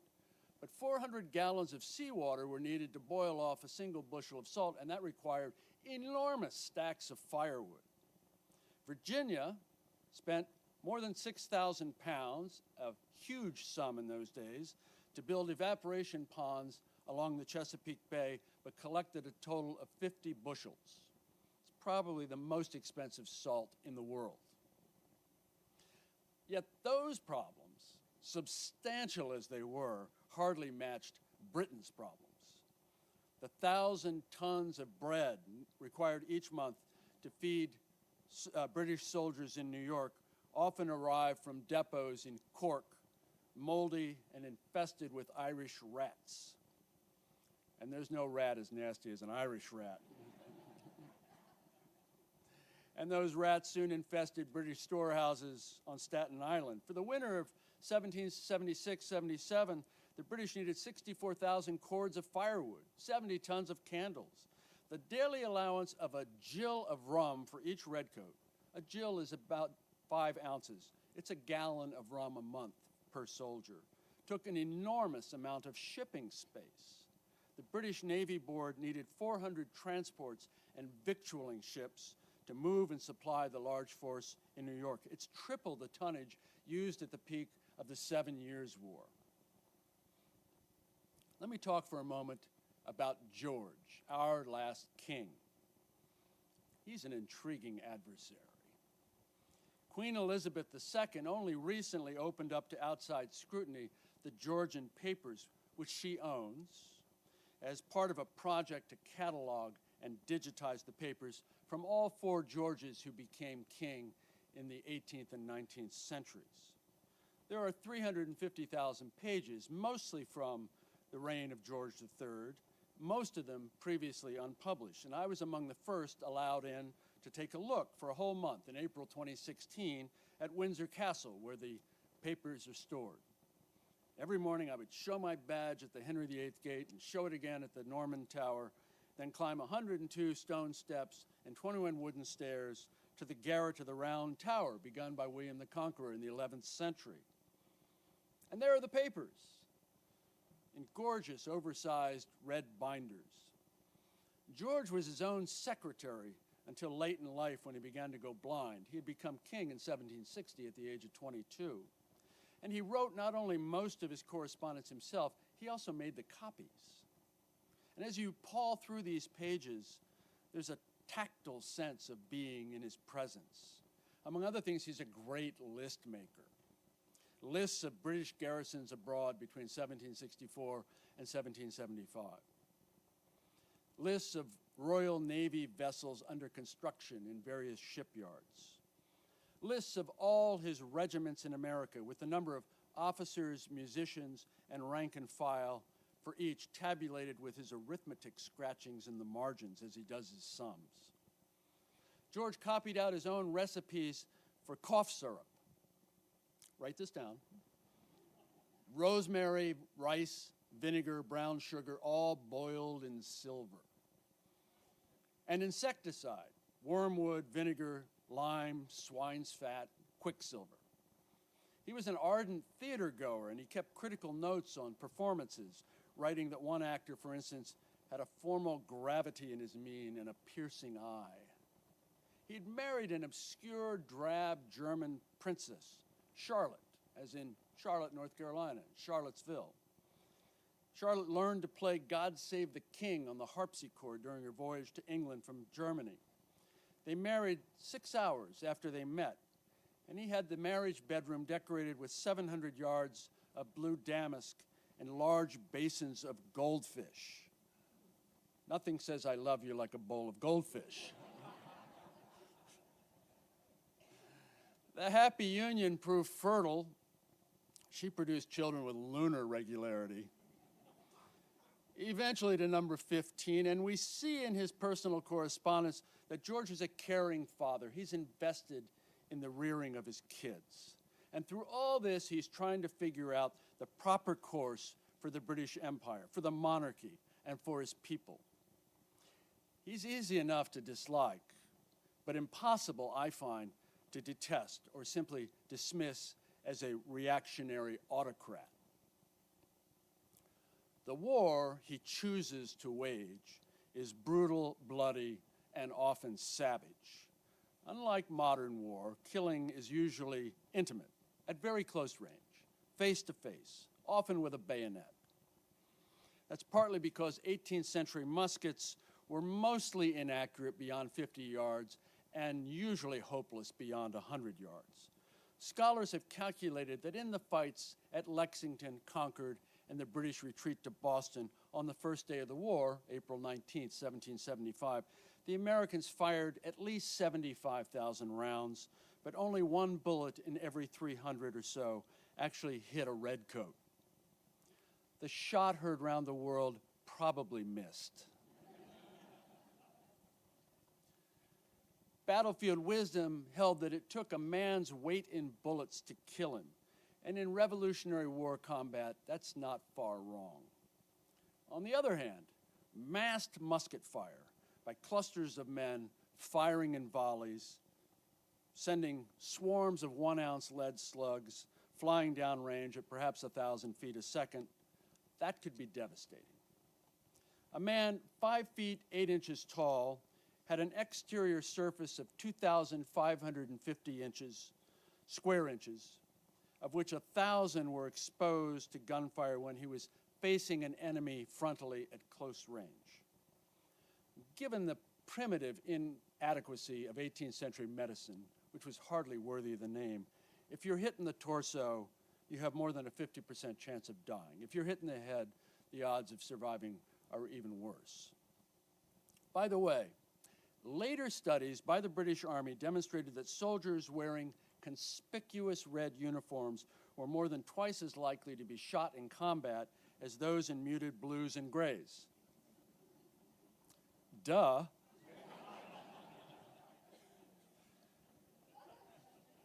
American marksmen, especially those few with rifles, which were more accurate than muskets but more difficult to load and they couldn't carry a bayonet, those marksmen learned to target the brightest of the red coats, those that were almost vermilion in hue, because they were usually worn by officers who could afford the more expensive dyes that made those coats pop.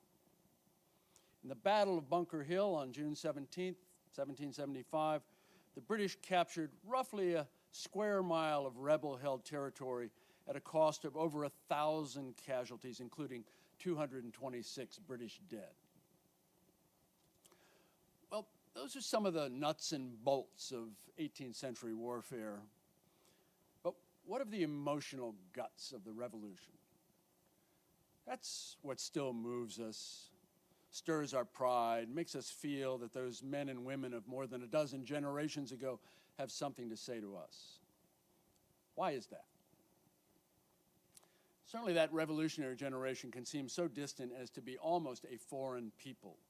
If irony and skepticism are the twin lenses of modern consciousness, the revolutionaries often seem archaic, far less ironic and less skeptical than in their worldview than their 21st century descendants. They speak English, of course, but they have their own argot idiom, their own slang. For example, passing counterfeit money, widely practiced in the 18th century, was known as shoving the queer. Someone who died took heaven by the way. British soldiers in Boston, by the way, sometimes referred to Americans derisively as Jonathans.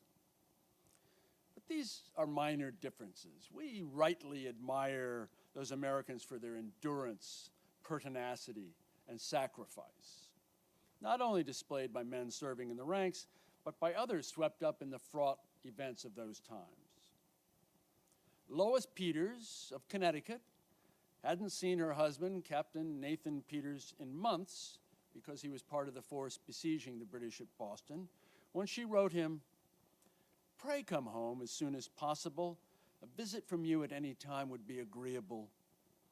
Meanwhile, she would harvest the corn, sell their oxen for enough cash to keep the family saddlery solvent, sew him a shirt and take great pleasure doing it, she told him, and keep faith with the future. She signed her letters, "Your loving wife until dead." General Nathanael Greene makes one of the worst operational decisions of the war by leaving 3,000 American soldiers exposed and vulnerable at Fort Washington on Manhattan, where in the space of 8 hours in November 1776, they're trapped and killed or captured. This is during a period when American generalship is often characterized by miscalculation, misfortune, imprudence, and deficient military skills. But Greene picks himself up, takes a deep breath, and writes to Cati, his wife, "The virtue of the Americans is put to trial.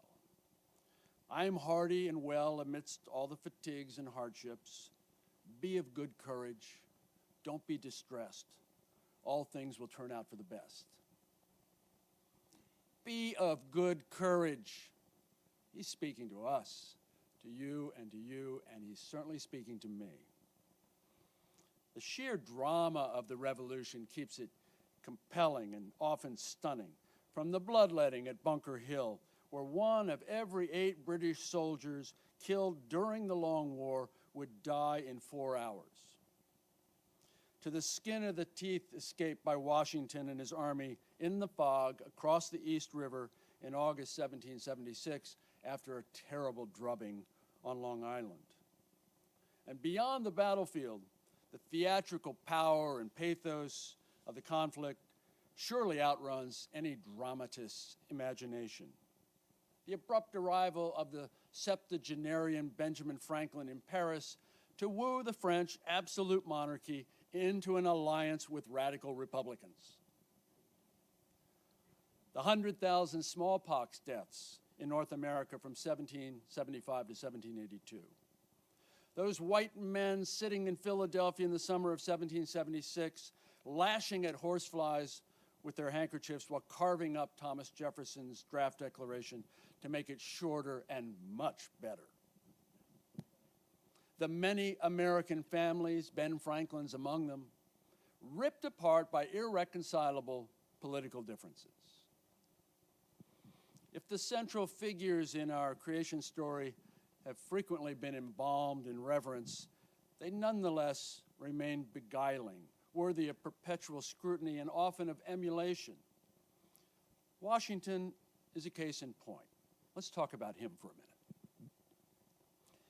Yes, he owned more than 300 slaves when he died here in 1799. You cannot square that moral circle. He demonstrated shortcomings as a tactical commander at Long Island, Fort Washington, and on other battlefields. That's not surprising when he took command of what was generously called the Army of the United Colonies outside Boston in July 1775. He'd had 5 years of experience in the Virginia militia, but he'd been out of the soldiering business for 17 years. He knew little about cavalry, artillery, how to supply an army, or how to organize a continental force. He faced a steep learning curve, and it was made all the more daunting by the fact that, except for a couple of aides, Washington had almost no staff in those early months. He was the staff: quartermaster, clothier general, muster master general, ordnance officer, personnel chief, provost marshal, spy master. Those 5 years early in his life as an officer within a British military organization during the French and Indian War had imprinted him with some of the 18th century British social distance between superiors and subordinates, officers and enlisted. It took him a while to figure out that there is a mystical bond between leaders and led, particularly within a democratic political construct. When he first became commander-in-chief, Washington had difficulty appreciating the great sacrifice being made by the average soldier in leaving his farm, his shop, his family to serve the cause. He complained bitterly about dirty New Englanders. He had almost nothing good to say about the junior officers who joined his army when he first became commander. And Washington, of course, was an immensely wealthy man with overseers and all those slaves to keep this place going in his absence. It would take the shared experience of hardship, sacrifice, many failures, occasional successes, and the common pursuit of a common goal to forge unbreakable links between superior and subordinate. Through 8 years of the Revolution, he rarely, not never, but rarely, showed real brilliance as a tactical or operational commander. He tended not to see the battlefield spatially and temporally the way great captains do, like Napoleon. So on a number of occasions during the Revolution, we see him making mistakes or being saved from his mistakes by subordinates. For example, he favored a frontal assault on entrenched British positions in occupied Boston, which would have been a calamity. His generals, almost to a man, said, "No, no, no." He'd been a surveyor as a young man, of course, and he had a surveyor's eye for ground, for terrain. But on Long Island, in August 1776, he failed to adequately examine the ground, to conduct reconnaissance, and that failing contributed to a catastrophic defeat. He was slow to evacuate New York, partly for political reasons, partly because he misread the battlefield. And as long as we're piling on, the man who proverbially could never tell a lie sure could prevaricate.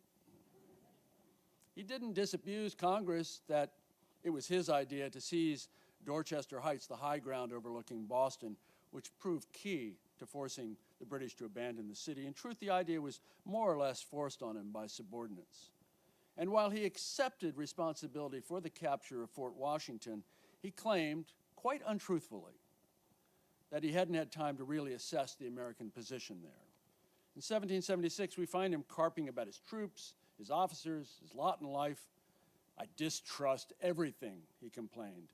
And those complaints transform our demigod into a sometimes petulant mortal. So what does he have going for him? Well, quite a lot, of course. Let's start with the attribute that Napoleon would most cherish in his generals. Anybody know what it is? Height? No, not height. Good guess. He had chutzpah. Yeah, chutzpah. No, luck. Luck. It shouldn't be underestimated in life. It should never be underestimated in war. Washington is lucky when he decides out of desperation to cross the Delaware on Christmas night, 1776, to attack the Hessian garrison in Trenton. You've heard of that.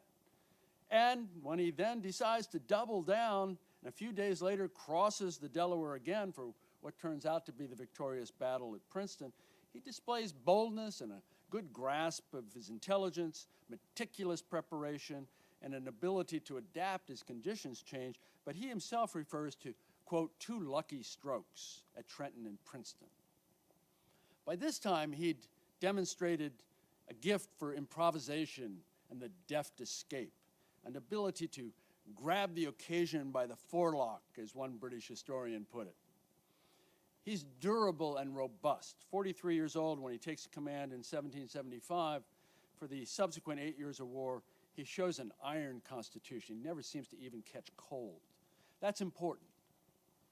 He shows a willingness to listen to advice, to learn from his mistakes, and he shows a keen eye for subordinate military talent, recognizing, for example, that an overweight, bow-legged Boston bookseller, 25 years old, named Henry Knox, had enough of a gift for gunnery to become the father of American artillery. Or that an obscure Quaker anchor smith from Rhode Island named Nathaniel Greene will be one of the greatest generals in American history. It's up to him, to Washington, to be the chief strategist, military strategist for these new United States. There are no Joint Chiefs, no Secretary of Defense, no National Security Council. He has to figure out how to defeat the British Empire, which, among other things, has the greatest fleet the world has ever seen. He realizes, first and foremost, that he doesn't actually have to win the war, but rather he has to avoid losing it. And he learns painfully that you don't have to win every battle to win the war, and in fact, trying to win every battle can cause you to lose the war. He's a gifted political general, matched in American history only perhaps by Dwight Eisenhower, with whom I spent metaphorically 15 years.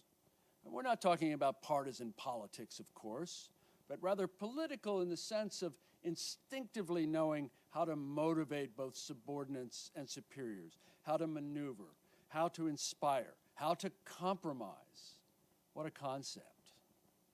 In the first month after being appointed commander-in-chief in June 1775, Washington writes 7 letters to Congress, his political masters. In each of those letters, he acknowledges, either overtly or tacitly, civilian control of the military. It's an extraordinary gift that he gave to us at that time and subsequently. An extraordinary portion of his correspondence during the war is to governors, congressional committees, provincial committees of safety, influential movers and shakers. This not only signals his steadfast devotion to civilian control of the military, it's a fraught subject in the 18th century. They're very aware of Oliver Cromwell's history. But it also helps to influence policy, to accumulate allies, to have friends when you need them.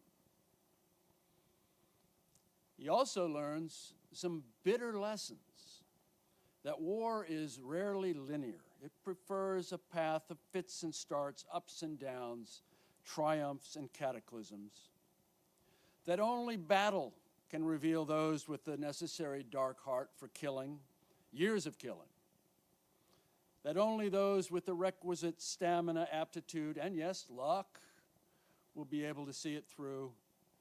And finally, the hardest of war's hard truths, that for a new nation to live, young men must die, often alone, usually in pain, and sometimes to no obvious purpose. He, more than anyone, will be responsible during the Revolution for ordering those men to their deaths. He embodies Republican values, small r. Of course he has insecurities, and he's ambitious and preoccupied with his reputation.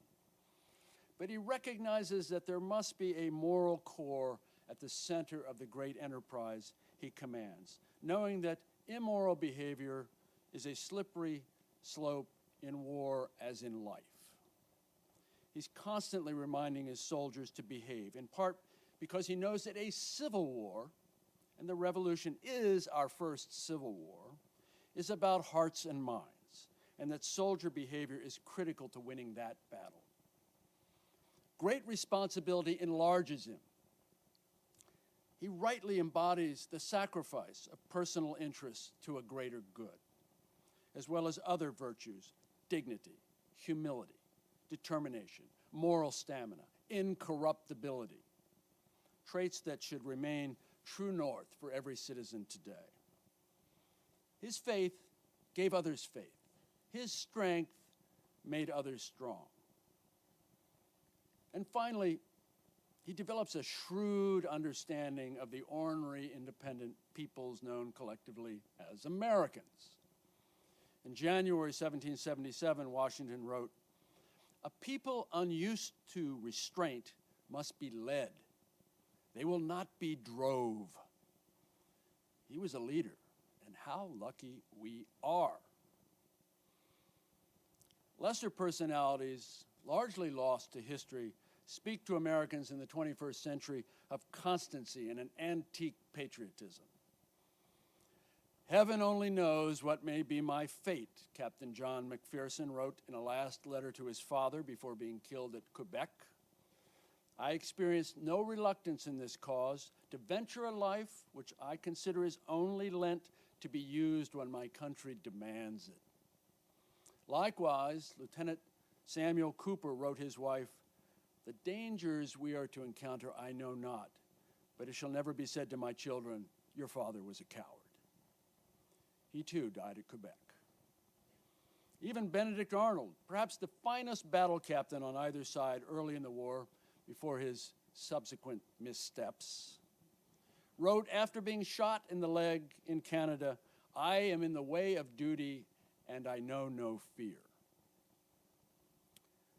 Some years ago, the distinguished historian John Schy, who taught at the University of Michigan for eons, wrote that the Civil War, like every other major event in American history, including the Second World War, has a tragic, human, two-sided quality that the Revolution seems to lack.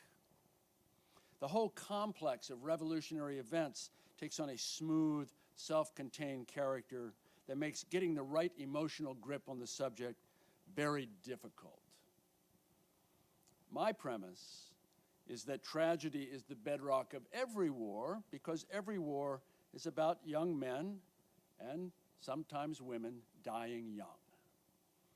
My ambition has been to find that emotional grip, as Professor Schy put it, to revive the tragic human multi-sided quality that saturates the American saga from 1775 to 1783. So we see Lieutenant Edward Hull, a young Scottish officer in the 43rd Regiment of Foot, shot at North Bridge in Concord, then shot again during the British retreat toward Boston, captured by the Americans, in agony from 3 bullet wounds, sucking on an orange donated by a compassionate rebel. He lingers for nearly 2 weeks in a twilight of pain and remorse before he too takes heaven by the way.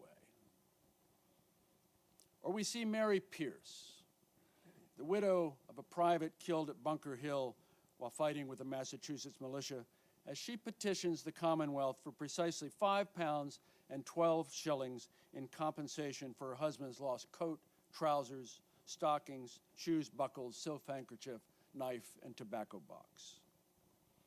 Or General Richard Montgomery in the assault on Quebec, hit by grape shot in both thighs and mortally through the face.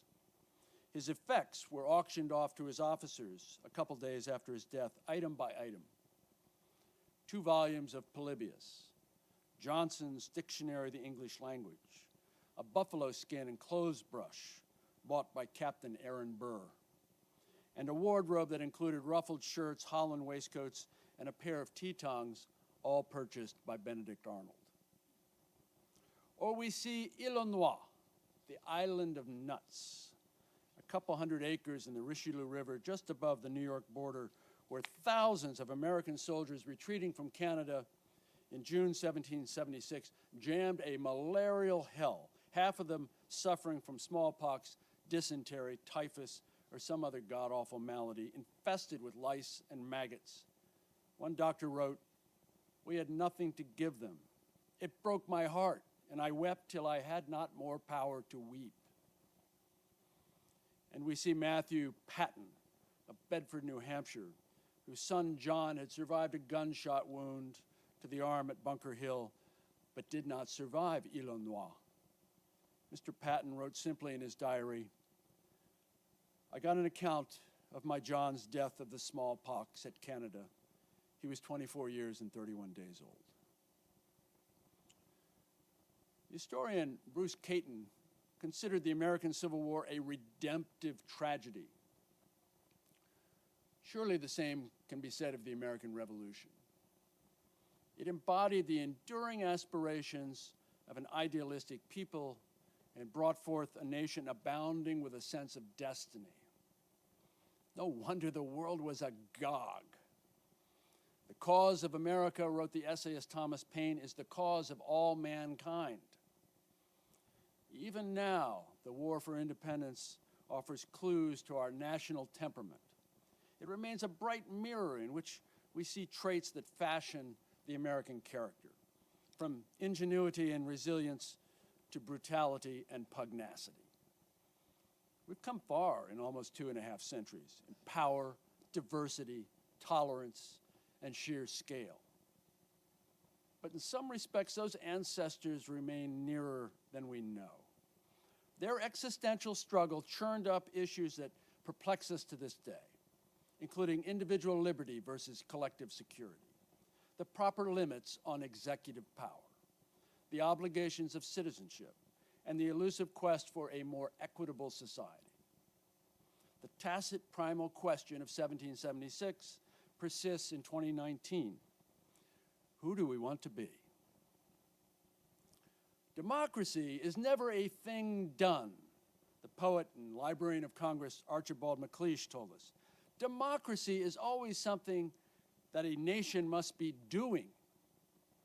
Even Jefferson's Declaration, our foundational secular scripture, we hold these truths to be self-evident, is dynamic, never a thing done, something a nation must be doing.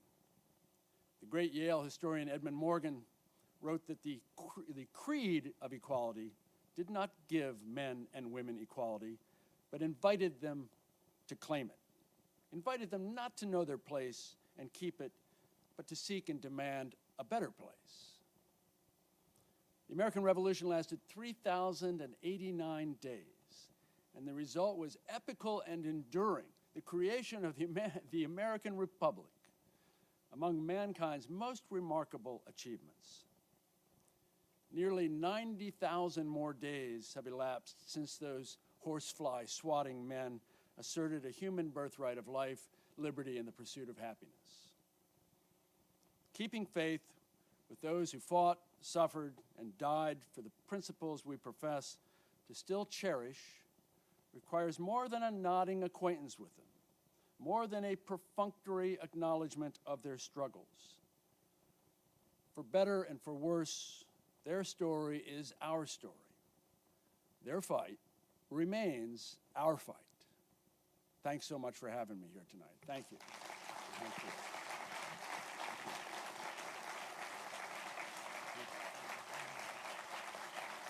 Thanks very much.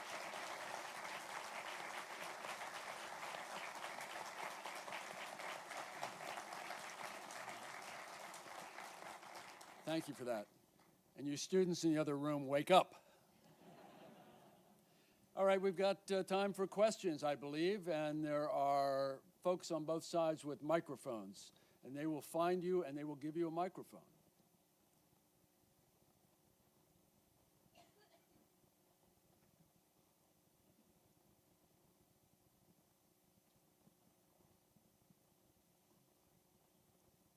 I've sort of asked this question of a couple of your other speakers, but I never get quite the answer I'm looking for. Washington starts out the war wanting to draw the British into a climactic battle and win it. at Boston, at Long Island, to some degree at Harlem Heights. A short time later, he is into asymmetrical, almost guerrilla war, to draw them inland, to wear them down, and so forth and so on. What do you attribute that change in his basic focus of, and the term you used, I thought you nailed it, was he needed to not lose the war. They couldn't win the war, but he just needed not to lose it. What caused that transition? Getting his butt kicked repeatedly is what caused it. I mean, he recognized, first of all, he's very aggressive. He's really, he is natively an aggressive commander. He is looking to mix it up. Sometimes when we look at the alabaster portraits of him, I think we underestimate the extent to which he really is, aggression is part and parcel of his makeup. But he realizes, you know, you could argue somewhat belatedly, particularly after the defeat on Long Island, that he just doesn't have the wherewithal to go toe-to-toe in the kind of climactic battle, as you put it, that he would perhaps like to fight. He also realizes that the British, having experienced Bunker Hill, General Howe was there, he walks up the hill, every member of his staff, General Howe's staff, is killed or wounded. Howe comes back down unscathed, but covered in blood. And Washington knows that it's unlikely that the British are going to make that same mistake twice in the sort of frontal assault on entrenched positions. And so he comes to the realization that he's got to fight a different kind of war, that it's, you know, he talks about a war of posts in which you pick your spots. And he's always looking for the main chance. He's always looking for the opportunity to fall on the British and on his terms fight them in a Donnybrook. But those opportunities are pretty rare. And, you know, on the few occasions when they do happen, things don't go right. No plan survives contact with the enemy, and that's true in the Revolution as it's true in every other war. So he realizes that in order to win the war, he's going to have to lay back. He's going to have to be smart. He's going to have to fight essentially a defensive war, all the time looking for his chances. He finds that chance, I mentioned it earlier, at Trenton twice, in Princeton, where he falls in the garrison and almost 1,000 Hessians are killed or captured, and that's fine, but it's not the kind of slugfest that he's hoping for. And so over the course of 8 years, he's going to have to fight the kind of war that's imposed on him by the conditions that he finds, not the conditions that he hopes for, not with the army that he would like to have and the supplies that he would like to have, but with the army he's actually got and the supplies that he's actually got. So, you know, one of the things that is most admirable about his generalship, he may not be Napoleon the way he sees a battlefield, but he's got a strategic sense of, first of all, he needs to not lose the war. He knows the British have to win the war, that they're at the end of a very long supply tether, that British public opinion is a fragile thing, he hopes.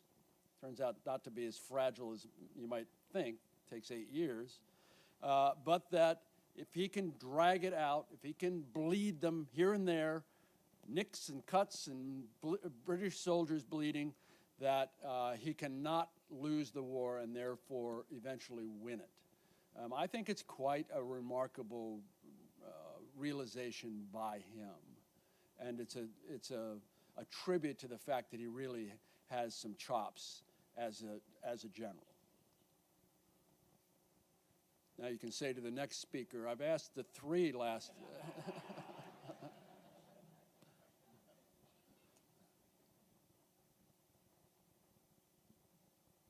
Is one of his failures not realizing that he cannot hold New York, he cannot retake New York, because even in 1780, when he's trying to get Rochambeau and then the French fleet to help him retake New York, he has to have some push to go to Virginia and Yorktown. Yeah, I mean, New York is a grudge match for him. He's held it initially partly because Congress dithering a bit, and you know, Congress is Congress. wants him to hold New York. They're reluctant to give it up. And so he's holding on to it. He eventually realizes with nudges from Greene, Greene incidentally is sick at the Battle of Long Island. It's the defensive plan has been Nathaniel Greene's, and he's in his sickbed when it comes time to actually execute it, and that's one reason why it's executed so poorly. But when Greene gets out of his sickbed, he helps to persuade Washington that the position in New York in 1776 is untenable. You don't have to be a military genius to know that New York is built on an archipelago, and there's 800 miles of shoreline, and whoever controls the waterways around New York has an enormous advantage. And Washington writes about the fact that they've got this advantage.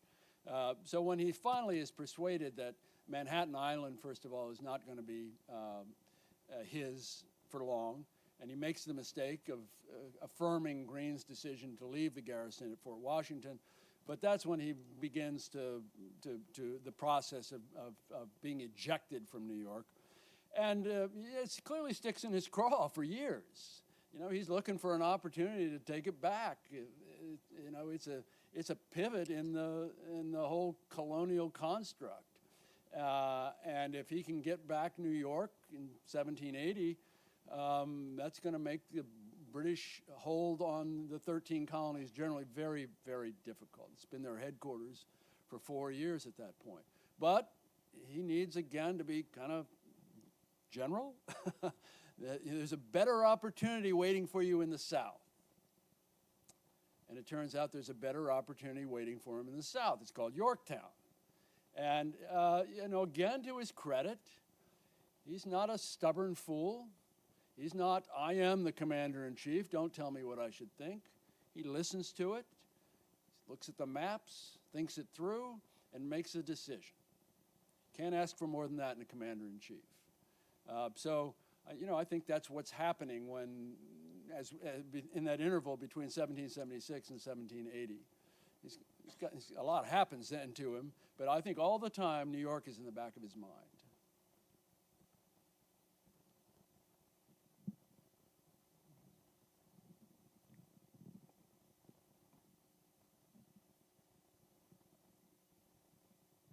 They're passing the baton.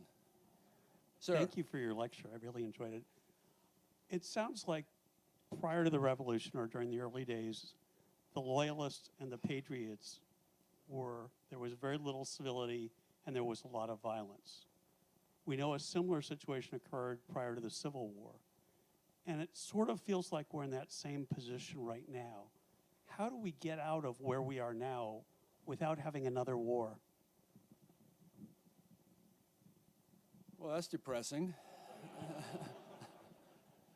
Yeah, I mean, let's talk about Loyalists for just a moment.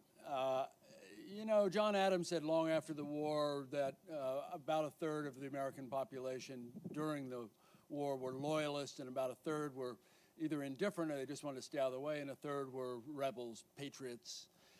That's been misinterpreted, what Adams actually said, and that's clearly wrong.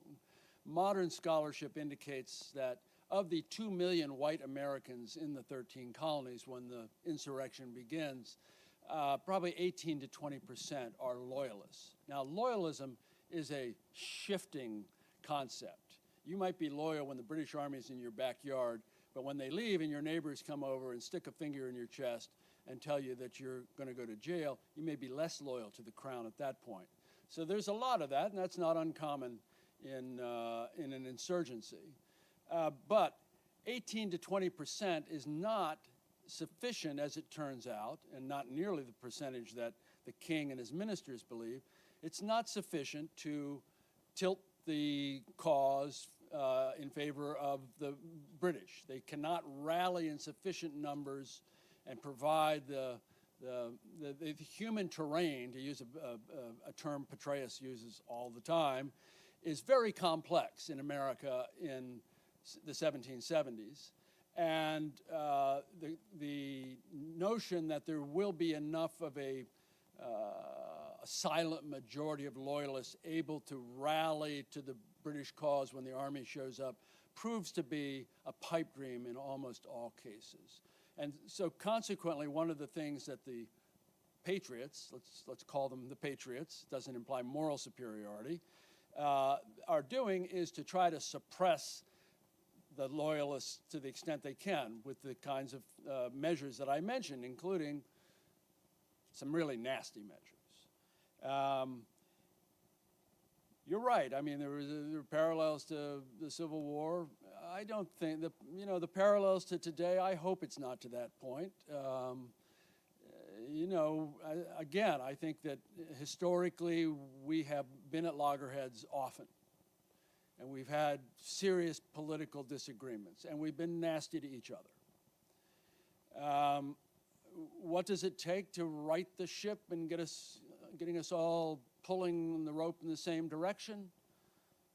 I think a catastrophe, actually. Civil war. Hopefully not a civil war, but a war, a calamity of some sort. That has tended to be our national trajectory. Take World War II, a war that I know very well. In the late 1930s and really into the early 1940s, the country is badly divided over what to do. And there are bad feelings toward those who want to do something that's different from what you want to do. And there's a strong sense of isolationism. And there's a reluctance to get involved in another European war. And,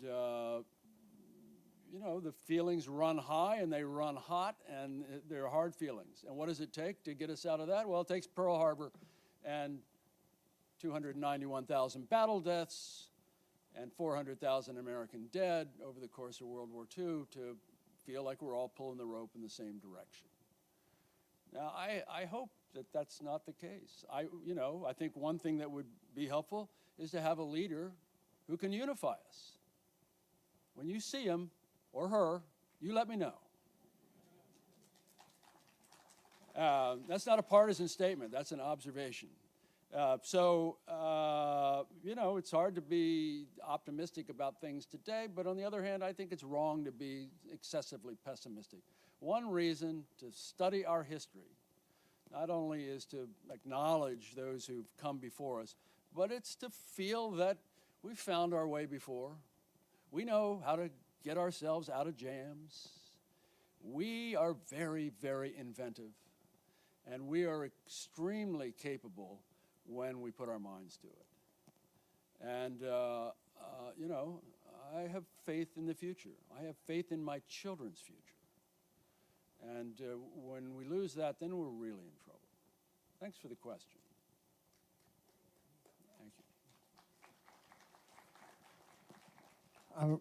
There have been, even here, we've had lots of speakers on their histories of the revolution and how they approach it. I was curious how, in your mind, you distinguish yourself from other historians who have gone at the Revolutionary War.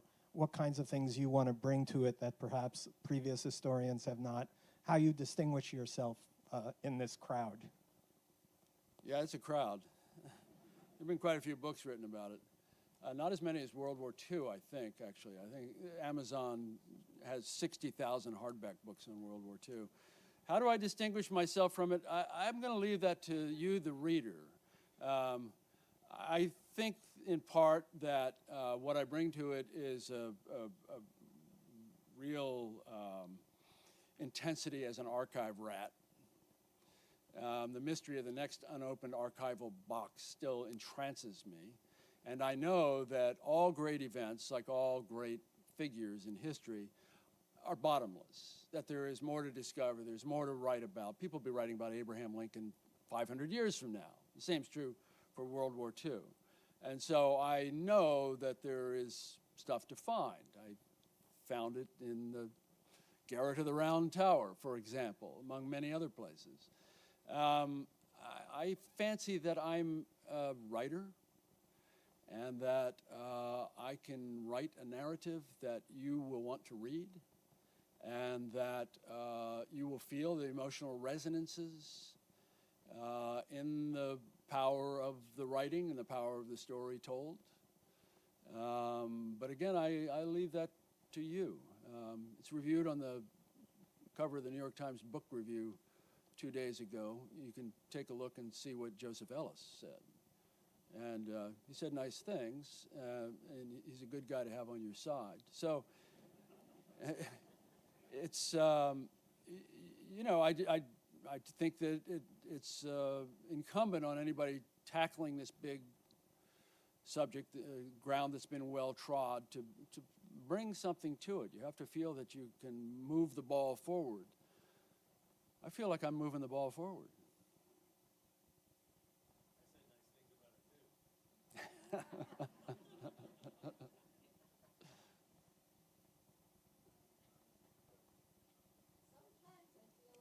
Hang on, they can't hear you in the back. Yeah. Yeah. Sometimes I feel as though we're preaching to the choir, though. We are here because we know some of this. We care about this. We're all invested in this. And I worry about how we get this story and your story now into the consciousness of college students and sixth graders. And because I worry, and I'd like to know that I'm wrong about this, because you seem more optimistic, I worry that if there were a catastrophe, for example, if you don't know and appreciate the uniqueness and the magnificence of the United States of America, what it means, how it was born, all of that, this unique experience, why would you defend it? Why would you put skin in the game? And have you observed, how do you feel about that? Is it? Well, it's well said. Thank you. I mean, first of all, I would suggest don't just preach to the choir, preach to the unconverted. That's important.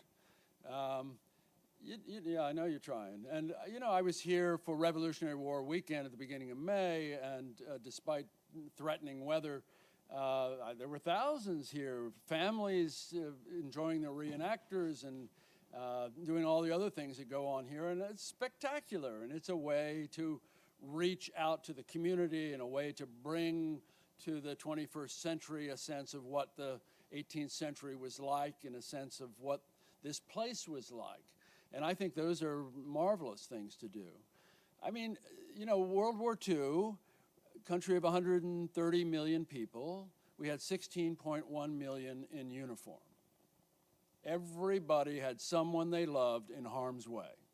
Everybody had skin in the game, as you said. 324 million today. Armed forces are 2 million or so, including the reserves. Almost nobody has skin in the game. 1%. And that is potentially problematic.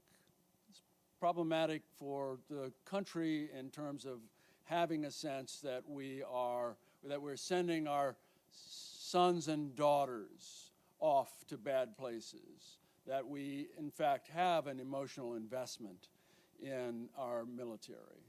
And it's important, I think, for our leaders, and it's important for everyday ordinary citizens to remember, not just on Memorial Day yesterday, but every day, what's at stake and what has been sacrificed.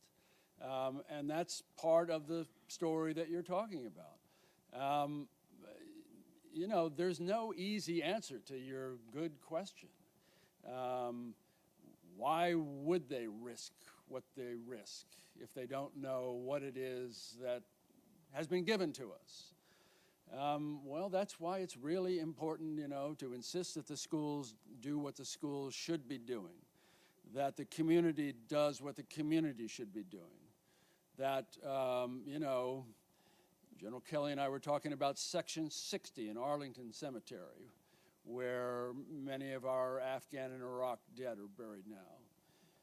I think the next time we're thinking about foreign adventures, we should insist all 324 million people go visit Section 60 first, so that we have some sense of what's at stake. So, you know, find the bully pulpit that fits you best and preach to the unconverted. It's the Lord's work. And I don't think there's a simpler answer than that.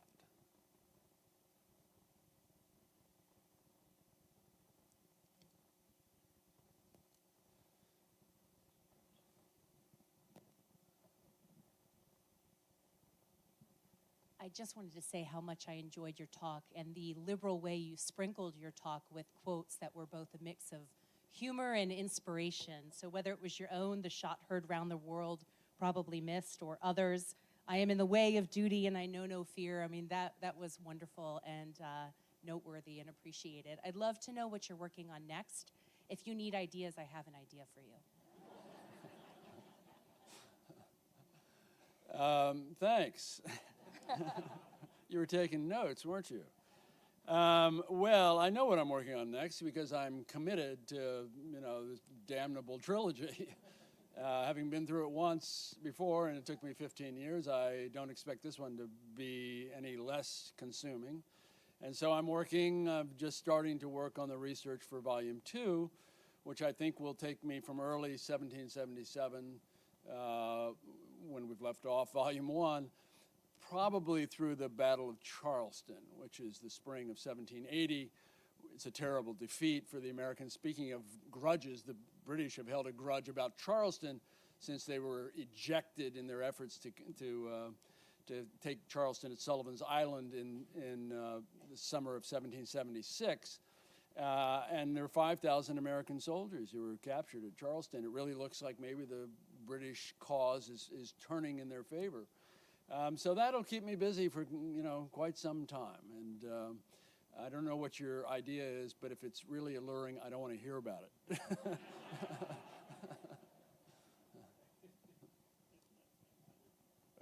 Mr. Atkinson, up here. Hi. What I wanted to ask you is we've had generations of military leaders that have studied at the Naval War College, the Army War College, the command staff courses at Fort Leavenworth. When they study General Washington, what are the lessons they draw from him as a military leader in terms of his successes, the qualities that he demonstrated as a general that they admire, respect, and draw from as they study? Yeah, I was the Omar N. Bradley Chair at the Army War College a few years ago, and I could see what they were learning there during their year, and I suspect the other war colleges are the same. I spent a fair amount of time at West Point. I was with General Petraeus last week in New York. He was my interlocutor at the New York Historical Society, and we talked a bit about something related to that question. I think the foremost thing that they study, trying to speak generally about the military education system, which is very complex and not uniform, but they're looking at character. I mean, you can look at Washington's dispositions at Long Island and cluck and say, well, that was really not smart. Or you can look at Trenton and Princeton and say, boy, that was bold. He really did take the occasion by the forelock. And you can look at any one of a number of things that he is doing as a commander, but I think the things that are most enduring about him is character. And character, not only the list of virtues that I mentioned, but his relationship with his subordinates all down the line, his ability to identify subordinate talent, his operations as a political general. Petraeus would know something about that. So especially at the higher levels, you're talking about these young colonels who are going to command brigades in the case of the Army. They're looking at things that they can draw from Washington that doesn't have to do with the tactical issues that he has faced. They may be interested, and they do staff rides, and they walk the ground on some occasions. And at the Army War College, they all go to Gettysburg every year to try and draw lessons from Meade and from Lee at Gettysburg. But again, I just went on one with them in September of last year. They're kind of looking at they're at that level, you're trying to see over the horizon. You don't want your nose down in the weeds too much. You want to get some elevation in your thinking. And, when they look at Washington and look at Washington's trajectory, including those 5 early years in which he learns some things but doesn't learn other things, and a long time out of uniform. And he comes in and he makes early mistakes, and he's got some misconceptions about the men he's commanding. Those are all useful, I think, for anybody who's going to be in a position to command or to be a senior staff officer. And so I know at Carlisle, where the Army War College is, these are the kinds of things they're doing, and I suspect it's the same Montgomery, the Air War College, and the Marines, and Newport for the Navy, where you're looking for Washington to give you some inspiration about being a leader. That's the game, about being a leader. So I think it's the best I can answer that. Ladies and gentlemen, let's let Rick Atkinson know what we thought about that incredible lecture. Thank you. Thank you very much. Thanks.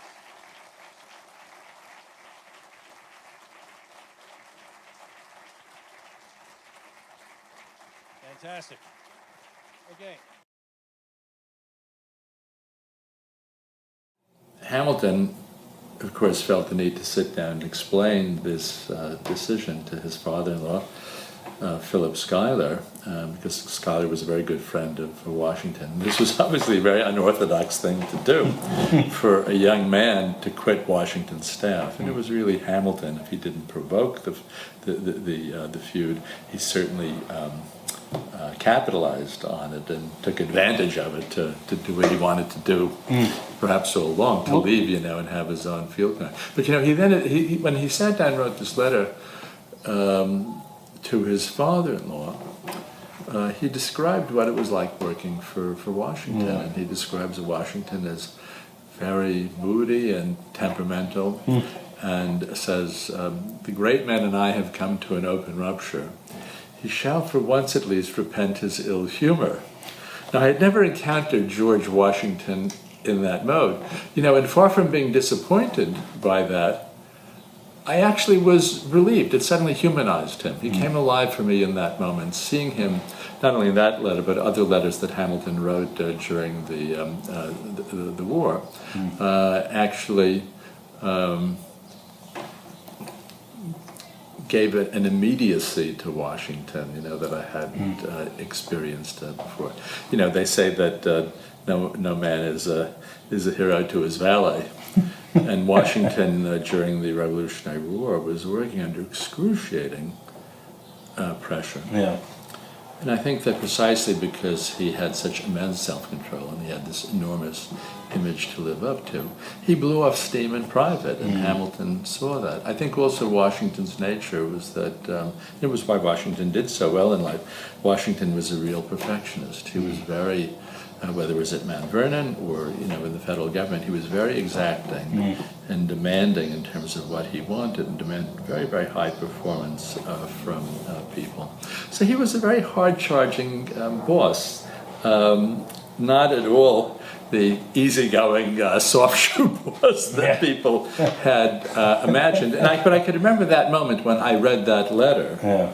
I felt that there was a George Washington that had not been captured, and I wondered, because Hamilton was very good at penning word portraits of people. He was very perceptive, and he was a good enough writer that he could really make characters come alive. So that, for me, that was the keyhole through which I began to spy a portrait of Washington that had not been done before. And I think what happens with Washington, because we all love and revere Washington so much, both then and now, there's an almost automatic tendency to try to wipe away the blemishes or look the other way. And I feel that he gets the benefit of the doubt. He gets the benefit of the doubt. Yeah. And unfortunately, that's done him a terrible disservice, because it's turned him into a somewhat unreal character in the American imagination, when he was all too real. And I felt that the flaws in his character, to my mind, instead of detracting from his greatness, actually enhanced the greatness, because you realize what he had to overcome emotionally to be George Washington. The country was looking to him for a kind of perfection. He had ordinary human flaws, and he was always kind of caught in the conflict between those two things. So that was really the starting point of that book. And of course, when I was doing Hamilton, was great fun to write about, because he was on the one hand so brilliant, and on the other hand so flawed, that the more I studied Hamilton, the more I admired Hamilton, but the more I revered Washington. I can remember when I was working on the Hamilton biography, I would say to people, Hamilton is the subject of my biography, but Washington is the hero of the biography. You know, Washington always does the right thing. Hamilton, most of the time, does the right thing.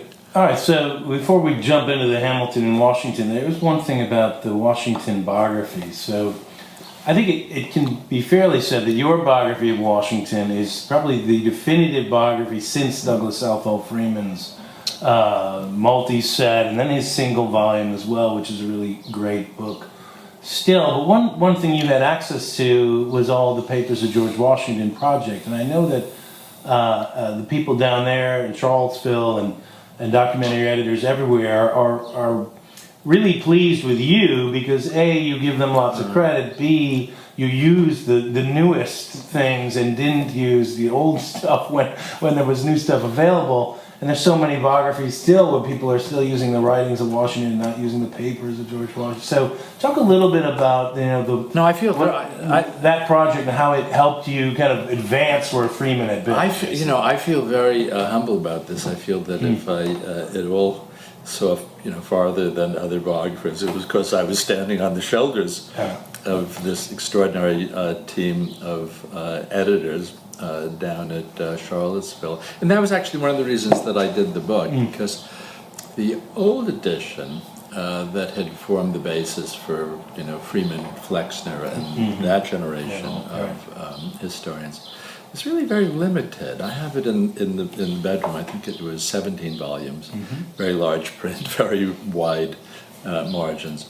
So by the time I started the Washington biography, I think about 60 of the projected 90-plus volumes, had been published.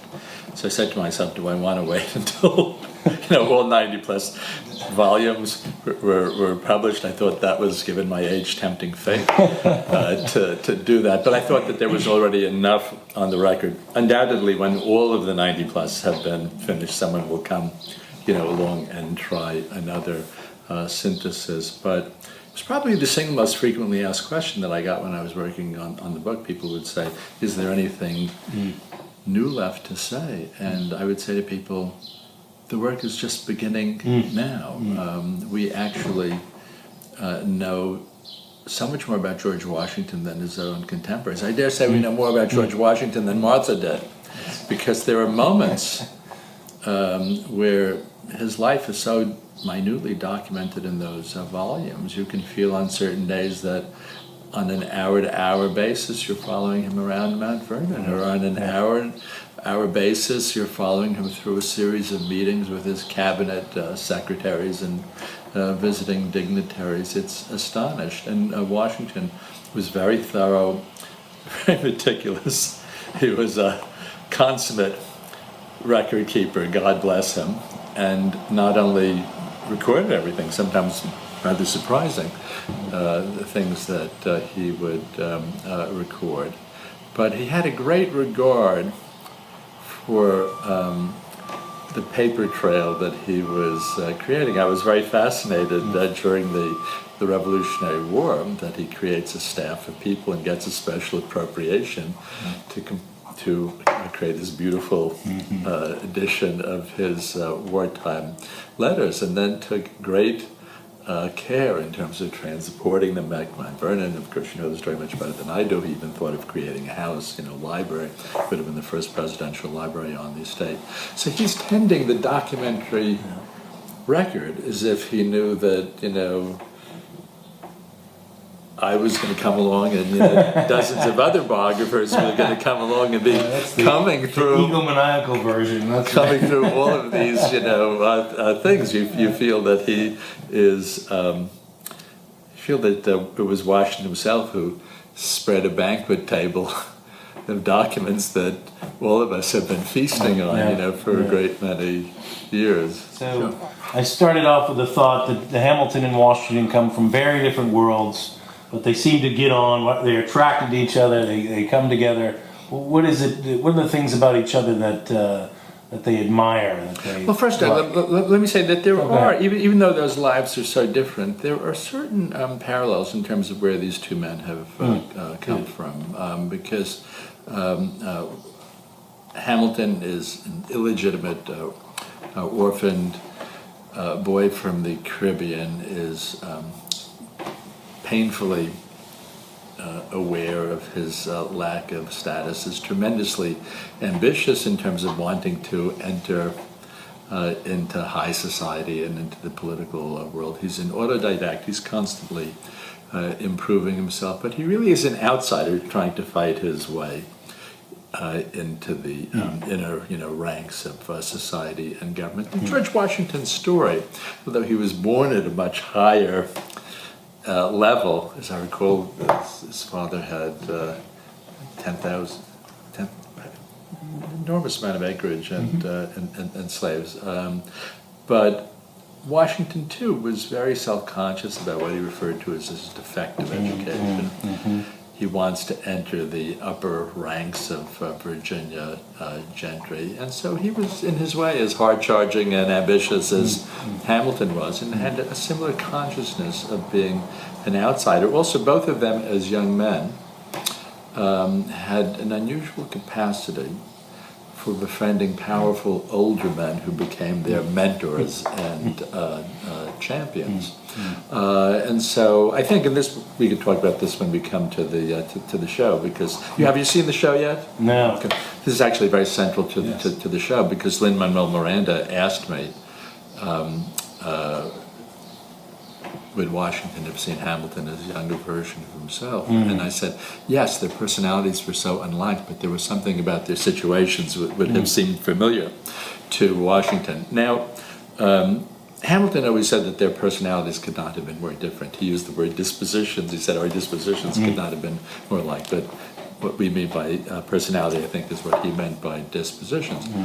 And Hamilton was a brash and headstrong personality. He was very mercurial and brilliant and very impulsive. Washington was the opposite. Washington was cautious, thorough, slow, methodical in his approaches to things, so that their personal style could not have been more dissimilar. But these two men complement each other in a way that just feels uncannily right. George Washington was a very smart man. I think that he was much smarter than people realize. But he was not an original thinker, either in terms of political theory or in statecraft. Washington could not have been one of the contributors to the Federalist Papers. Washington could not have forged the provisions of the Constitution, and could not have forged a lot of the policies of his administration. But what Washington had in abundance was judgment, which was often the very thing that Alexander Hamilton lacked. It was, to my mind, George Washington had what I would call a reactive genius, that many people noticed that when presented with a set of options, he had an amazing ability to latch on to the right one. He couldn't have generated a lot of those options himself, but because of his judgment, his patriotism, his character, he could spot the right one, and he was a tremendous talent scout, and assembled around him so many of the great figures of the time. So what we see is that during the years when Hamilton is operating under the direct tutelage of George Washington, whether during the Revolutionary War, at the Constitutional Convention, or during Washington's presidency, Hamilton goes from strength to strength. At moments he almost seems invincible. The second that he's no longer operating under George Washington's guidance, we see how fallible his judgment was and how self-destructive his behavior could be. But Washington established a set of guidelines within which Hamilton operated, and managed to, this is taking nothing away from Hamilton to say this, but managed to get this extraordinary performance out of Hamilton again and again, and early on recognized what an enormously intelligent young man he was. So I think this was really the most productive partnership of the early years of the Republic. The only one that obviously can rival it would be Madison and Jefferson, but it's really Washington and Hamilton who are setting the stage by having to win the Revolution, enact the Constitution, and create the federal government, and then Madison and Jefferson, carry that into a second phase of the country. So I think that they just are an unbeatable team, and it's one of those cases in history where the whole is worth more than the sum of the parts. And I think that if you try to, well, certainly if you picture Hamilton's career without Washington, it would have been much more limited career. When Washington died, Hamilton made a famous statement. Washington was an aegis, that is a shield, most essential to me. We can more easily, I think, imagine Washington's career without Hamilton, certainly in terms of the Revolutionary War and the Constitutional Convention. More difficult, though, I think, in terms of his presidency, because Hamilton's accomplishments as Treasury Secretary are so fundamental to especially that first term in office, that it is difficult to imagine what Washington's first term would have looked like. And that was not a gap, I think, that either Madison or Jefferson could have supplied. Hamilton had a genius for statecraft, and Hamilton combined the political, he was both a political theorist and a brilliant technocrat. And that particular combination, I mean, Madison was certainly his equal as a political theorist, or Jefferson, but they didn't combine that gift for forging policies, creating governmental institutions. Hamilton is just so extraordinary in those early years of the presidency. Extraordinarily complicated, incredible pieces of legislation. He's everywhere. And I think that Washington was very aware when he became president that that appointment was going to be far and away the most important. Do you think Washington knew that, or he only knew that kind of in hindsight? No, I think he knew at the time, because remember, the country was effectively bankrupt at the time. We were in arrears, not just on the principal, but the interest of both the state and local debt that had been used to finance the war. So Washington knew that the restoration of American credit would probably be the single most important task that he faced, and that there would be an urgent need for government revenue. Remember, Hamilton had to create the first fiscal system, the first monetary system, first accounting system, first taxes. These were all gigantic things. And Hamilton's Treasury Department, by creating all these tax collectors and customs inspectors, was very quickly many times larger than the rest of the government combined. I mean, Knox's staff at War, Jefferson's staff at State Department are tiny in comparison. But Hamilton's Treasury Department really is, for all intents and purposes, the government, and that certainly Jefferson, that seemed like Hamilton seemed overweening. Anyone who was Treasury Secretary would have been first among equals in the cabinet. Hamilton, with his own personality, he was not bashful, expanded that and played upon it. But that the issues that immediately confronted George Washington the day that he took office were the economic and financial ones. You know, and one of the questions you had was about the choice of Hamilton as Treasury Secretary. You know, the story that I tell in the book, which I think came from Hamilton's son, was about Washington stopping off in Philadelphia en route to the inauguration, offering the job to Robert Morris. Right. That has the ring of truth. And then Morris turning it down and recommending Hamilton. And according to the story, Washington said, well, I knew that Mr. Hamilton was a young man of enormous talents, but I didn't realize that he has this financial knowledge. And Morris said to him, to a mind like his, nothing is amiss.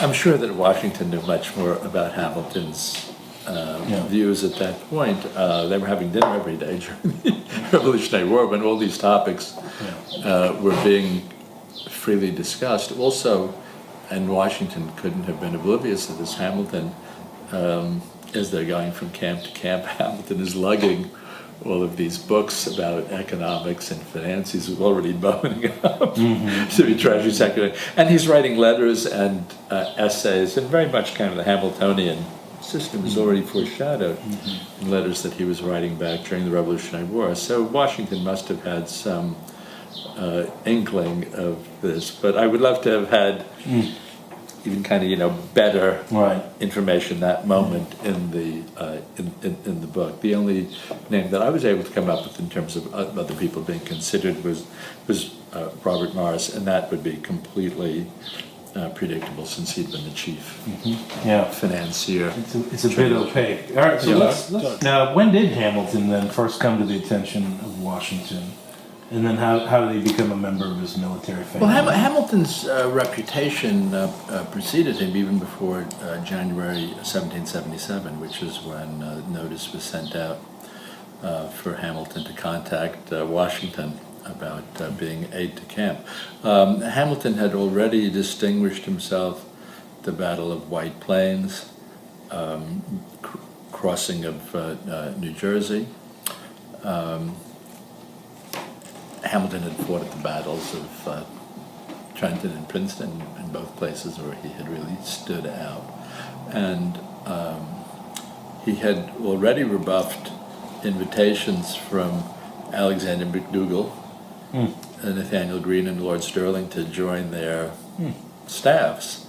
So Hamilton was a famous holdout that this boy wonder of the Continental Army had already declined to be on the staffs of 3 people.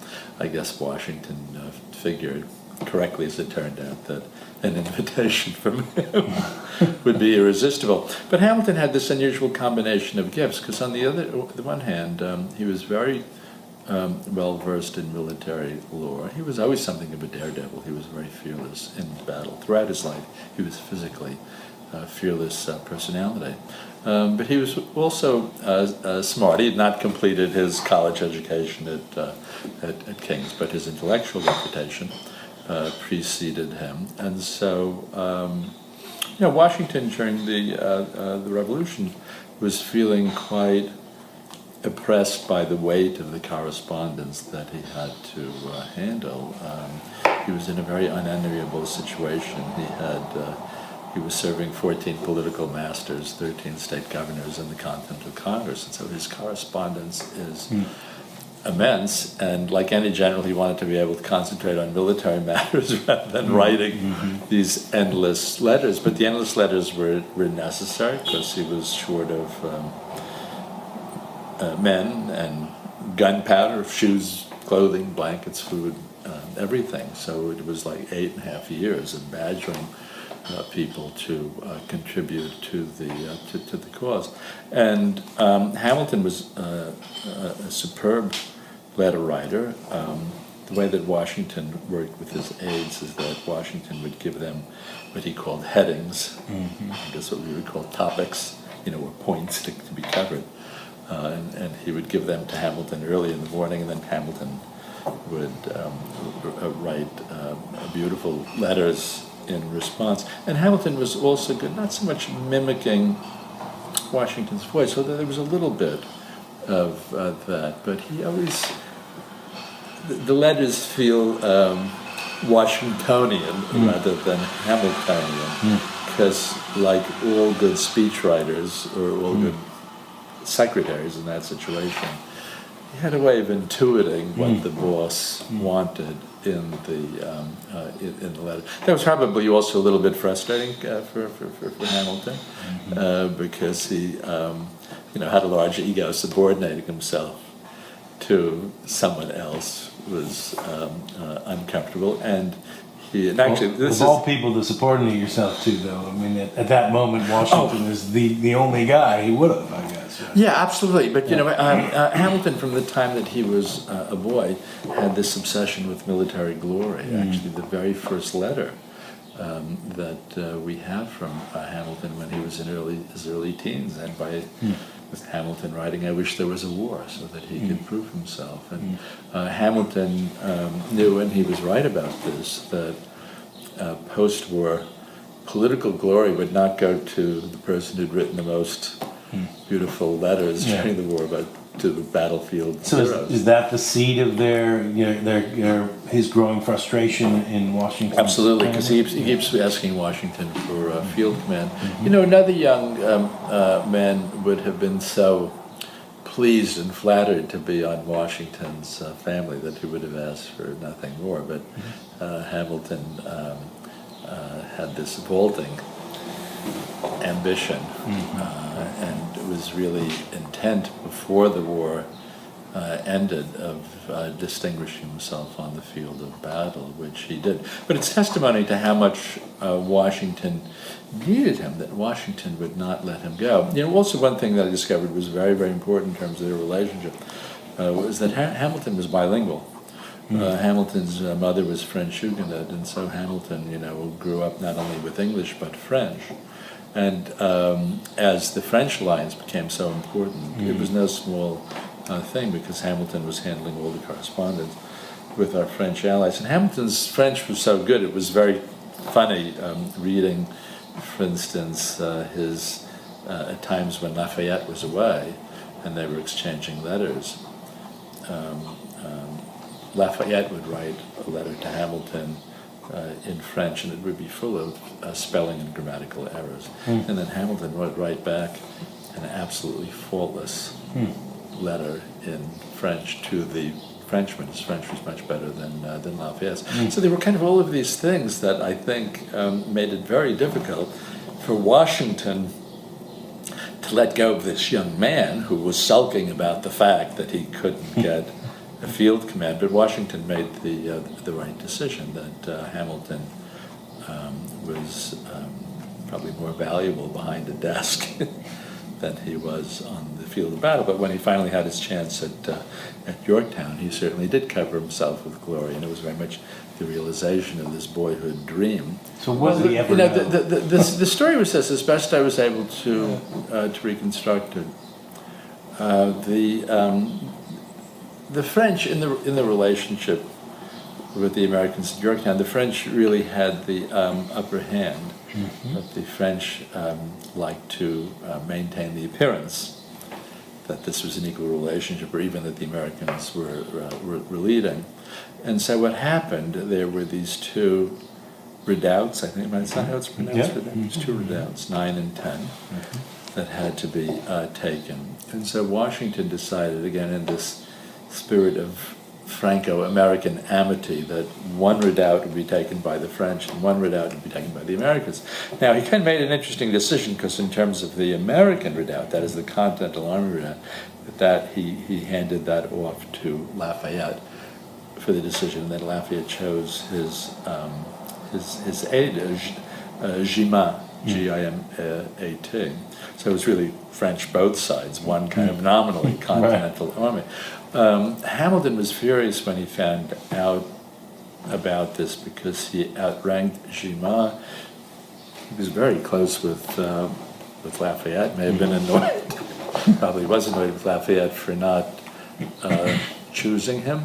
And at that point, Hamilton appealed directly to Washington and really turned on the eloquence if not the charm, and got it. And then he has this amazing moment at Yorktown where he leads the charge. They were going to take it with just a bayonet, so he rises up out of the trench and he sprints across the field. It was at night, and there were flares exploding in the sky. Charges the redoubt. When he got there, because he was relatively short, he was 5'7", when he got there, he had one of his men kneel down. Hamilton kind of sprang up, on the back of his shoulders, sprang up onto the parapets, waves them all to follow, and then just with their bayonets, they capture the French in this defensive work. So it's a great moment, and it really Hamilton lived up to his own fantasies of himself at that moment, and showed that he was very brave. And of course, that did help him after the war. That he was a genuine war hero. Any not a couple of years, but effectively it was over. There were no more major set battles after that. Although Hamilton's closest friend, John Lawrence, died a year later in South Carolina. But it was clear that there was going to be no more battlefield glory. He didn't want to go back on Washington's staff, so he goes back to New York and he starts his legal education and launches his career. Washington, when he saw Hamilton sprinting across the battlefield at Yorktown, Washington must have been very relieved and thinking to himself, "Okay, he's done it now. He'll never have to bother me again about this." So how do they come back into each other's lives in the 1780s? I mean, Washington's in New York. I'm sorry, Washington's in Mount Vernon. Hamilton's in New York. What are the because they lose touch a little bit after the war. But I think that what happened was that their political vision of the country had been very much forged by their experience of going through the war together. They watched, for instance, the chaos of the Congress. The war left both of them with, I think, the same set of political beliefs, which was the need for a strong and energetic central government, a skepticism about legislative leadership and a faith in executive leadership, and a sense that our government has to not only be strong and energetic, but flexible in terms of meeting the needs of the country. They also, one very strong bond between them was that both of them felt that historically one of the dangers of revolutions was that they tended to run off to extremes. So it was a question, how do you kind of begin to turn off the fervor of the Revolutionary War without losing that idealism? In other words, how do you kind of move this into a more pragmatic mode?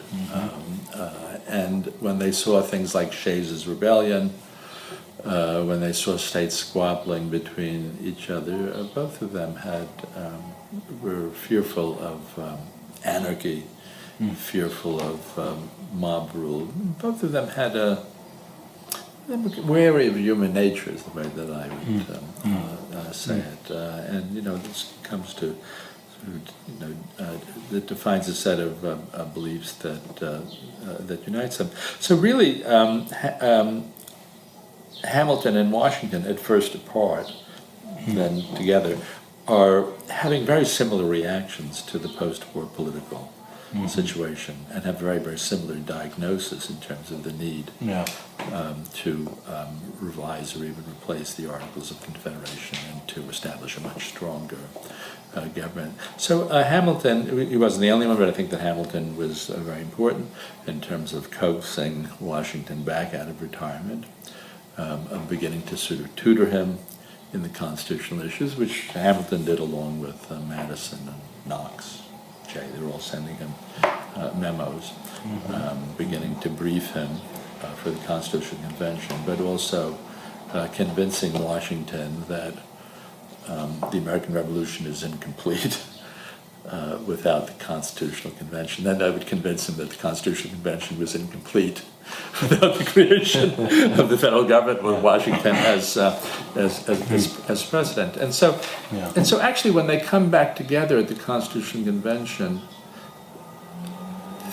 the personal feeling between the two men seems to have warmed up again. Are they saying in this? Well, he's not there very long. Hamilton's there in the beginning, and talks about how much he loves the British Constitution, and he goes home. Yeah, and when he leaves in July, and Washington sends him this letter, "I'm sorry you're away," even though Hamilton has delivered this slightly crazy speech to the convention,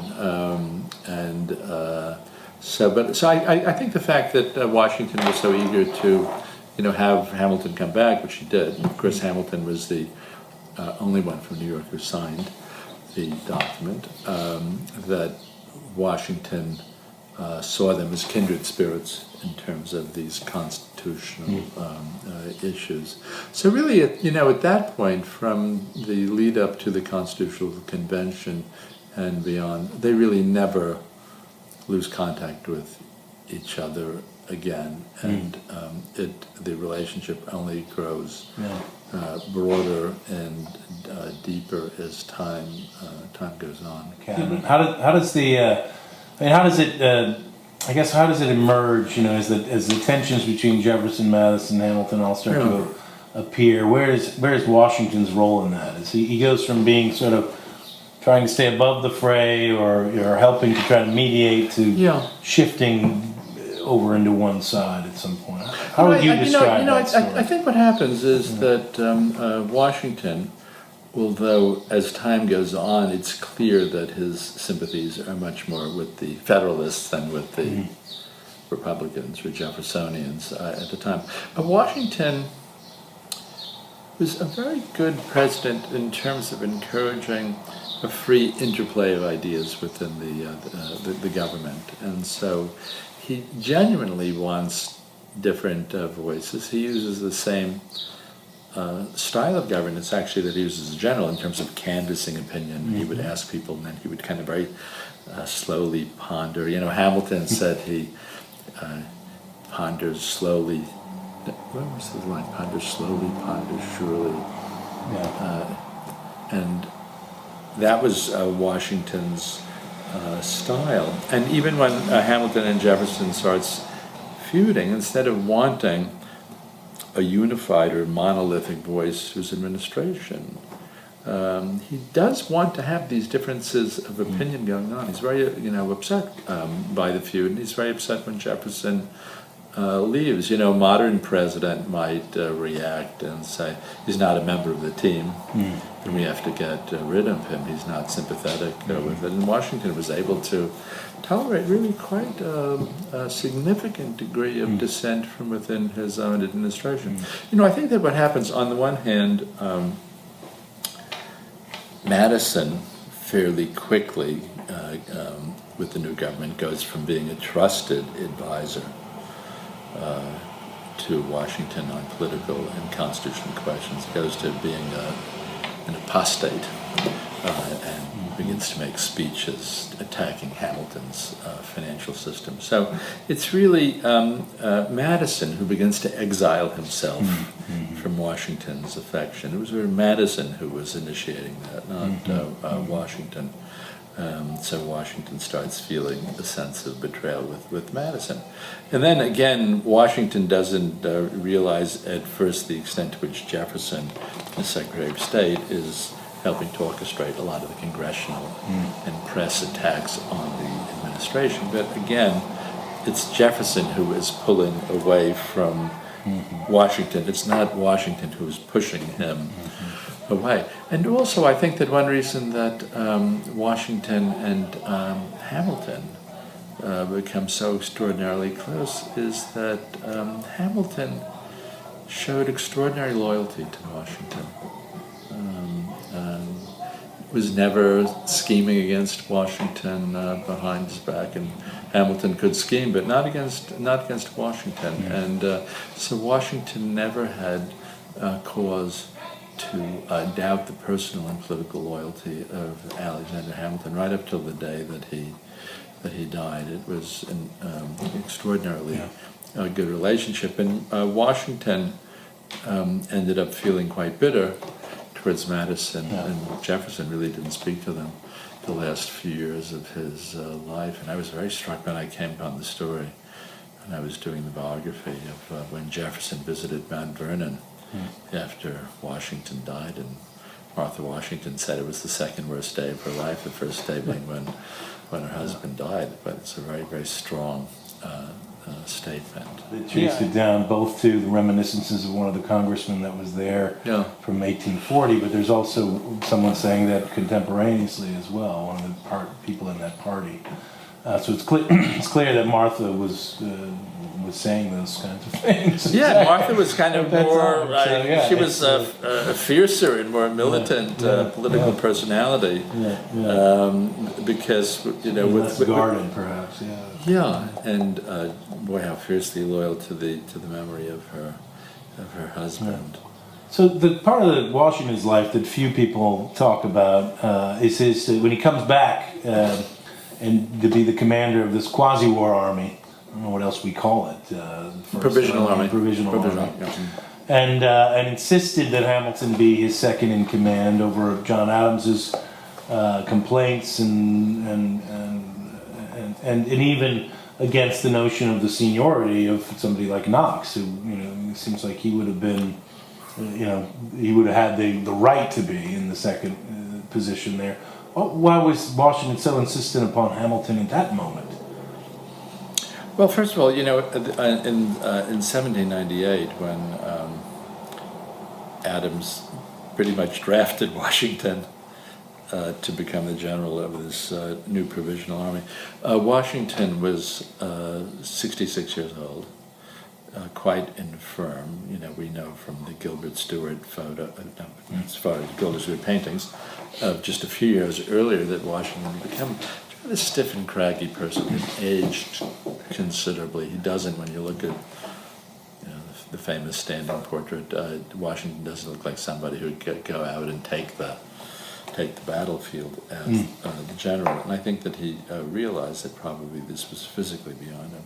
Also, George Washington's entire life, I mean, every time he returns to his beloved Mount Vernon, there's another crisis, and he's pulled back into the maelstrom. And so I think that what he does in that situation, Washington never felt that he could say no to the call of his country in a situation like that. On the other hand, he clearly didn't relish it. And so what he did, understandably, is said to himself, okay, I'm going to accept this, but I'm going to define it in a minimal way rather than a kind of maximalist way. 20 years before, he would have defined it in the maximalist way. Now he's defining it in the minimalist way. And so he lays down this stipulation that he does not want to actually become the commander in the field until the war has actually started. Okay, think of that, until the war has actually started. It means, I think the Provisional Army was going to be about 10,000 men. So who was going to recruit and train and equip this entire army? It would have to be someone extraordinarily capable to do it. And Washington was not prepared to do that himself. He was prepared to, as it were, it was sort of like the batter who comes up, you know, the pinch hitter with bases loaded with 2 outs in the ninth. He was ready to do that, you know, but a lot of the hard work of actually forging an army would be done by the number 2, the so-called Inspector General. And that was Hamilton. And Hamilton, he just felt that Hamilton was more capable of doing that than Henry Knox. Hamilton actually had probably a more rounded sense of an army. Remember, Knox had been head of artillery. Hamilton was aide-de-camp, was Washington's military secretary.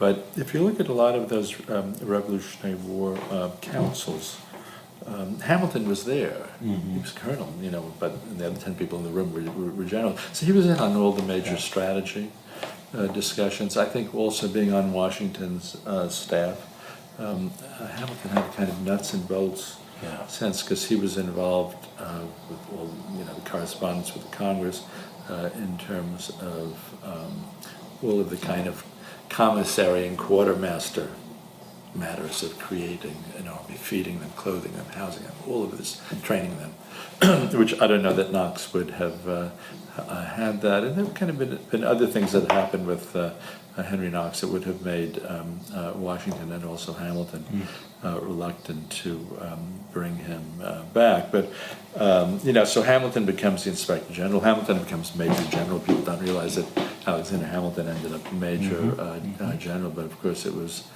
as we all know, waving a red flag in front of President Adams. And the result was explosive and unfortunate all around. But Washington must have been relieved that he never actually had to come out. Just one last thing on that point.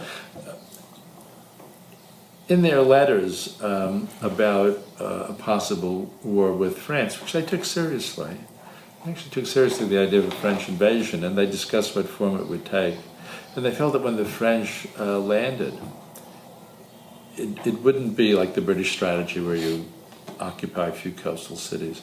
That would be very rapid and very mobile, and they would start to invade the interior. They would need a fast-moving army in response, and Washington didn't feel that he had the reflexes at that age in order to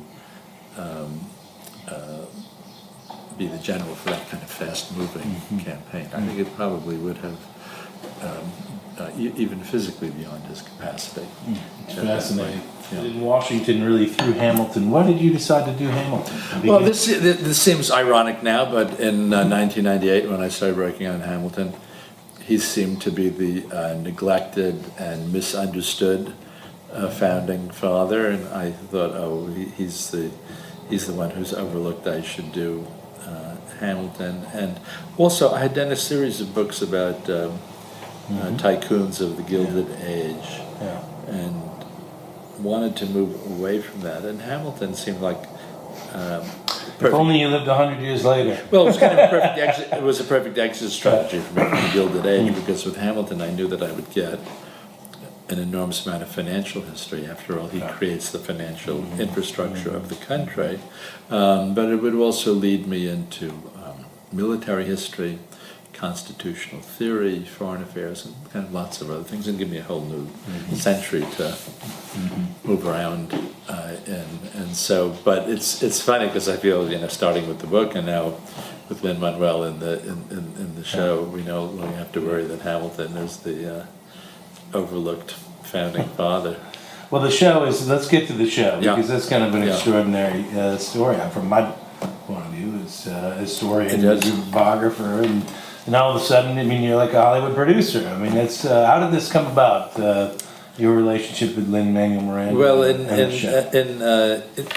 2009, I was walking one day in the neighborhood, and I ran into my friend Gara, whose daughter had gone to Wesleyan with Lin-Manuel Miranda, and Lin-Manuel was starring in his first show called In the Heights. And he told me that Lin-Manuel had read my Hamilton book, and it made an enormous impression on him, and he wanted to meet me. So I went to a matinee of In the Heights one Sunday, and he invited me backstage, and I said to him, so I gather my book made an impression on you. And he said, Ron, as I was reading it on vacation in Mexico, and as I was reading it, hip-hop songs started rising off the page. So I said, really?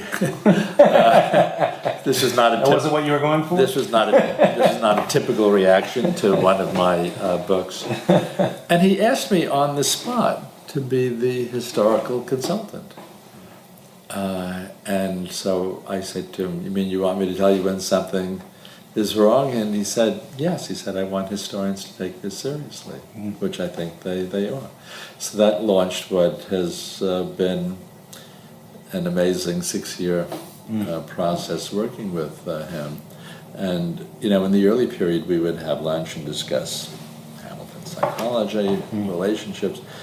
He would send me via email every month 1 or 2 songs. I would just hear Lynn at the keyboard playing it. But then what happened once it started to go into various rehearsals and workshop productions, he would keep bringing me back in, and I would have the opportunity afterwards to sit down for an hour or two and really give him my comments. And the comments, some of the comments were,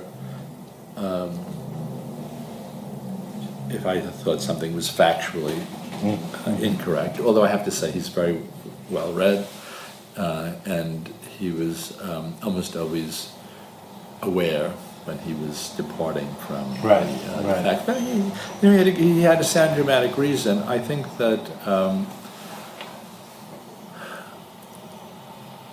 I'm not sure that how to put this. I think that there probably are a lot of historians and biographers who would not be entirely comfortable doing this because you have to have some flexibility in terms of the requirements of a show. I mean, here, we were going from an 800-page book to a 2.5-hour musical, and my involvement with the show made me realize history is long, messy, and complicated. Yes. If there's one thing that we all learn as historians is how difficult it is to generalize. The more you know, the more difficult it is to simplify some of this. That's what I've been telling them in Mount Vernon. I've been there. Yeah. But a 2.5-hour show has to be short and tight and very coherent. And so he would always have, I thought, a very plausible explanation of why he had changed something. I mean, I could just give you one, because it comes right at the beginning of the show, that the show begins right at the start of the American Revolution, and he has John Lawrence and Lafayette in New York a year or two before he actually meets them. So I said to him, Lynn, this 1775, 1776, but they didn't meet Hamilton until 1777. But he wanted to, one of Hamilton's first friends when he came to New York was a tailor named Hercules Mulligan. Yeah. I think Lynn found the name irresistible. And Lynn wanted to start a series of quartets that run through the first act of Hamilton with his friends Mulligan, Lawrence, and Lafayette, which means that with Lawrence and Lafayette, he has to introduce them, a little bit earlier than they appear. So, there are moments where you have to scramble the time sequence a little bit. There are moments where you sort of have to collapse, different events together. And so, I was always kind of feeling my way, trying to figure out how does one strike the right balance between the historical accuracy and a tightly constructed show. And I hope people who see it, particularly historians and biographers, will feel that we made the right decisions in doing it. So far, actually, we've gotten very, very good reactions. Reviews have been really superlative. And the reactions, from Rick Brookhouse, I mean, people who know the story, who know the history, have come and have been, I think, amazed at how much accurate history is packed into this show. I think that has real integrity, and I think that Lin-Manuel showed real strength in terms of having a historian hanging around on the fringes of this conversation. I mean, usually someone creating a Broadway show or a Hollywood movie, the last person they want around is someone who's going to tell them this didn't actually happen. Right, they want them there to tell them what buttons people should have on their shirts, but not the actual story. Yeah, and he did, and this was absolutely delightful for me because we did, our discussions were more than in terms of accuracy. We discussed the characters, the relationships, and really the entire dramatic trajectory of Hamilton's life. And it was fascinating for me, as I mentioned earlier. He said to me one day early on, would Washington have seen Hamilton as a younger version of himself? And I said yes, and Lynn responded to that very powerfully. You'll see, he created a couple of beautiful songs where Washington sings to Hamilton let me tell you what I wish I'd known when I was a younger man. And he starts talking about, he doesn't name for it necessity, but he's clearly, talking about the Jumonville incident in Fort Necessity and the mistakes that he made as a younger that's really man. neat. Yeah, it really is. Yeah, and it's accurate. Yeah. So why are people so excited about the play? I mean, it's great that historians think it's accurate, but there's something else going on here. I mean, there's something. Yeah, there's a lot going on. So why is the moment ripe for this? What is it capturing? Yeah, let me kind of take a few shots at that one, because I remember the first show that I ever saw about the Founding Fathers was called 1776. Yeah, another musical. Yeah, and I loved it. It was delightful, but it was a quaint period piece. It was a bunch of late middle-aged white males, with wigs and buckled shoes. Okay, this is a show about the Founding Fathers, where probably 3/4 of the people in the cast are black, Latino, Eurasian, biracial. Almost the entire cast is under 35. And so this is a very unusual case of a historical show that's simultaneously showing us who we were back then as a country and who we are today. Yeah. So it's it has a way of being both about the 18th century and the early 21st century, and even what Lynn has done with the lyrics. He's created an idiom that is a blend of standard 18th century speech and early 21st century slang, and it all comes out sounding of a piece.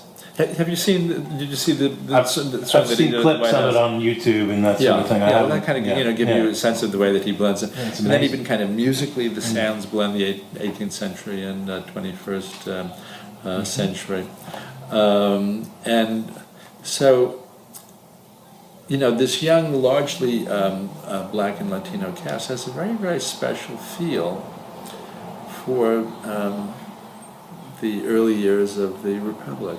I think that it's because the show itself is very much cast Hamilton as classic immigrant, as an outsider, of the American Revolution, being created by these people who felt outsiders and who became insiders in the course of creating this new country. And so it has the energy and the fervor and the passion of the period, and it comes closer than anything I've seen either on stage or screen to capturing that mood. It really is quite extraordinary. I think people are loving it because Lin-Manuel has done something extraordinary. He's made American history hip and cool and erudite at the same time, and only he could have done it, because very, very often, not mentioning any specific examples, when people, stage or screen do the founding era, they kind of dumb it down. They seem to start out with the assumption that this is boring, dated stuff. No one's really interested in this stuff. So we better have a lot of action. We better have a lot of cannons, booming, and muskets, firing. We better try to, spice it up with some sex. But there's an underlying assumption that the contemporary audience is going to find boring. Lynn, instead of finding the history constraining, he finds the history liberating. He finds it exciting. And the more deeply he gets into the history, that the more dramatic it's going to be. And I think the audience feels that. So this is like the history class of a lifetime, seeing this show, and we've had kids as young as 10 and 11 come down to see the show and just absolutely adored it. And at the same time, highly literate adults have seen it and took pleasure. They're kind of, if you don't know anything about the period, you'll learn an enormous amount. If you do know a lot about the period, you'll pick up a lot of in-jokes. I could just give one. There's one moment Hamilton's working on his financial plan, and his wife Eliza is trying to get him to, take a rest and go away to the country. And so Eliza and Hamilton's sister Angelica, and Eliza turns to Angelica and says, "Angelica, tell my husband that John Adams spends the summers with his family. And then Hamilton says to Angelica, tell my wife that John Adams doesn't have a real job anyway. And it was interesting because I can remember saying to Lynn, well, the audience even, because it hasn't been told to the audience that Adams is vice president. Mm-hmm. And yet the audience roars with laughter. Number one, it was sort of nice that a lot of people realized that Adams was the vice president, but then also people know the history. Adams with his famous, line about the vice president. Right. But there are kind of a lot of moments like that. Whereas if you have a sort of insider's knowledge, you'll hear these sort of in-jokes that he's thrown in for your delight. But even if you sort of don't know what's behind the joke, it still is often quite funny. And I think that, and this is something I deal with, it's something that, you both deal with every day, that we're all trying to find ways to reach the modern audience with the message of Washington's greatness, of the drama of the founding period. And here is somebody who, Lin-Manuel, has an extraordinary ability to connect with people of every age and every color and every ethnic group. The show is it's at once very educational and very. The amazing thing about this year, the year of Yorktown, this is one of the reasons why I called the book In the Hurricane's Eye, because I think a hurricane is an apt metaphor for what was going on in this year. I mean, all of these seemingly random things were happening up and down the coast. Nathaniel Greene and Lord Cornwallis fighting in North Carolina, and then there was the French and British Navy in the Caribbean, and what they called the West Indies. And what Washington realized is he needed the ships from down there to come up the coast. He was constantly saying, this is what we need to do, this is what we need to do. And there had been a hurricane in 1780, the year before Yorktown, had actually 3 of them, devastating effects. And so the French were convinced, yes, we need to get our fleet up the coast just to protect them, if nothing else. So they were coming. Washington was always playing those angles, and the frustrating thing was no one had control of the situation. The French really didn't want to attack New York, which was Washington's priority. That he wanted them to attack there. That had been the scene of his greatest embarrassment at the beginning of the war, but it made a lot of sense because that's where the largest British army was, and so that's where he preferred them to attack. But the French were reluctant because it was difficult to get into that harbor over the sandbar, and they saw the Chesapeake as an easier target. The problem was that there was not a significant-sized British army there in the beginning of the summer. Lord Cornwallis changed all that by marching up and combining with some previous forces first brought there by Benedict Arnold, and suddenly, in a random way, all the things are coming together. Suddenly there's a 7,000-man British army there, and for reasons that are still difficult to fathom, Cornwallis, who is creating a port at Yorktown, even when this huge French fleet comes in, decides to stay there. It doesn't move, and if he had moved, it would have all gone for nothing. And Washington realized all of these variables. The French just sort of said, we're going to do this no matter what. And so it looked like it was a brilliant French strategy in retrospect. But when you go through that year, you can understand Washington's frustrations and why he wanted other things to happen. And really, I think his true brilliance was when he realized, okay, this is not going to go the way I wanted. They're not going to come to New York. Okay, how are we going to make this happen? And he threw all his energies into that in a way that is just fascinating and really thrilling to watch unfold.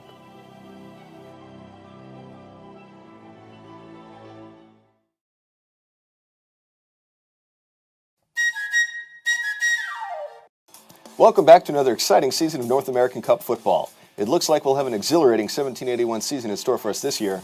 That's right. The Americans have made some fundamental changes to their tactics and have brought in some exciting new talent from Europe. It'll be interesting to see if this improves their chances in this year's contest. What sort of adjustments have they made? Well, the big difference is they decided to play a little more offense this season. They had been happy to sit back in a defensive formation and try to catch the British on counterattacks. But Washington has made some adjustments to his lineup already that should make them more capable of getting after the British in the attack. That's a great point. In previous seasons, Washington definitely liked to sit back on defense. Oh, absolutely. I mean, it made sense given the quality of play he could expect from a young American team new to the game. The Americans tended to absorb the British attack and then make quick strikes on the counter. That worked for them in the matches at Trenton and Princeton, but that'll only get you so far. At some point, you've got to play for wins in this tournament. Those matches were stunning upsets, but they didn't really cause the British to rethink their system. I'm glad you brought that up. Stylistically, the British play a very different type of game. What's that been like, and can we expect it to change this season? The British play a very offensive-heavy system. You can see here from the Brandywine match, they love to attack against the wings and really pressure with those grenadiers and light units. They would often just outflank the Americans' back line and move in for an attack from the sides. Now, for this season, the problem for the British is that they've had some retirements and a number of their players have been called up for international duty in Europe. I expect their performances to drop off this season as a result. The remaining players are all top quality, but many of them are probably distracted by playing in essentially a domestic tournament. Yeah, I find it amazing the grumbling we've heard from some of the British players about wanting to be called up for duty in Europe when the Americans are actually bringing European talent to America. American management has been explicit in its desire to make some key European signings, and while there were some financial issues last year, this year we should see much more European talent on the American side. Let's now go to SportsCenter correspondent Aaron Andrews, who's talking with the new star French striker. Thank you, Bill. I'm here with the newly joined striker on the American forces, the Marquis de Chastellux. Thank you so much for joining us today. Why did you choose to play on the American forces? Well, that was an easy choice, really. A lot of us in France are very excited about what is going on here. Their tactics have come a long way. They are not simply settling for ties any longer, and they're trying really creative ideas to score new victories. You know, I personally am very intrigued by what they are doing with their supporters group. The supporters are being let to vote for who's in charge. C'est très révolutionnaire. This is something we are not doing in France. Maybe this is something we should look into. And also to play against the English is a lot of fun, always for Frenchmen. Absolutely. Thank you so much. Merci.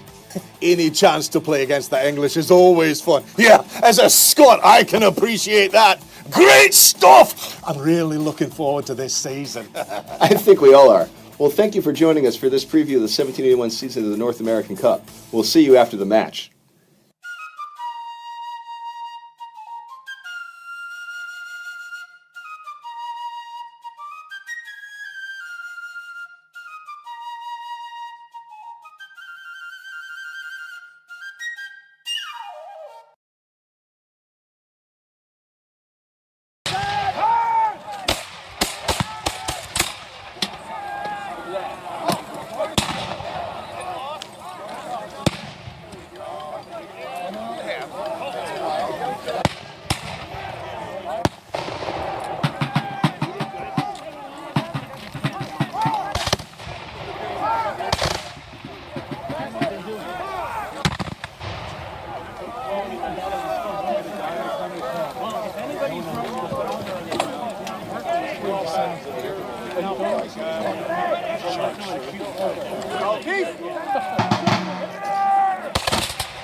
I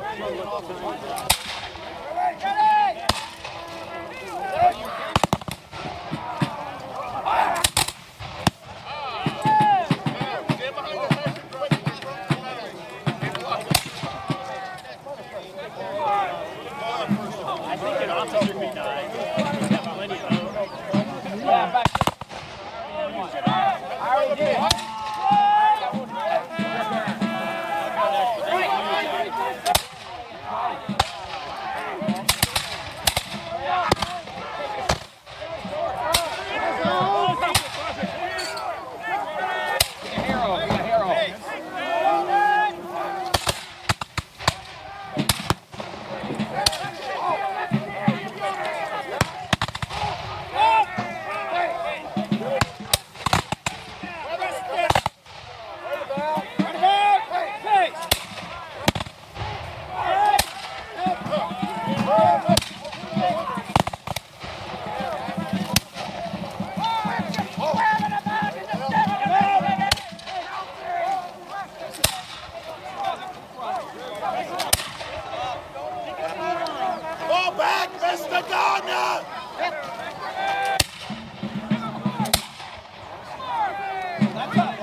lads. Nice and easy.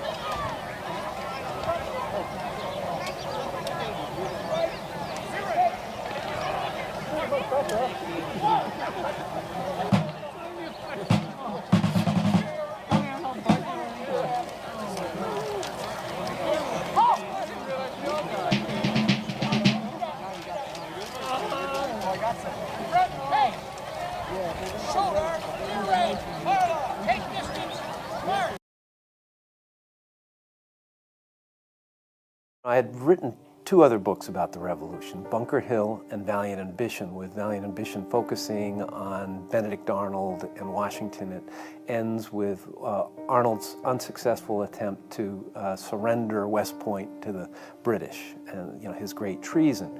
And that ended with a cliffhanger. And what I had realized is I'm a maritime guy when you look back throughout my career.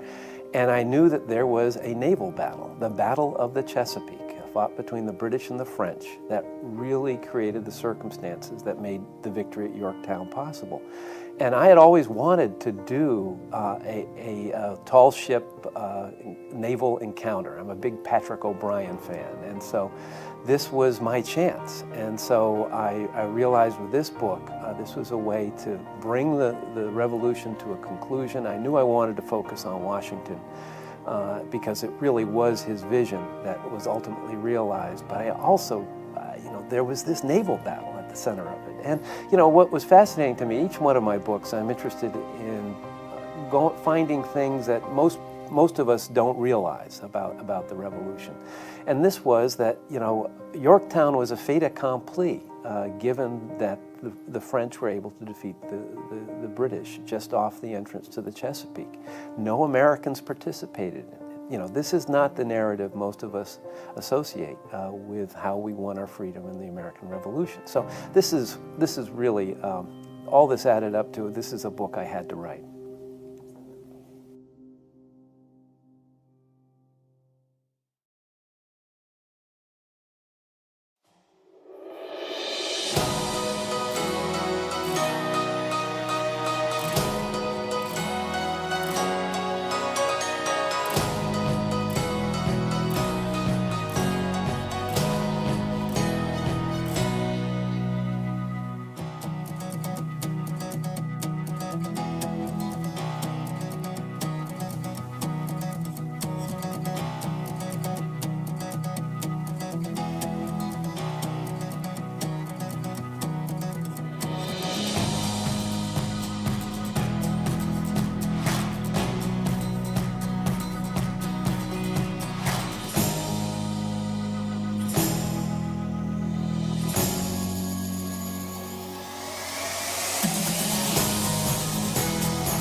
Washington can be a somewhat opaque personality. It's difficult to get inside him. He wants it that way.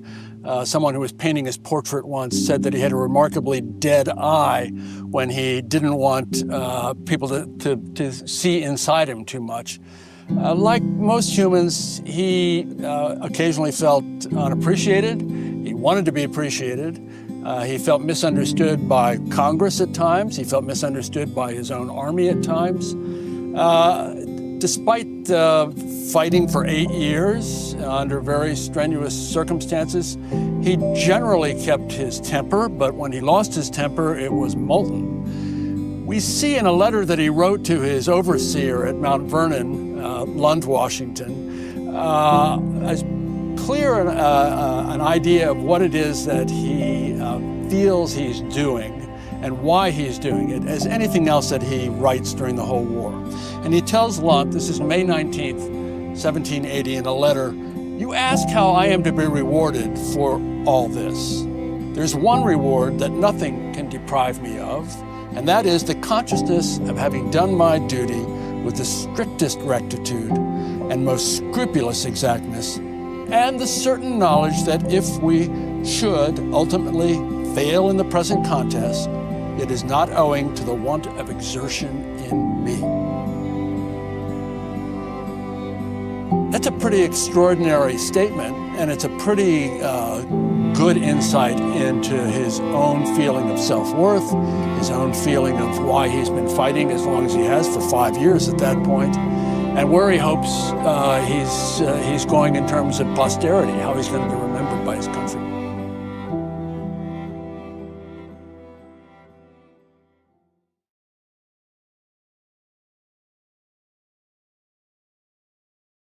When Washington becomes commanding general of the new Continental Army in July of 1775, there's a lot he doesn't know. He hasn't been in uniform for almost 20 years, and even then it was only 5 years of experience as a militia colonel under British command at all times. So he's got a lot to learn, and he makes a lot of mistakes. What we're going to see in Washington in the first couple of years of the war is that he makes mistakes that are almost catastrophic for the American cause. But he gets better at it because he's a fast learner, he studies his craft. So when we get to the middle years of the war, we see Washington, for example, at the Battle of Brandywine, making some of the same errors that he's made early on. He reads the ground badly. He doesn't see that the British are about to outflank him on Brandywine Creek. He almost loses his entire army there. By the time we get to Monmouth, Brandywine is in September of 1777. By the time we get to Monmouth in June of 1778, he has learned to come into the fight when he needs to come into the fight. So even though his initial force that has gone to meet the British at Monmouth is in danger of being overrun, what Washington does is exactly the right thing. He brings up reinforcements, he takes command of the battlefield, he saves the day. His aide, young Colonel Alexander Hamilton, says, I never saw him to such good advantage. He came in and he saved the fate of the day.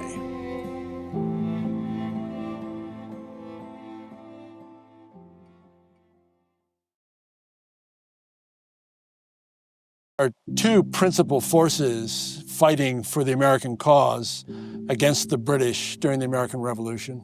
One is the Continental Army, formed in June of 1775, and it's intended to be a national force with soldiers drawn from all 13 colonies, commanded by General George Washington, of course.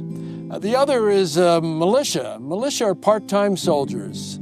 They tend to come out from their local communities. They serve for maybe a few weeks or a few months, and they're intended to supplement the Continental Army.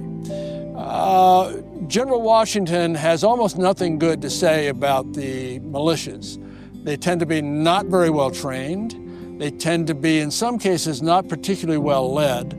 And it's a cause of great vexation to him throughout the early years of the war in particular. But he comes to realize that they're essential. They're a critical part of what he needs to do as the commanding general. For one thing, they not only provide extra manpower in battle, they also serve as a kind of constabulary. If you're trying to get the local loyalists who are still loyal to the British Crown to fall in line, you send the militia. Washington initially talks about New England militiamen in very uncomplimentary terms. He talks about dirty militia, and he's got nothing good to say about them. But he grudgingly, over time, comes around to recognize that these two forces, the Continental Army and the various militia forces, are welded together at the hip. And if he can't keep them together and complementing one another, he's not going to win the war.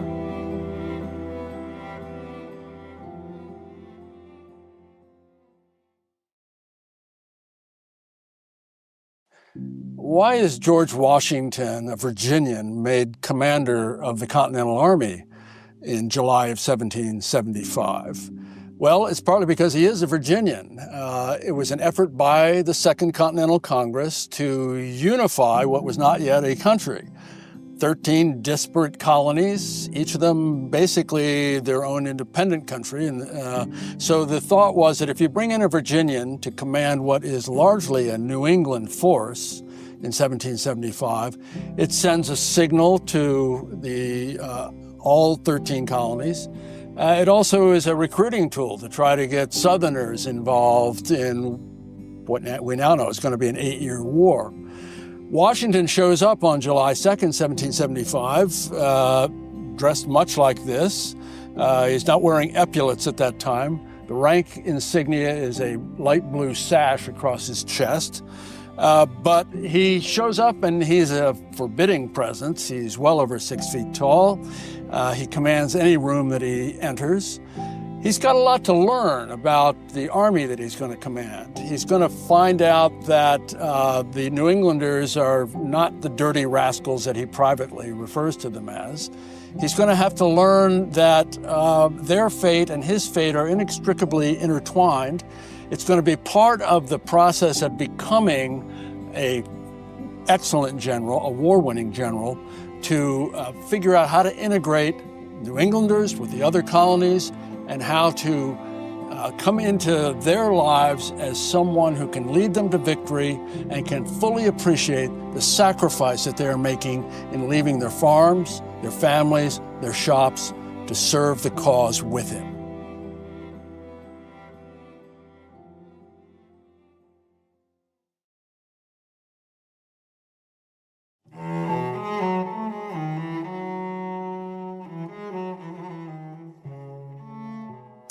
Good day. The uniform that you see me wearing before you now is very much similar to the uniform that I wore when I entered Congress. These were the colors that were chosen by myself for the Fairfax militia. They were the colors of the Whig Party in Parliament, blue and buff. These colors denoted that they stood for liberty, as the Whigs were defending our rights and liberties as free British citizens in the Parliament, and we very much so wish to state that that was our intended purpose as well. When I arrived in Congress wearing this uniform, I was stating very clearly what I believed was at stake and what my politics were. When I was made Commander-in-Chief of the Army, I decided that this would be the colors of our uniform for our officers. I added, for myself, as Commander-in-Chief, a blue sash. Other generals of lesser rank would wear pink and purple sashes. These ribbons were meant to make us appear on the field different from other officers and let people know to whom they were speaking. Now, as time went by, we became allied with the French. When the French came, they mentioned to us that ribbons across the chest were a sign of royalty. We wished to show no monarchist inclinations, and so we very quickly decided we would remove our ribbons and instead put upon our epaulets, which until then had been plain knotted epaulets, stars. I, of course, have 3 as Commander-in-Chief. Lesser generals will have 2 and 1 star. You may also note that our cockades, which for officers were black, the French wore white. And when we became allied with them, we added a white center to our cockades. The French, wearing white cockades, added black to their centers to denote that they were our allies. I hope that this has illuminated for you some of the reasons behind our uniforms and what you see when we are wearing them in the field. Good day.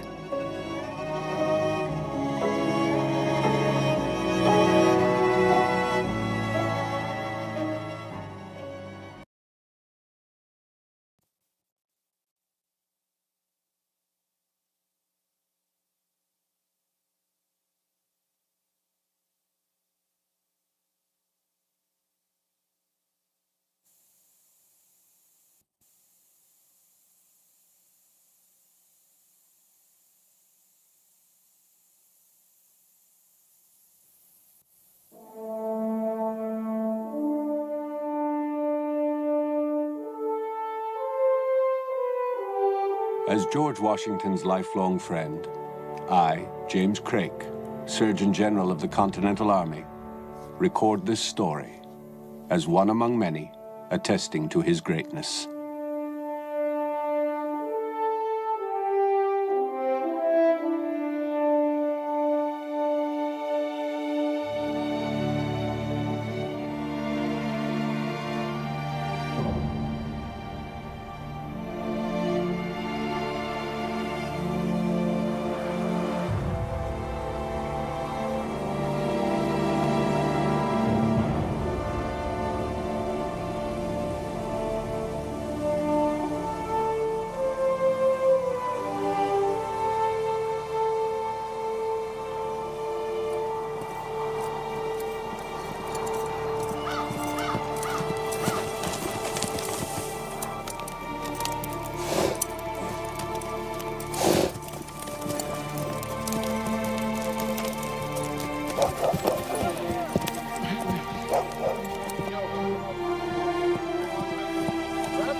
Excellency, I did not expect to see you this night. I'm mulling something over, James. And it needs I take stock. Well, this way. The men will be very glad to see you.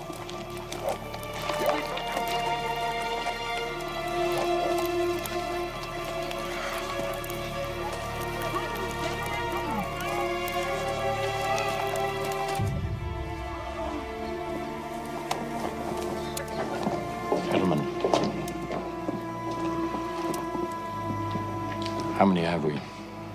All men, rank and file, sir.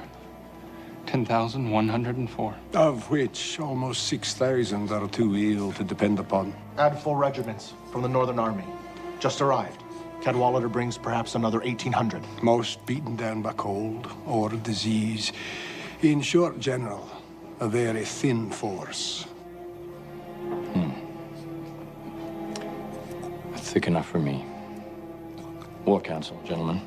My quarters within the hour. Yes, Your Excellency. Yes, indeed. Dr. Craik, I need to see the men. Sir.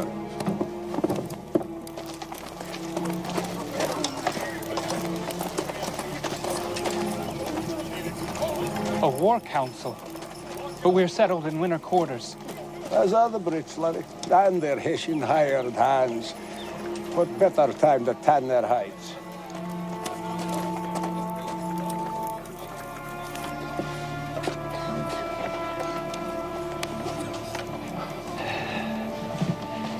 Your family would be proud to see how bravely you bear your burden.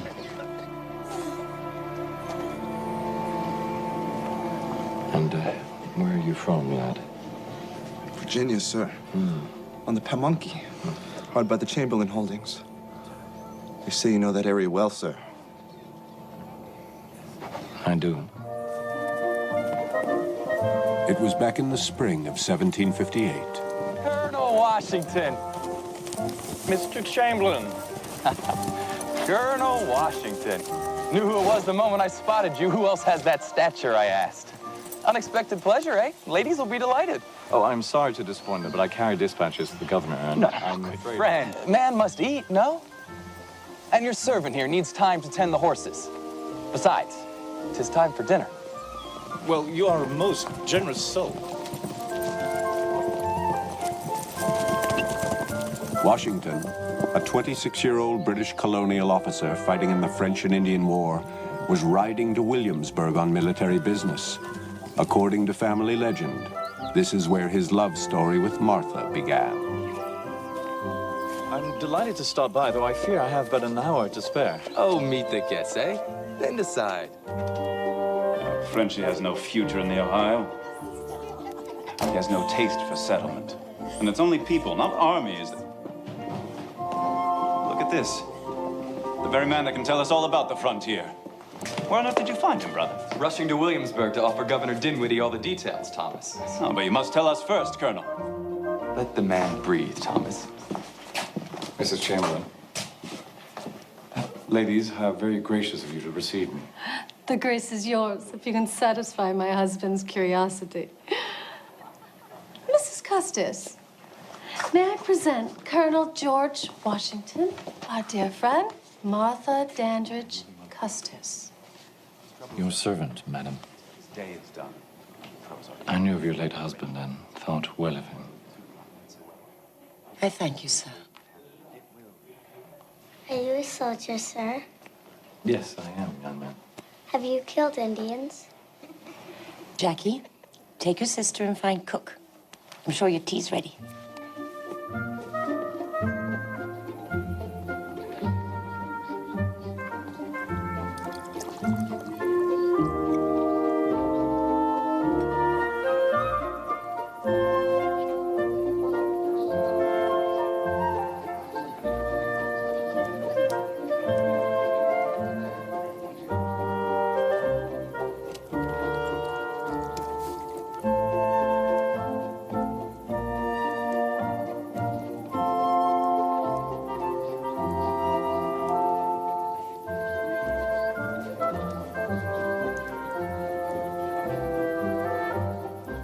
Your heroism has made an irrevocable impression, Colonel. Mrs. Custis, I would rather not spoil this moment with discussing the rugged scenes of war. Oh? You would prefer delicate tales of poets and lovers? I would, madam. You see, I have a heart susceptible to the tenderest passion.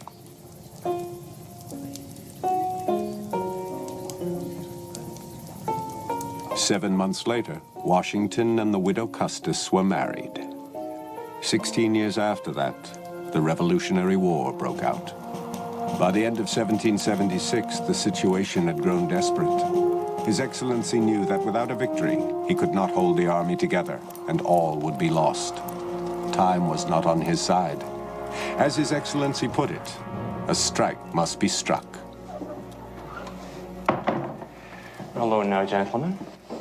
Let's proceed. This treason adds a wilderness of uncertainties. Our country's full of cursed creatures, called Tories. And now they know that our men are exhausted and unpaid. If this fails, the game is pretty near up. For heaven's sake, keep it yourselves. Dire necessity will now justify the attempt. Now, by crossing at these unguarded points here and here, with every man we have, we should land undetected. If a Hessian patrol should spot one element, they should not be alarmed, expecting multiple crossings for a full invasion. We make our way south in two groups, General Sullivan's force and my own. General Stephen will break away, flank west, and surround them. Timing will be crucial, but with Colonel Knox's artillery on the heights, we can expect a clear passage. Your Excellency, I'm getting enough. But my men... A long march in deepening snow and a better half without boots. For Sullivan's men, a defeat could be inevitable. There will be no defeat. This is our land, gentlemen. Our country. Ours. It is that for which we fight. We know every creek and river, every hill and glen of our homes. We have a cause, a reason to offer our lives forfeit if need be. We fight to be free. This is not merely a battle, gentlemen. It is the very meaning of our existence. Now is the time to strike. All the same, I would not underestimate the redcoats, sir. He's a soldier by trade. and a fearsome fighter wherever they put him down. But not invincible. It's victory or death, gentlemen. I'll vouchsafe that. Never forget Braddock. Never. His Excellency was there. He saw the great fight in Redcoat at close range. Braddock was the British general dispatched to the American colonies to drive the French and their Indian allies from the Ohio Territory. Colonel Washington of the Virginia Colony's militia and a British subject was serving the crown as an aide to Braddock.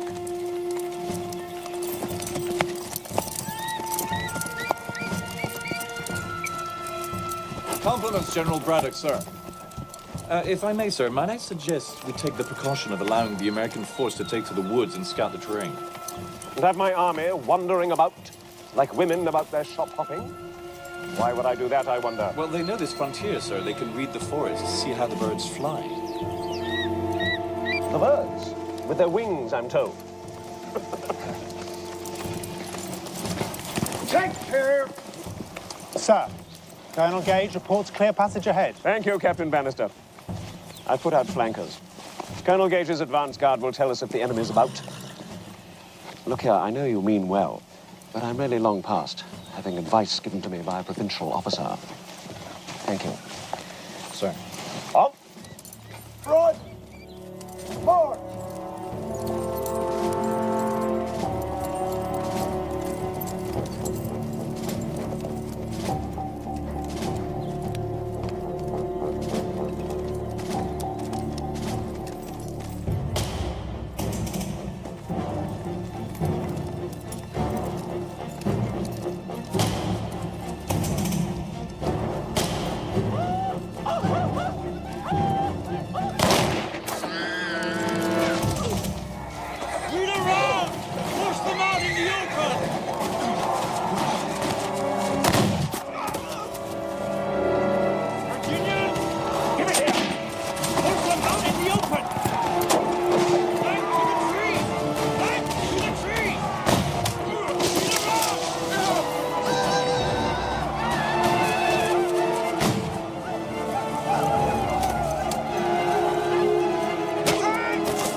As we saw Washington grasp command from the dying Braddock, we knew we were in the presence of a great leader.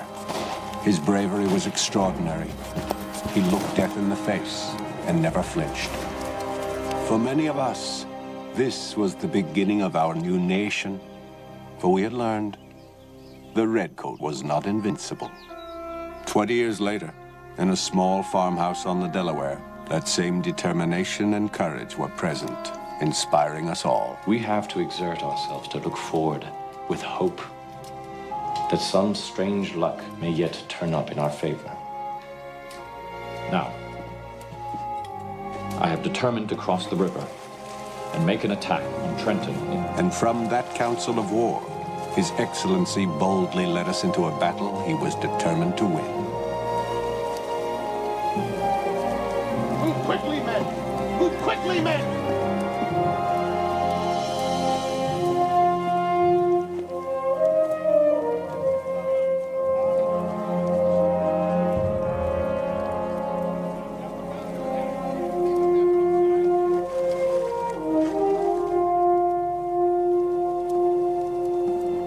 May this night be our greatest victory. The crossing and the 9-mile march to Trenton that followed were even more difficult than His Excellency had imagined. But the enemy troops were caught totally by surprise. We captured 900 prisoners and untold arms and supplies. It was a grand victory. Later, His Excellency thanked divine providence that not one American soldier had died. 7 long years would pass before the peace treaty of 1783. Toward the end, some of Washington's officers suggested the army overthrow the civilian government. Some even suggested crowning him king. But he would have no part of that. When the war was finally over, he went to the United States Congress and resigned his military commission. Gave up all his power. I have now the honor of offering my sincere congratulations to Congress, and of presenting myself before them to surrender into their hands the trust committed to me.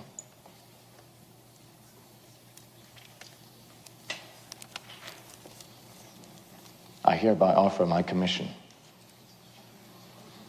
and take leave of all the employments of public life.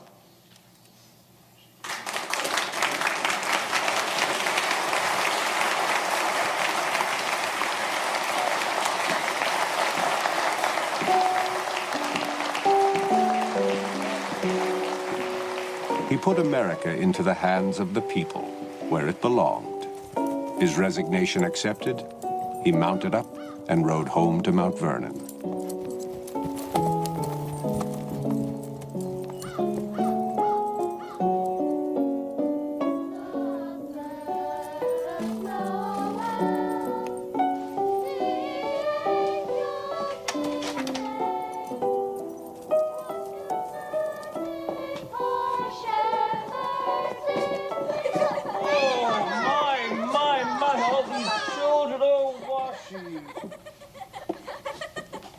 Oh, you are heavy. All right, I'll see you later.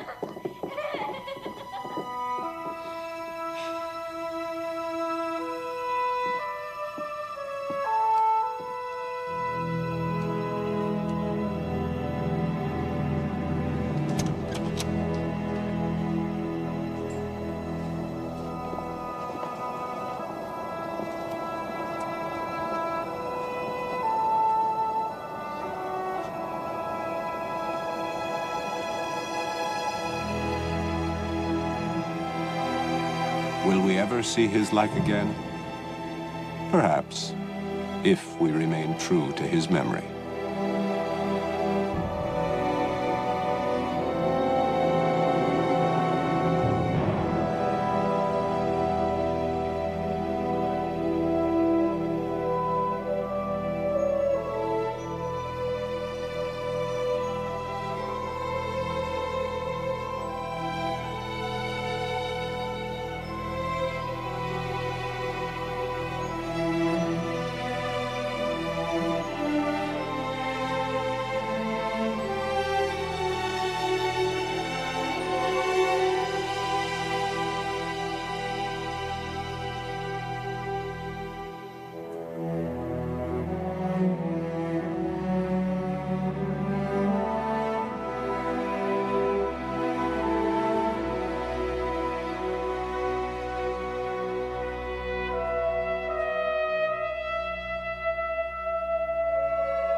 I am Nate, and George Washington, how did you become a great general?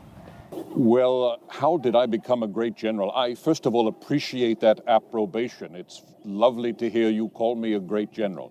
I'm not so sure I would call myself that, but truth be told, I became a soldier when I was 21 years of age. I joined the Virginia Colonial Regiment as a much lower ranking officer, but I was promoted and ultimately became a colonel. That's a rank just below general, and I was the commander of all the forces of Virginia, fighting in a war called the French and Indian War in western Pennsylvania at the time. And it was there that I learned about military tactics and military thinking. As the years unfolded, we here in British America found ourselves having big problems with the king and the king's ministers and Mother England. So it got to such a serious point that we declared war against Great Britain. And someone had to lead the new army. And so the gentlemen of the Congress put their heads together, and after considering a number of individuals, they decided unanimously to choose me to be General Washington, the commander-in-chief of the Continental Army. I had some successes, I had some failures, but as someone many years ago said, it's not simply about winning the battles, it's about winning the war. And with the help of divine providence and a little luck, we were successful. Click the subscribe button below and the bell icon to get notifications for new videos about George Washington and behind-the-scenes work at Mount Vernon.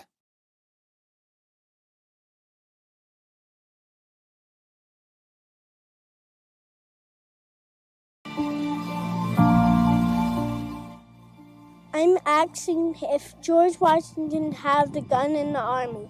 Did George Washington carry a gun in the army? That's a tricky question, and the answer is technically no, because in the 18th century, a gun would have been a long arm or a musket or rifle, and Washington did not carry that in the army. He was an officer, so his main job was to lead the men rather than to do the heavy fighting. He would have been armed, though, for personal defense. He would have been mounted, and he would have carried a sword and then a pair of pistols mounted in holsters on the horse. In our collection, we have several of George Washington's swords, and one of them we know was carried by Washington during the Revolution. It appears in several of the portraits that are painted of him during that time. It has a beautiful pierced silver hilt and then a very fine German blade on it. So it's very beautiful, but also potentially lethal. We also have one of the pairs or braces of pistols that he would have carried during that period. And unfortunately, many years after George Washington died, a curious individual came along, picked up one of the pistols, tried to fire it incorrectly, and it exploded. So they just barely survived, but you can still get a sense of the workmanship and how effective they would have been for Washington in his day. They have some wonderful silver inlay, and then you see this engraving on the lock plate with the maker's name. Click the subscribe button below and the bell icon to get notifications for new videos about George Washington and behind-the-scenes work at Mount Vernon.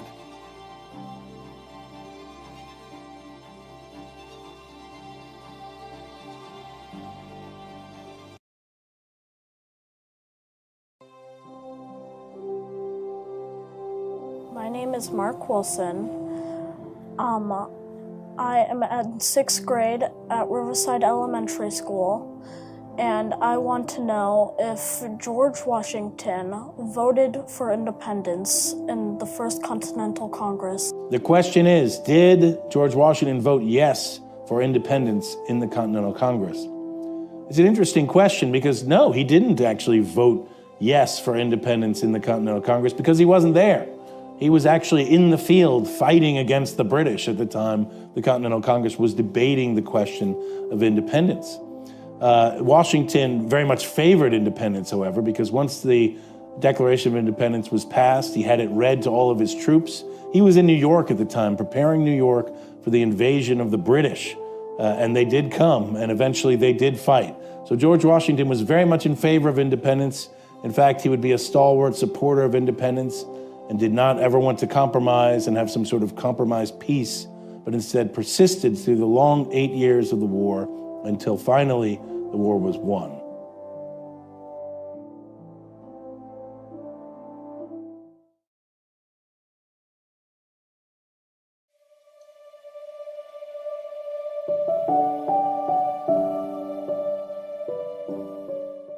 One of the extraordinary pieces in our collection is a letter from George Washington to his wife, Martha Washington.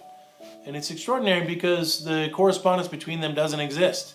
We assume that she burnt it after he died or destroyed it. That was pretty common in the 18th century. But we do have one fantastic letter that has survived. It's one of two that survived underneath a desk drawer in Martha's desk as it descended into her family. Someone discovered this letter and donated it to Mount Vernon.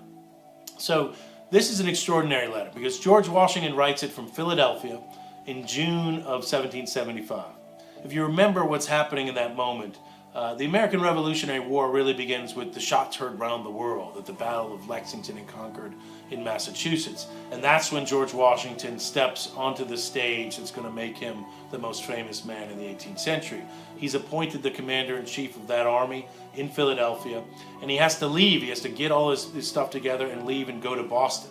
So this letter is a letter of departure to Martha. She's back at Mount Vernon. He writes to her, I don't have much time to write much. I'm surrounded by people. I hope to see you at the end of the campaign. But he does say, but I retain for you an unalterable affection which neither time nor distance can change. It's a beautiful sentiment. He doesn't have a Hallmark store that he can run out to and grab a letter. He's got to come up with that on the fly in the middle of all this chaos. And it does give us that little glimpse into that very special relationship that we know was crucial to them both.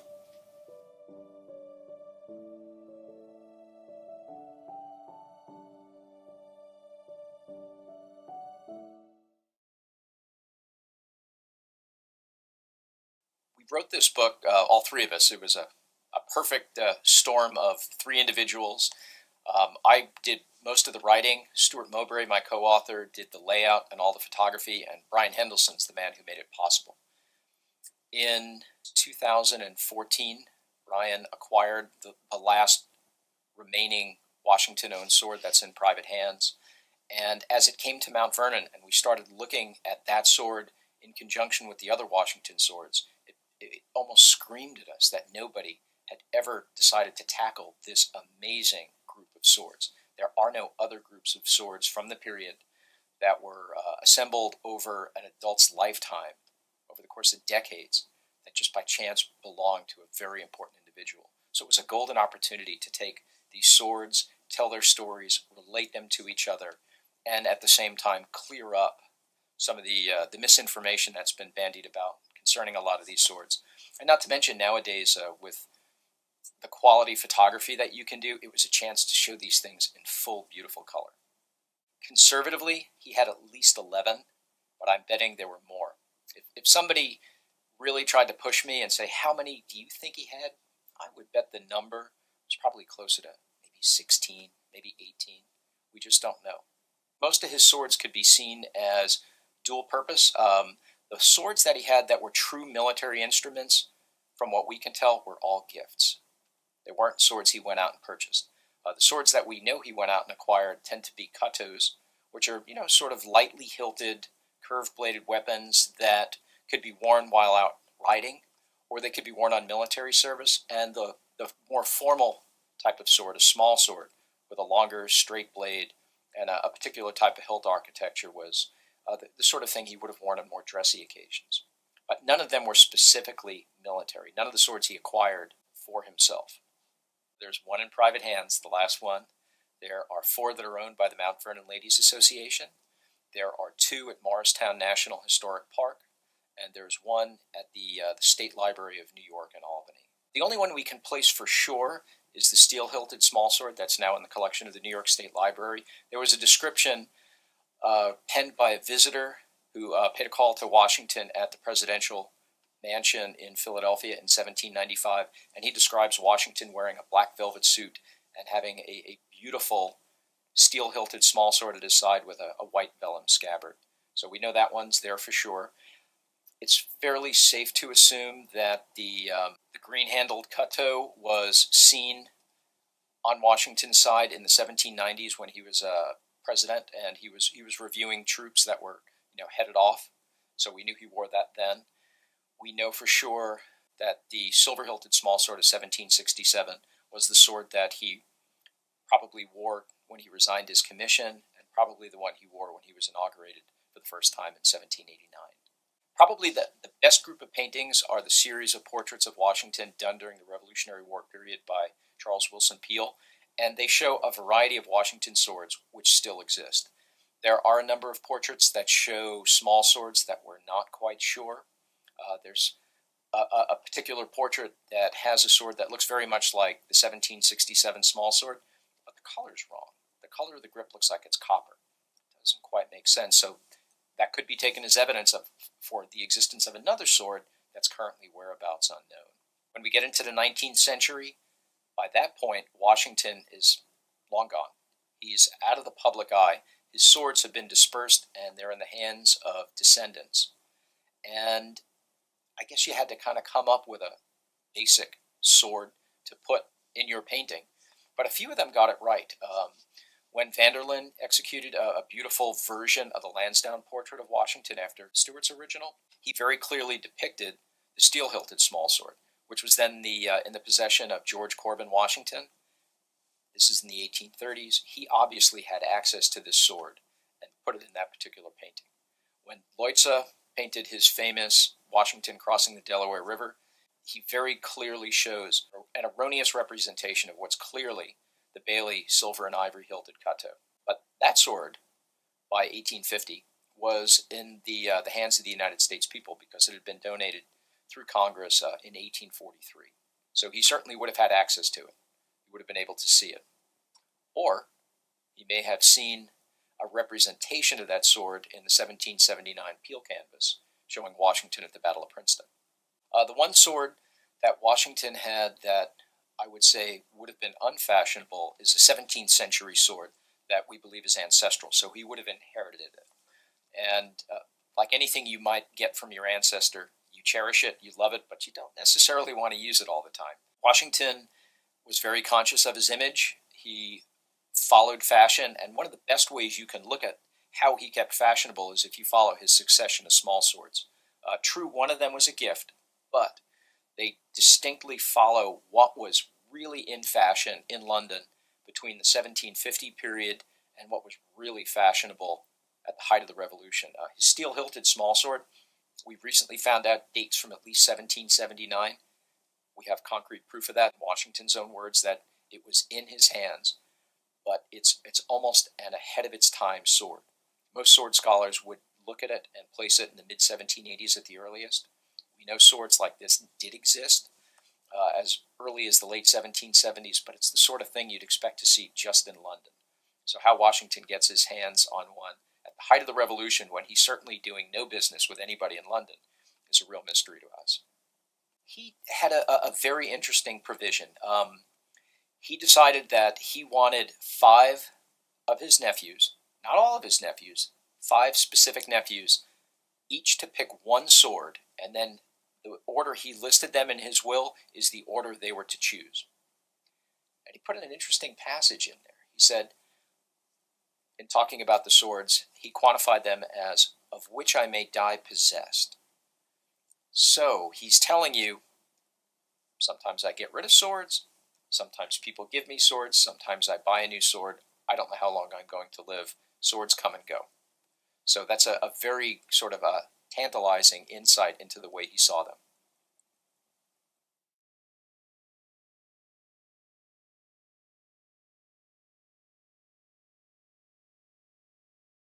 All my books are about leadership in one way or another. And in Washington, I see the ultimate leader, someone who can actually learn from his experience. You know, we all think we can learn from our experience, but in reality, we are pretty much who we are from the very beginning. And with Washington, he was a very fiery personality, a personality in the beginning of his life that was surprisingly close to Arnold. He was when it came to the battlefield, his natural inclinations were very aggressive. And throughout the arc of the story I tell in Valiant Ambition, Washington really learns that for the good of his country, even though it is contrary to how he would like to be as a military commander, he has to fight a defensive war, a war of posts.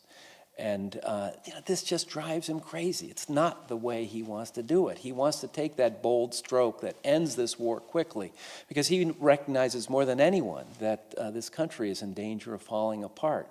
And yet you see him stumble several times, but ultimately he realizes the only way he's going to see this through, the only way that they're going to outlast the British is if he fights a defensive war. And so you see Washington evolve as a leader and develop incredible political skills, where it's interesting, while he learns militarily he needs to fight a defensive war, he takes, when it comes to his political management of Congress, of rivals in the Army, he proves to be a very astute, and when he needs to be, aggressive political insider. And so Washington, in those 4 years, evolves in remarkable ways. And so that at the point when Arnold threatens to dissolve this country, Washington, I feel, has reached the point where he is the one, through sheer force of personality and determination, is holding it together.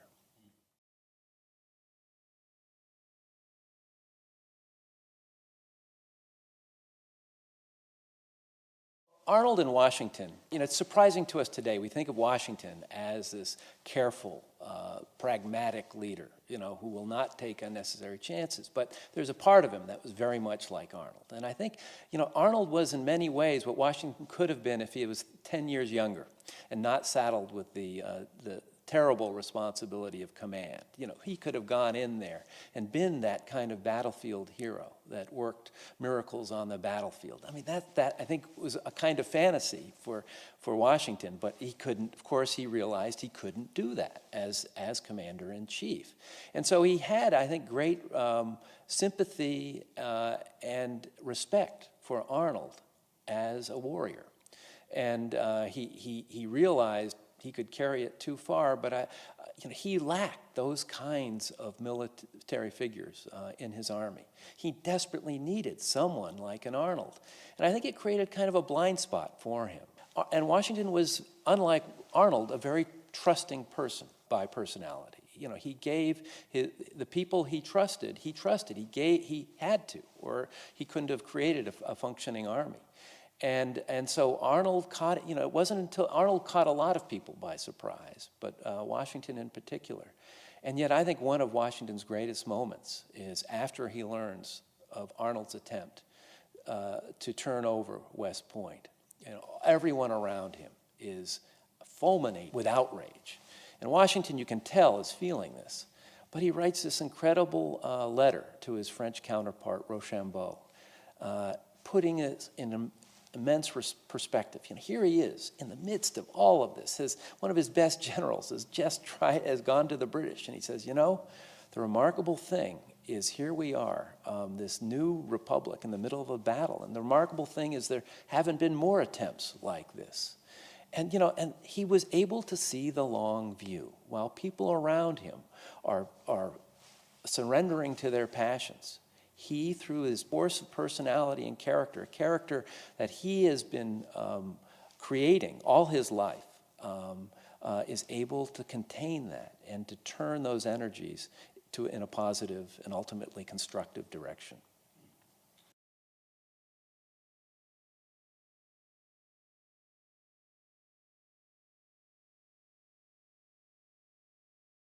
So having a sword like this was very much a mark of genteel status or gentlemanly status. And one of the reasons for that is this is not a cutting sword. This is not a hacking sword that you would just go out in the field and kind of swish around.